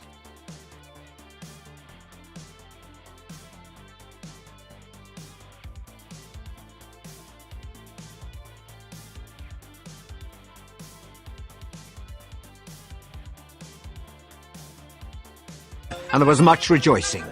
Yay! Ads are over.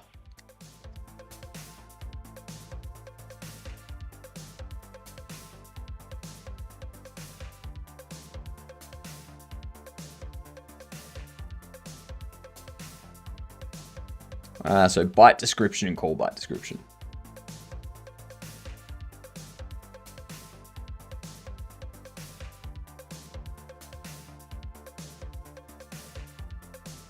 Jesus Christ.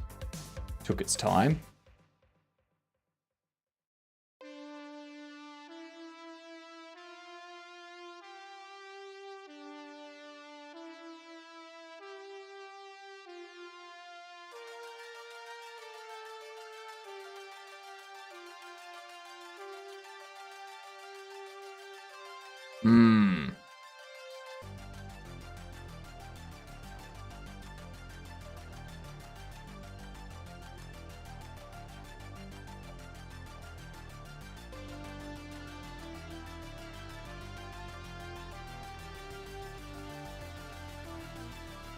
It seems pretty small. Seems like a very small bite. It's amazing that something that looks that unnoticeable can be so bad.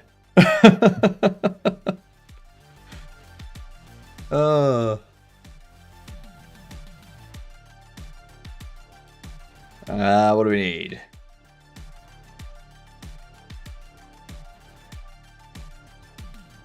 Two small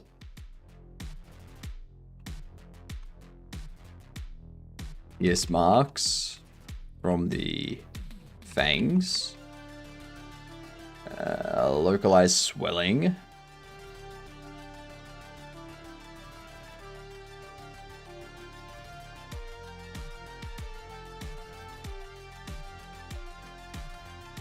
Around the bite.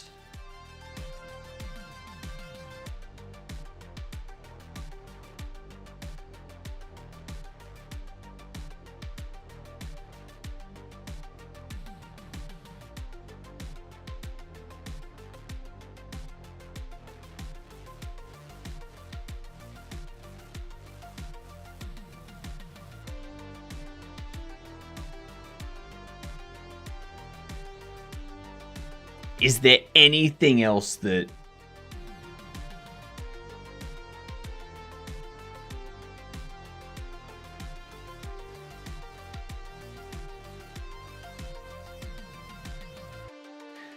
There's nothing else. It doesn't describe it in any other way.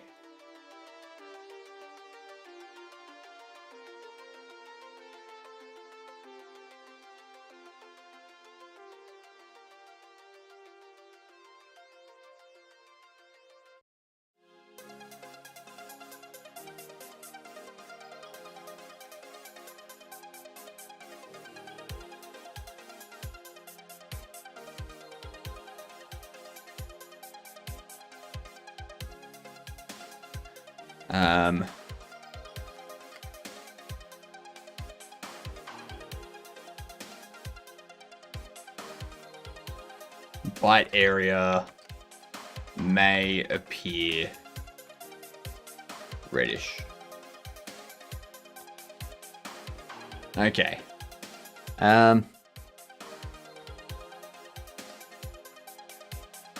It's a little swollen. And the bite marks small. Doesn't look that bad. A little red with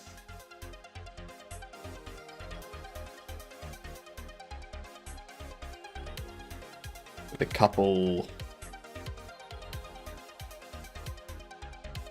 punctures. With a couple punctures that look like bang marks. There we go.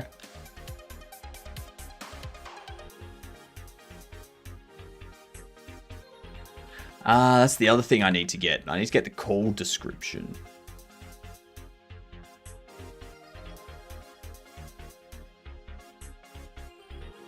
God damn it. There's so much of this data that I need to create.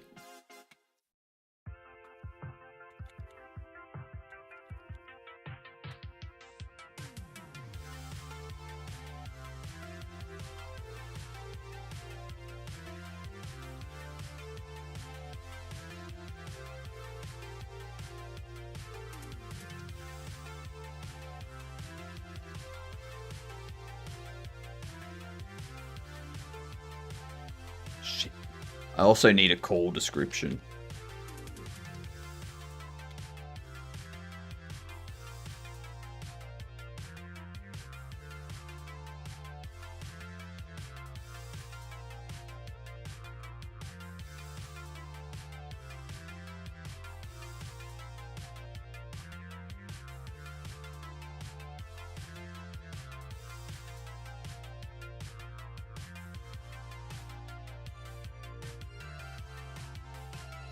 All right.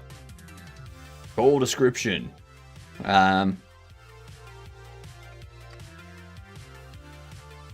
It looks brownish.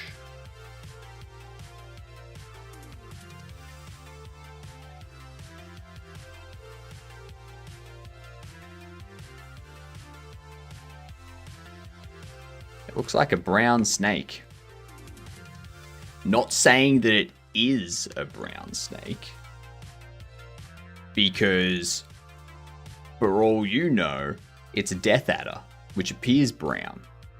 Yeah. Yeah.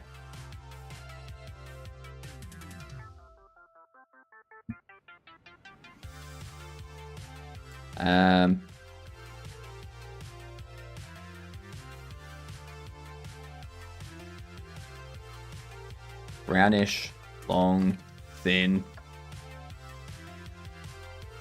General snake look. Good enough. Good enough.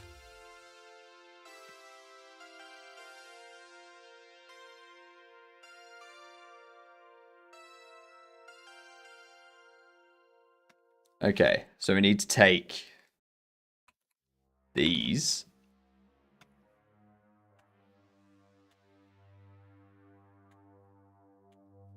Pop this up here.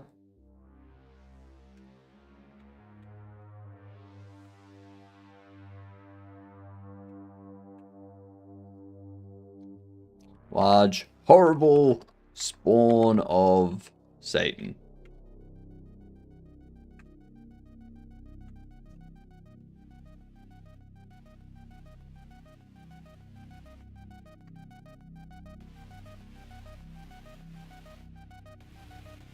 Okay. Garden ant.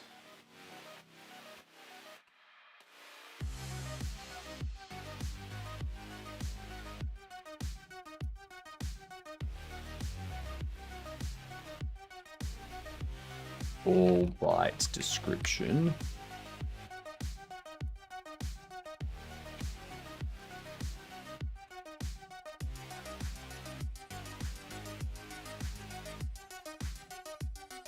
Full description.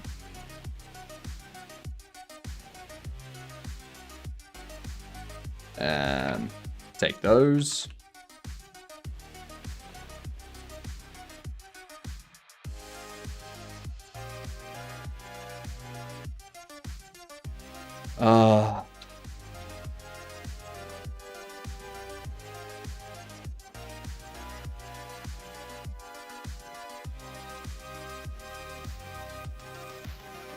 At least it, like, the good thing is, I know that most of the code is done. So I can take this time to just make sure I get all this correct. Yeah.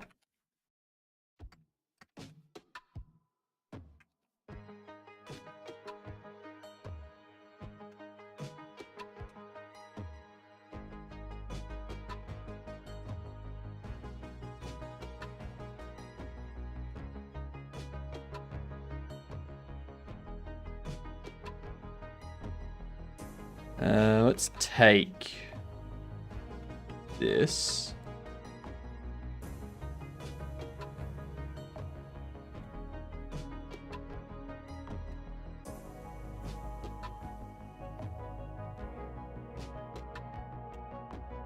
All right.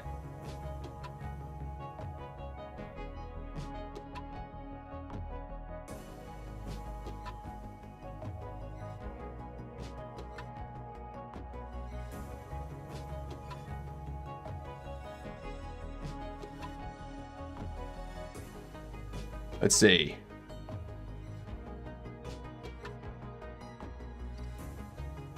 Garden ant.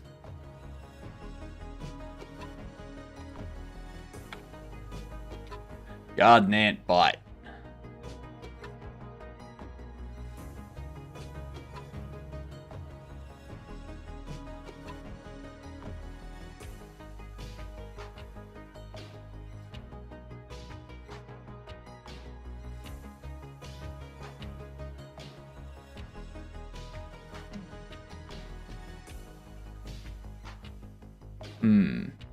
I just want a general garden ant bite.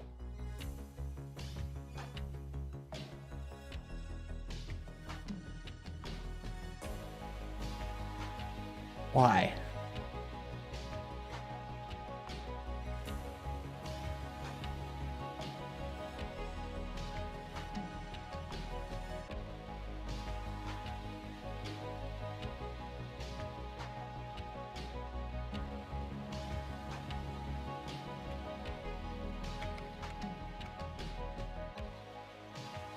I'll go black house ant.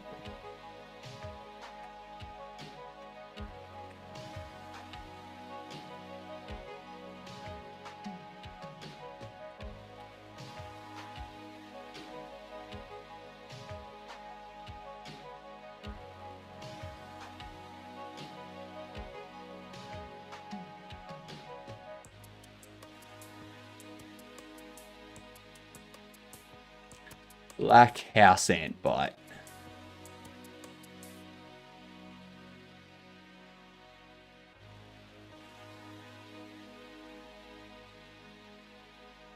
Welcome back, Lance. G'day to you.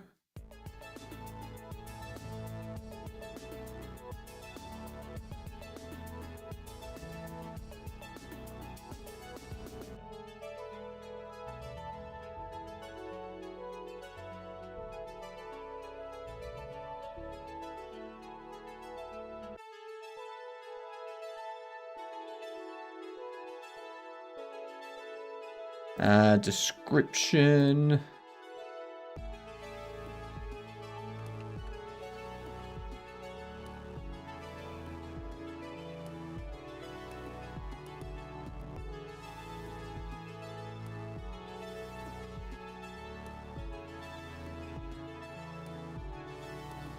What is that A?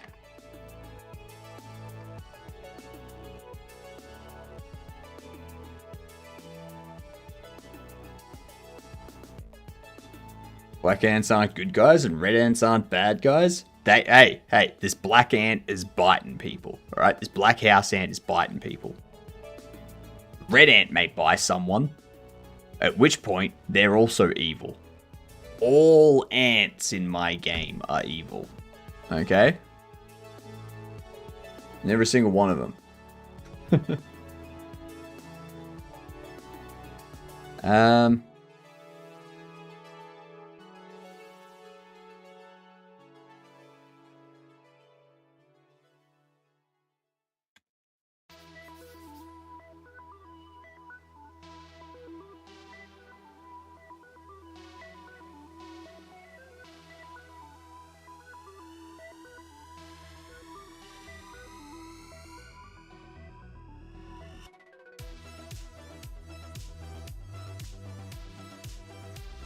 I'm gonna quit. Just to open this back up. What's with the A? What's this A?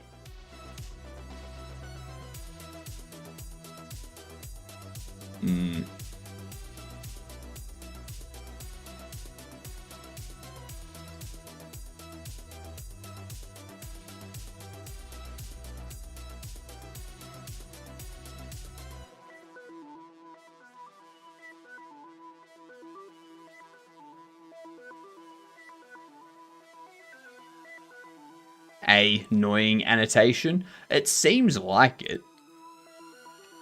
Very frustrating. Small six-legged insect with 3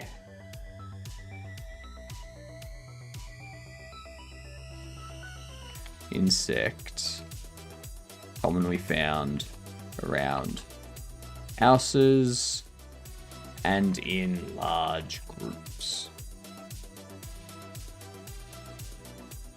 People will be calling you over an ant bite. Isn't that something to just be ignored? Yes, if you're a normal person, that is correct. But people can have allergic reactions to ant bites.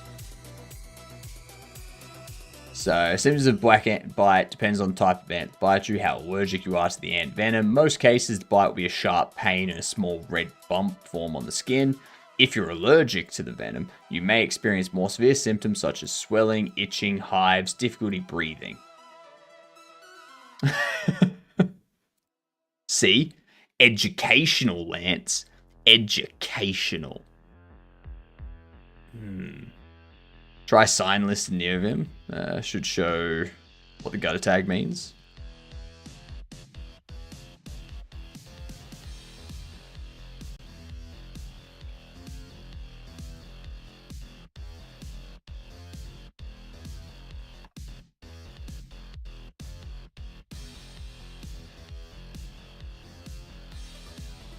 None of those were an A. In bloody Australia, the ants will remove your arm. Yeah. Yeah. This is true, Bix. This is true.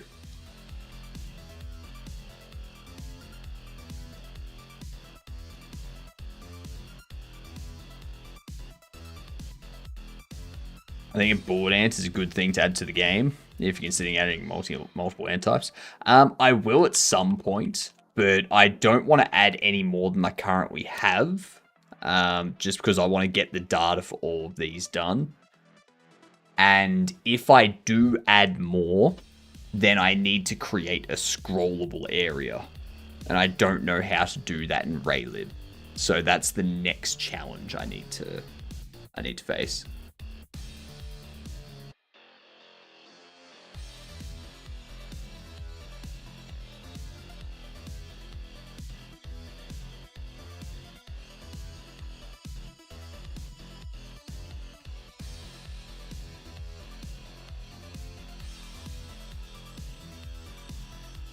Washing dishes.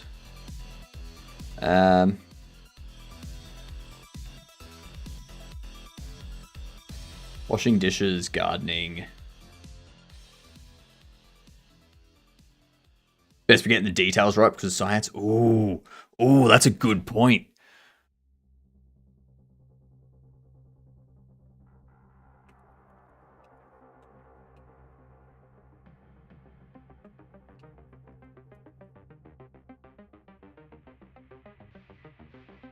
Hmm.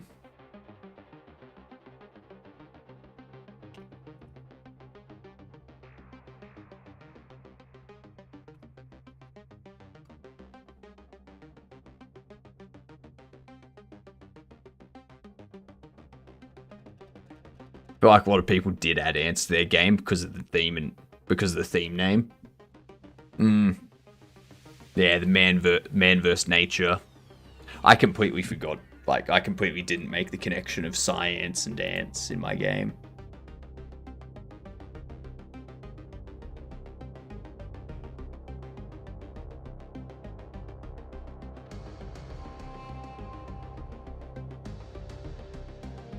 Where's the bite description in this?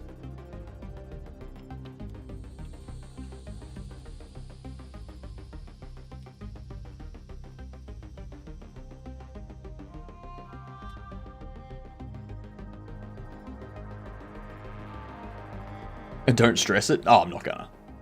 I'm not gonna.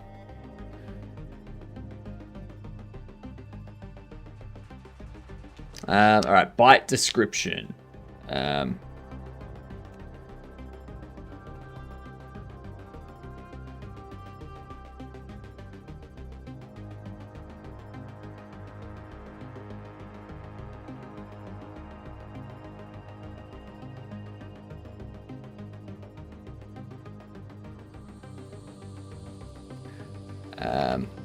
Sharp pain followed by a small amount of swelling.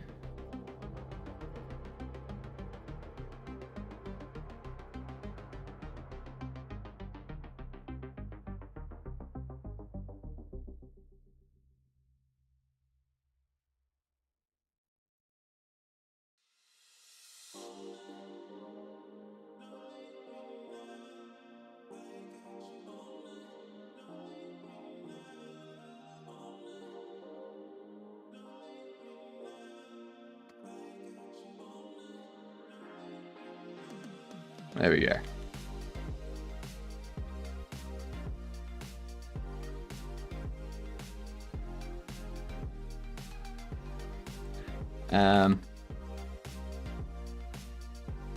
Didn't really see it.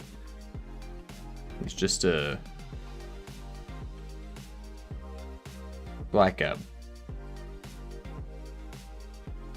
looked like a speck of dust.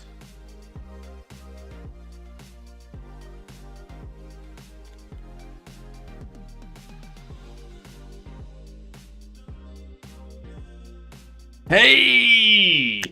Good work, Insuna. Now, can you tell me what that does?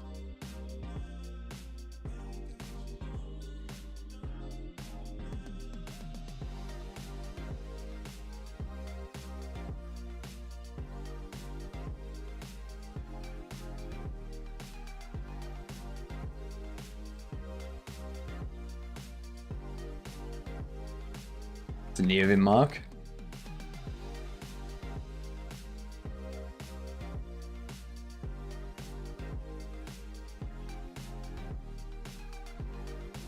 You can use them to jump between marks quickly.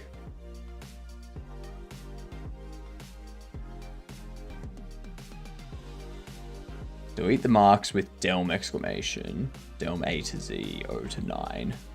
Then force the shard of right.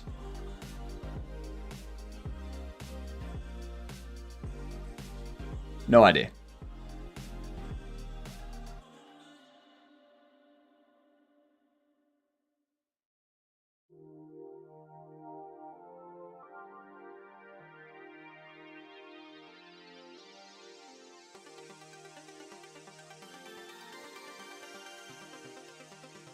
And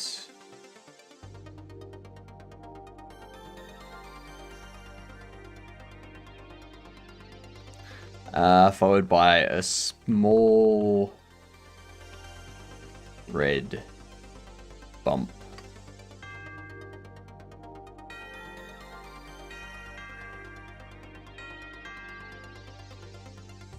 Appearing at the bite location.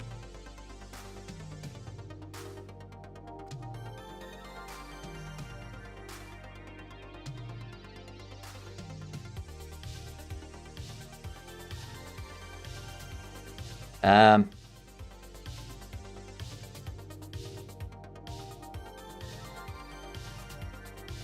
was an insect, I assume. The call description for an ant is very difficult to kind of not make it obvious, you know.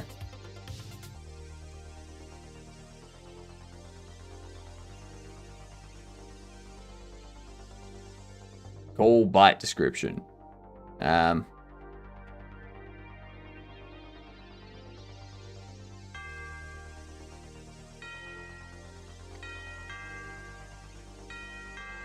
Small red bum.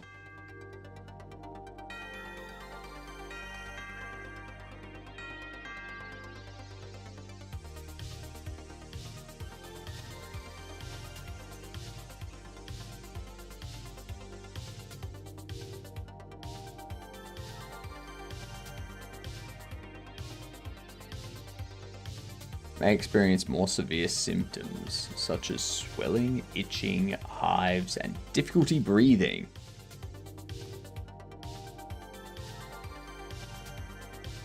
It's a little itchy.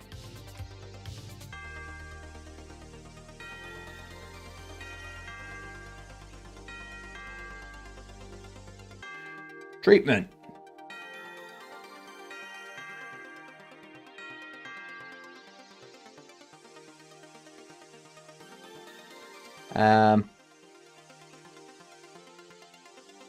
Wash the affected area with soap and warm water.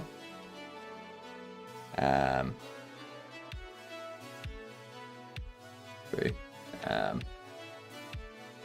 Monitor for any allergic reactions.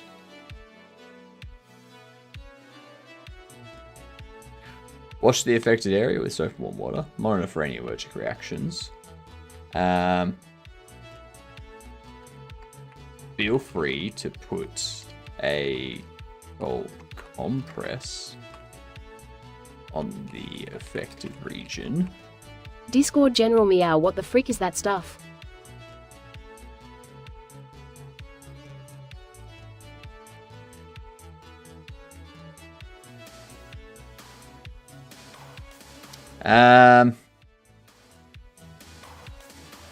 That's thermal paste. Assuming they haven't spilled anything. Actually, no. No, that's that looks like the laptop's gotten water in it. And the water's mixing with thermal paste and dust. Because there's dust in it based on the last photo. Based on the cup, it looks like thermal paste.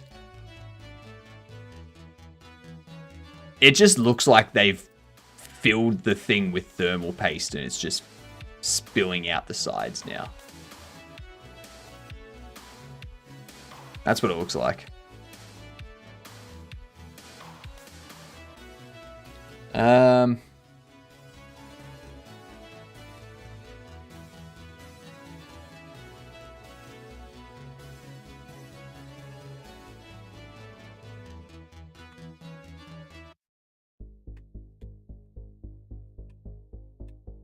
Seek medical attention if you are allergic. But why is it purplish colored? Purplish colored. It's not purplish colored.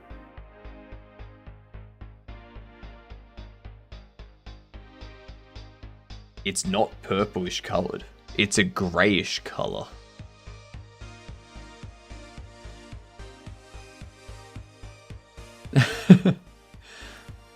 It's like a grayish color. And the only part of it that looks purplish appears to be a reflection of light off the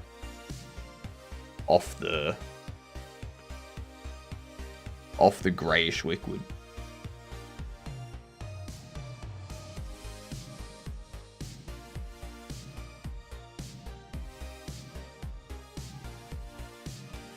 if you are allergic, or if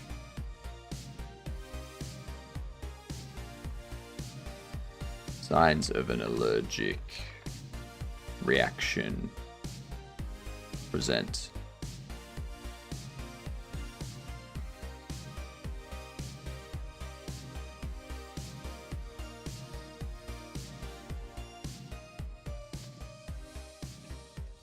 Signs of allergic reaction can be hives,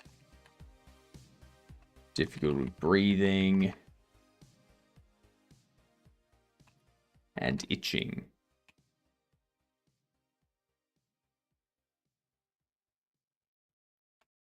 Well, the original post, which I don't know where it is, most of them said battery acid. I mean, it could have been battery acid. Could have been. But yeah, it does look like they've just put a shit ton of thermal paste in there, and just like it's just like squishing out and like leaking everywhere because they've just filled the case with thermal paste.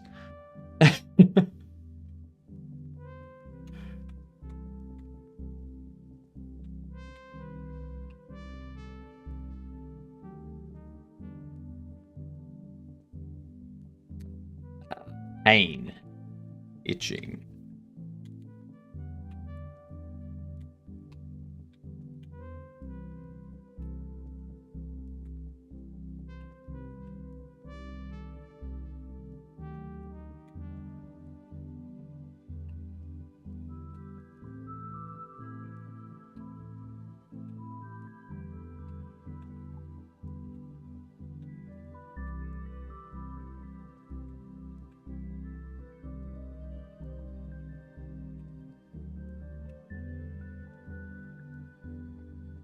Difficulty breathing.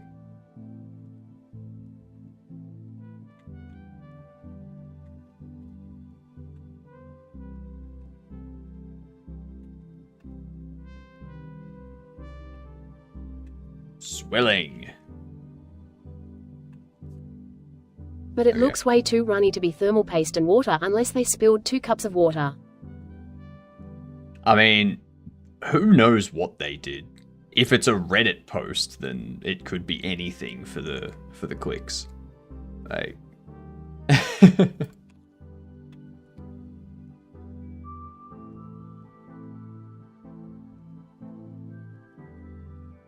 okay.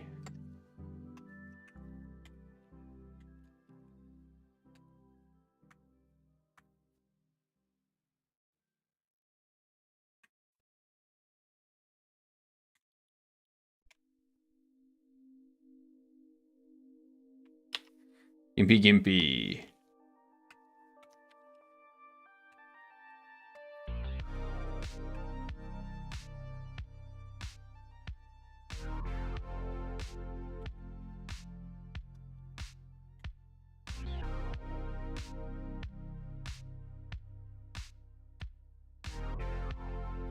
Hiking trail.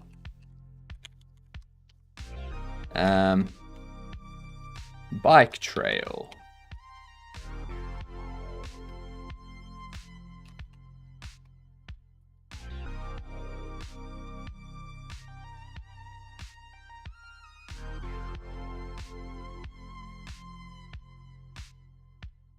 Your PCR will wrist. Yeah, those images are generally fake.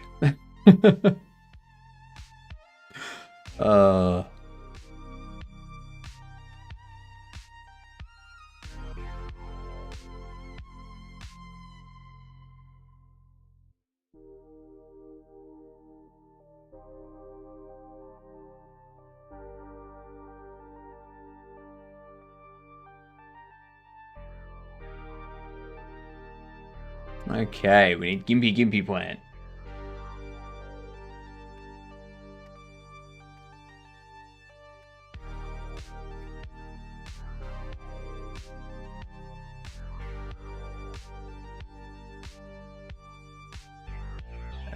Gimpy Gimpy plant.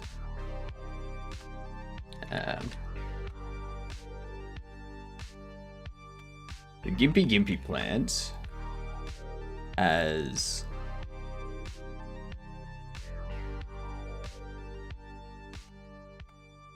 large, broad leaves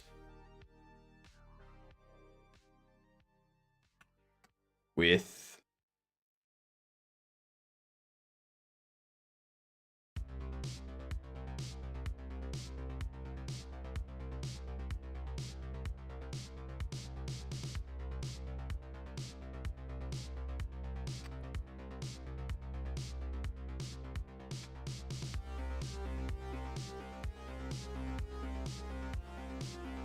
I'd call them heart-shaped.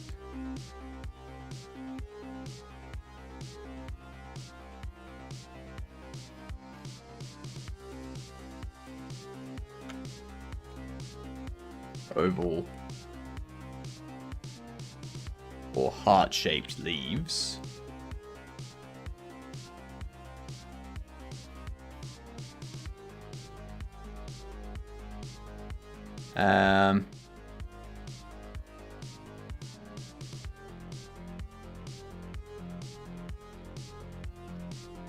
With sawtooth edges.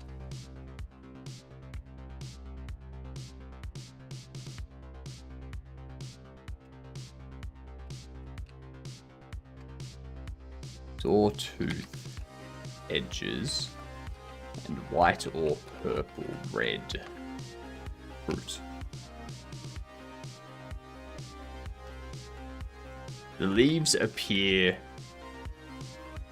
furry due to the dense covering of stinging hairs.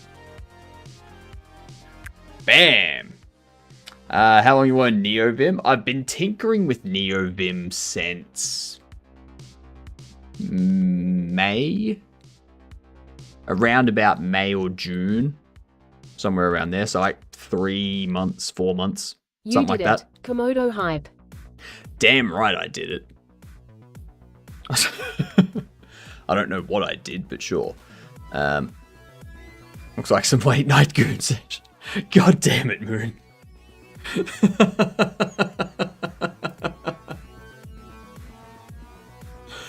Oh, God. That's funny.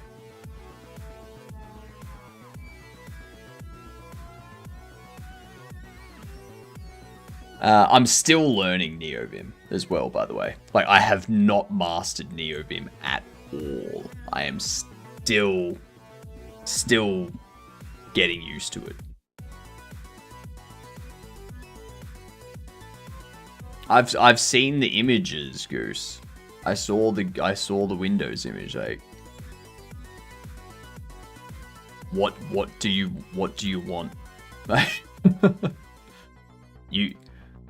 I've got other things to do on the stream, Goose, than just look at every Discord image you post, okay? I got a game to make. And now I have to focus on code for 10 minutes. Alright, description.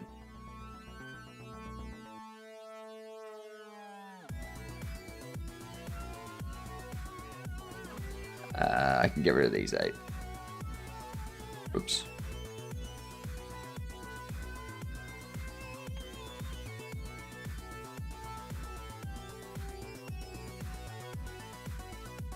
You are a game and I'll disappear and totally sleep.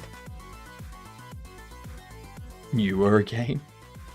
I wish I was a game. If I was a game, then I'd sell myself. For other people's enjoyment? That sounds wrong.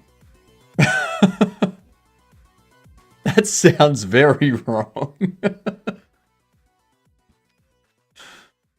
If I was a game, I'd restart you from the beginning.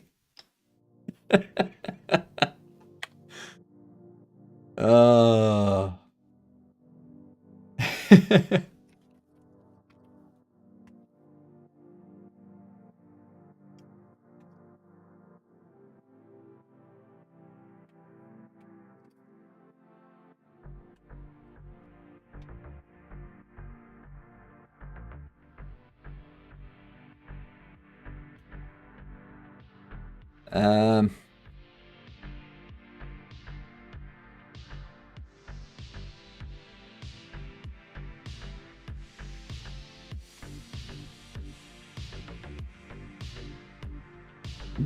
Better wish you aren't in a Souls game. Well, aren't we all in a Souls game?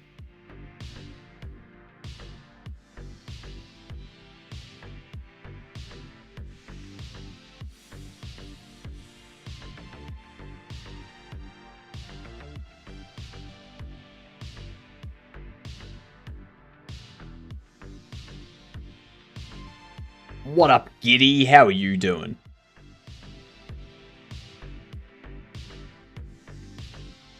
Call by description.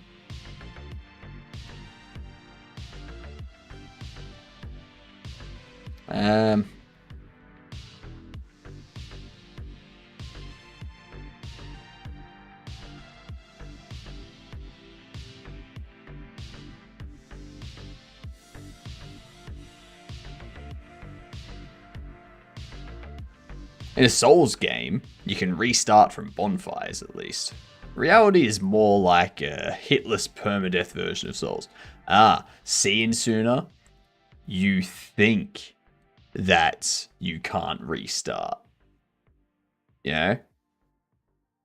You know? Did you... What was it?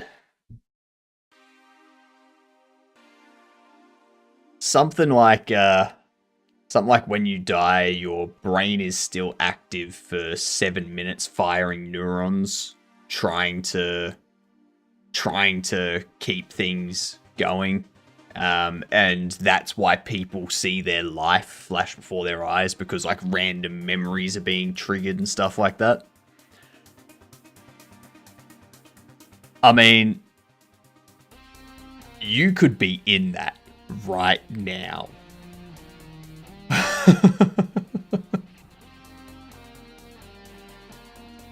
Having one painless infinite death instead of infinite gruesome deaths.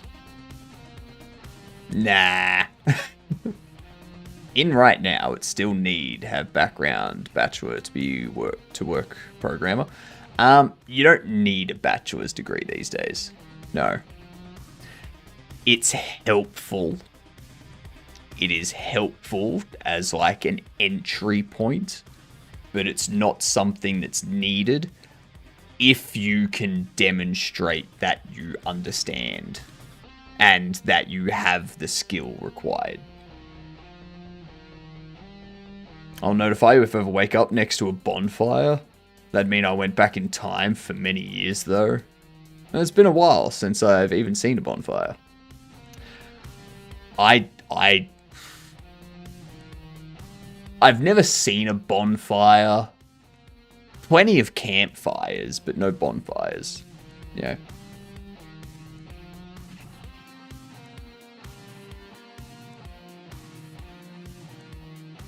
Alright, bite description.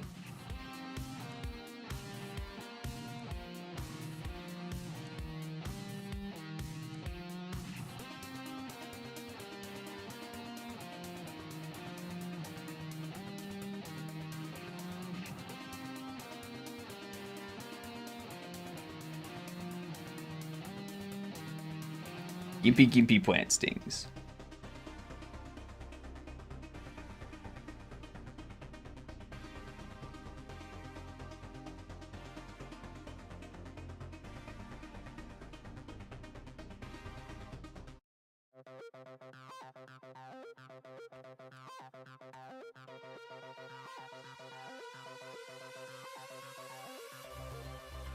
Looks like a...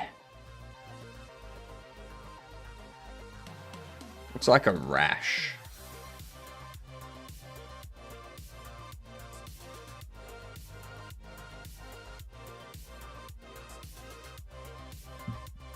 The way you save in Souls games is sometimes by sitting in a campfire. We sit beside it. That's true. That's true. Nobody wants to sit in a campfire. Maybe that's why we can't restart. Yeah. Yeah. Maybe that's why they believed in reincarnation all the way back. because way back when, they used to always have like huge bonfires in like the center of settlements and stuff. Yeah, like Viking era time. You know, they'd have like a giant party and a giant feast, and they'd have a giant bonfire. And maybe they respawned there. Who knows? Maybe they went out, fought, lost, and then they respawned back at that spot. And it was only when they actually ran out of souls that they went to Valhalla. Who knows? Who knows?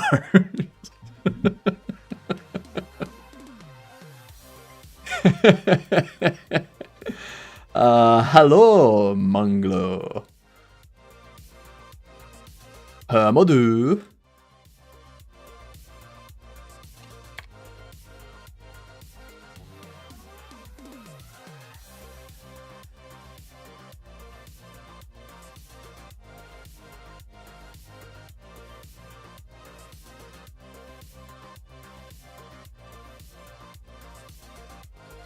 Gimpy plant treatment. Caffeine levels rising. Nice. Nice.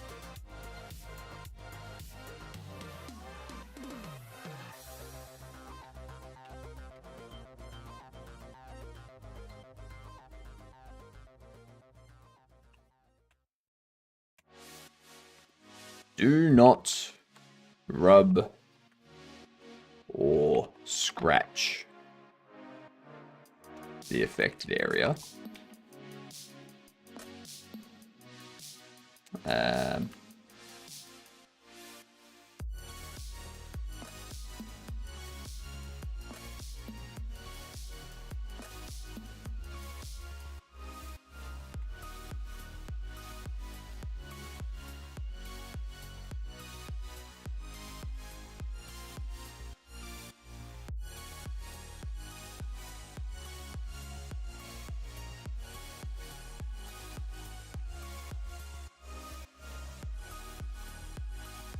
Pop that there.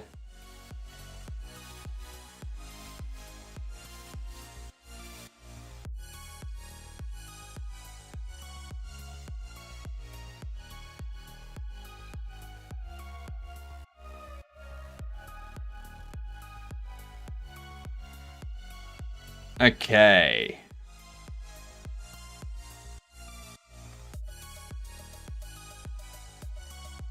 What are the symptoms?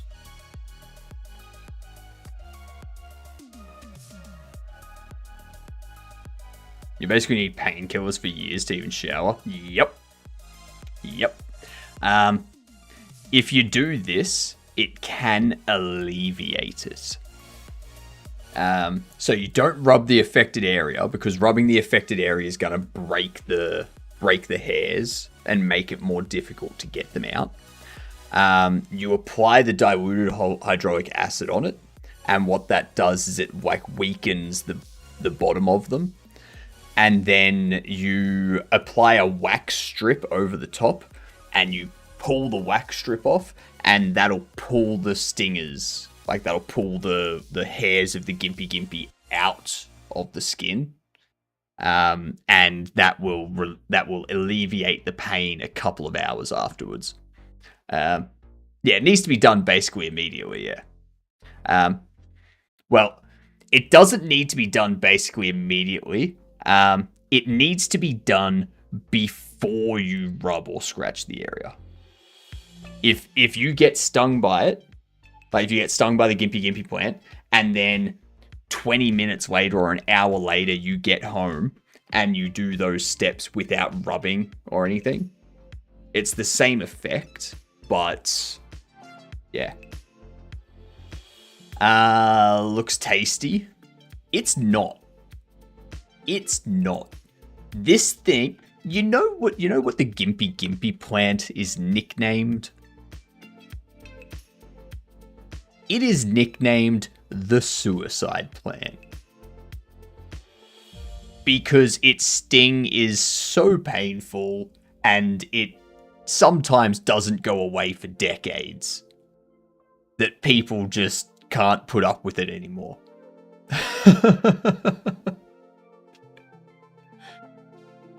Most people will think of it like a nettle or something and they'll scratch. Yeah, exactly.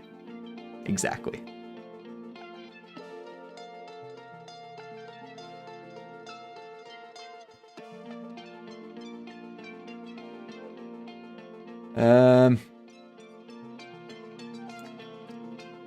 Gimpy symptoms.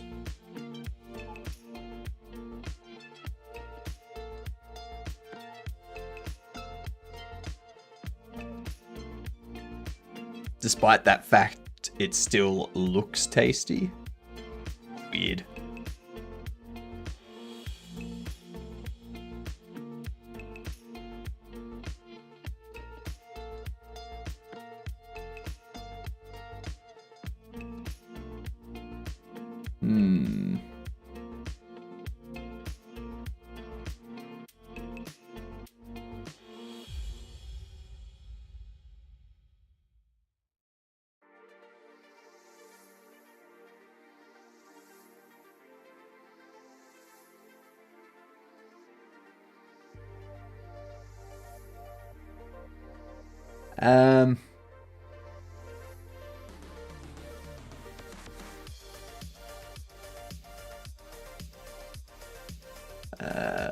Let's see.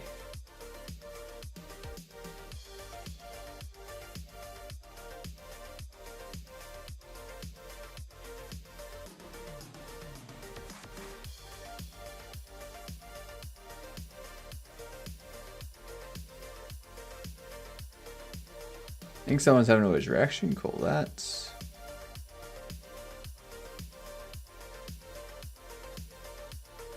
Pain. Itchy. I want to get this finished before we end.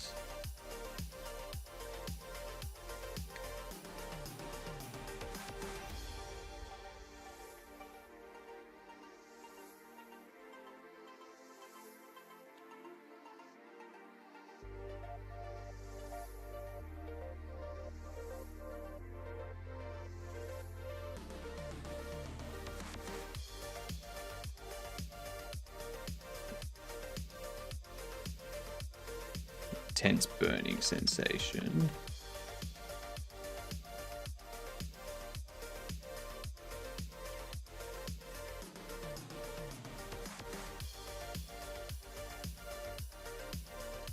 There we go.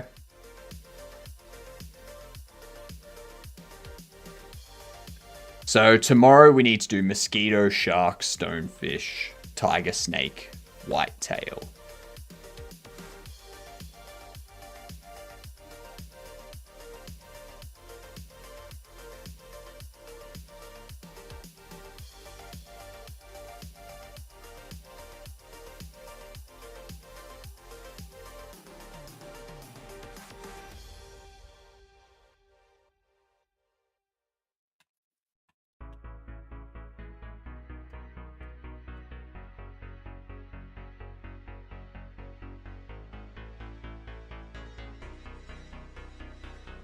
Alright, cool.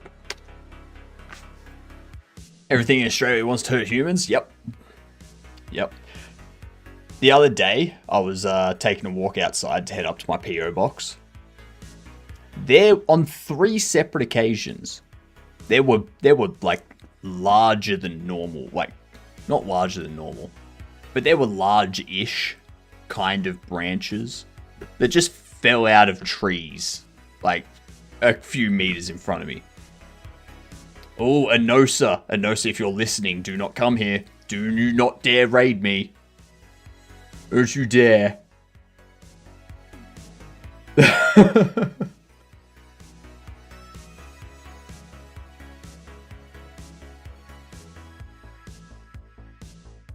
Alright, we're raiding Anosa. We're raiding Anosa.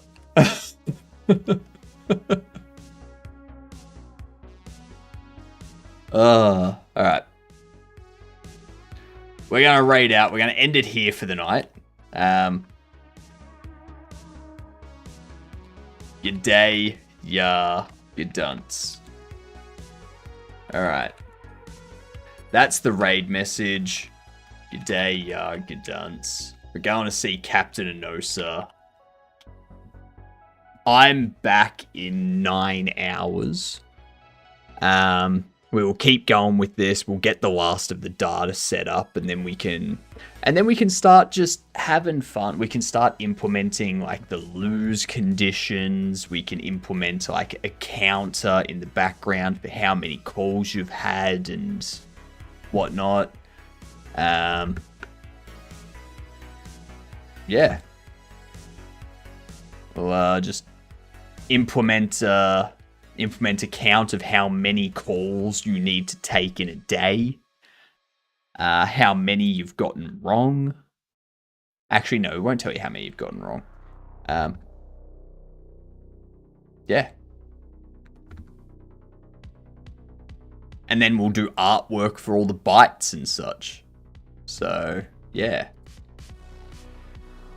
This game's basically complete at this point. I'll see you in 9 hours. Good night, you good dunce.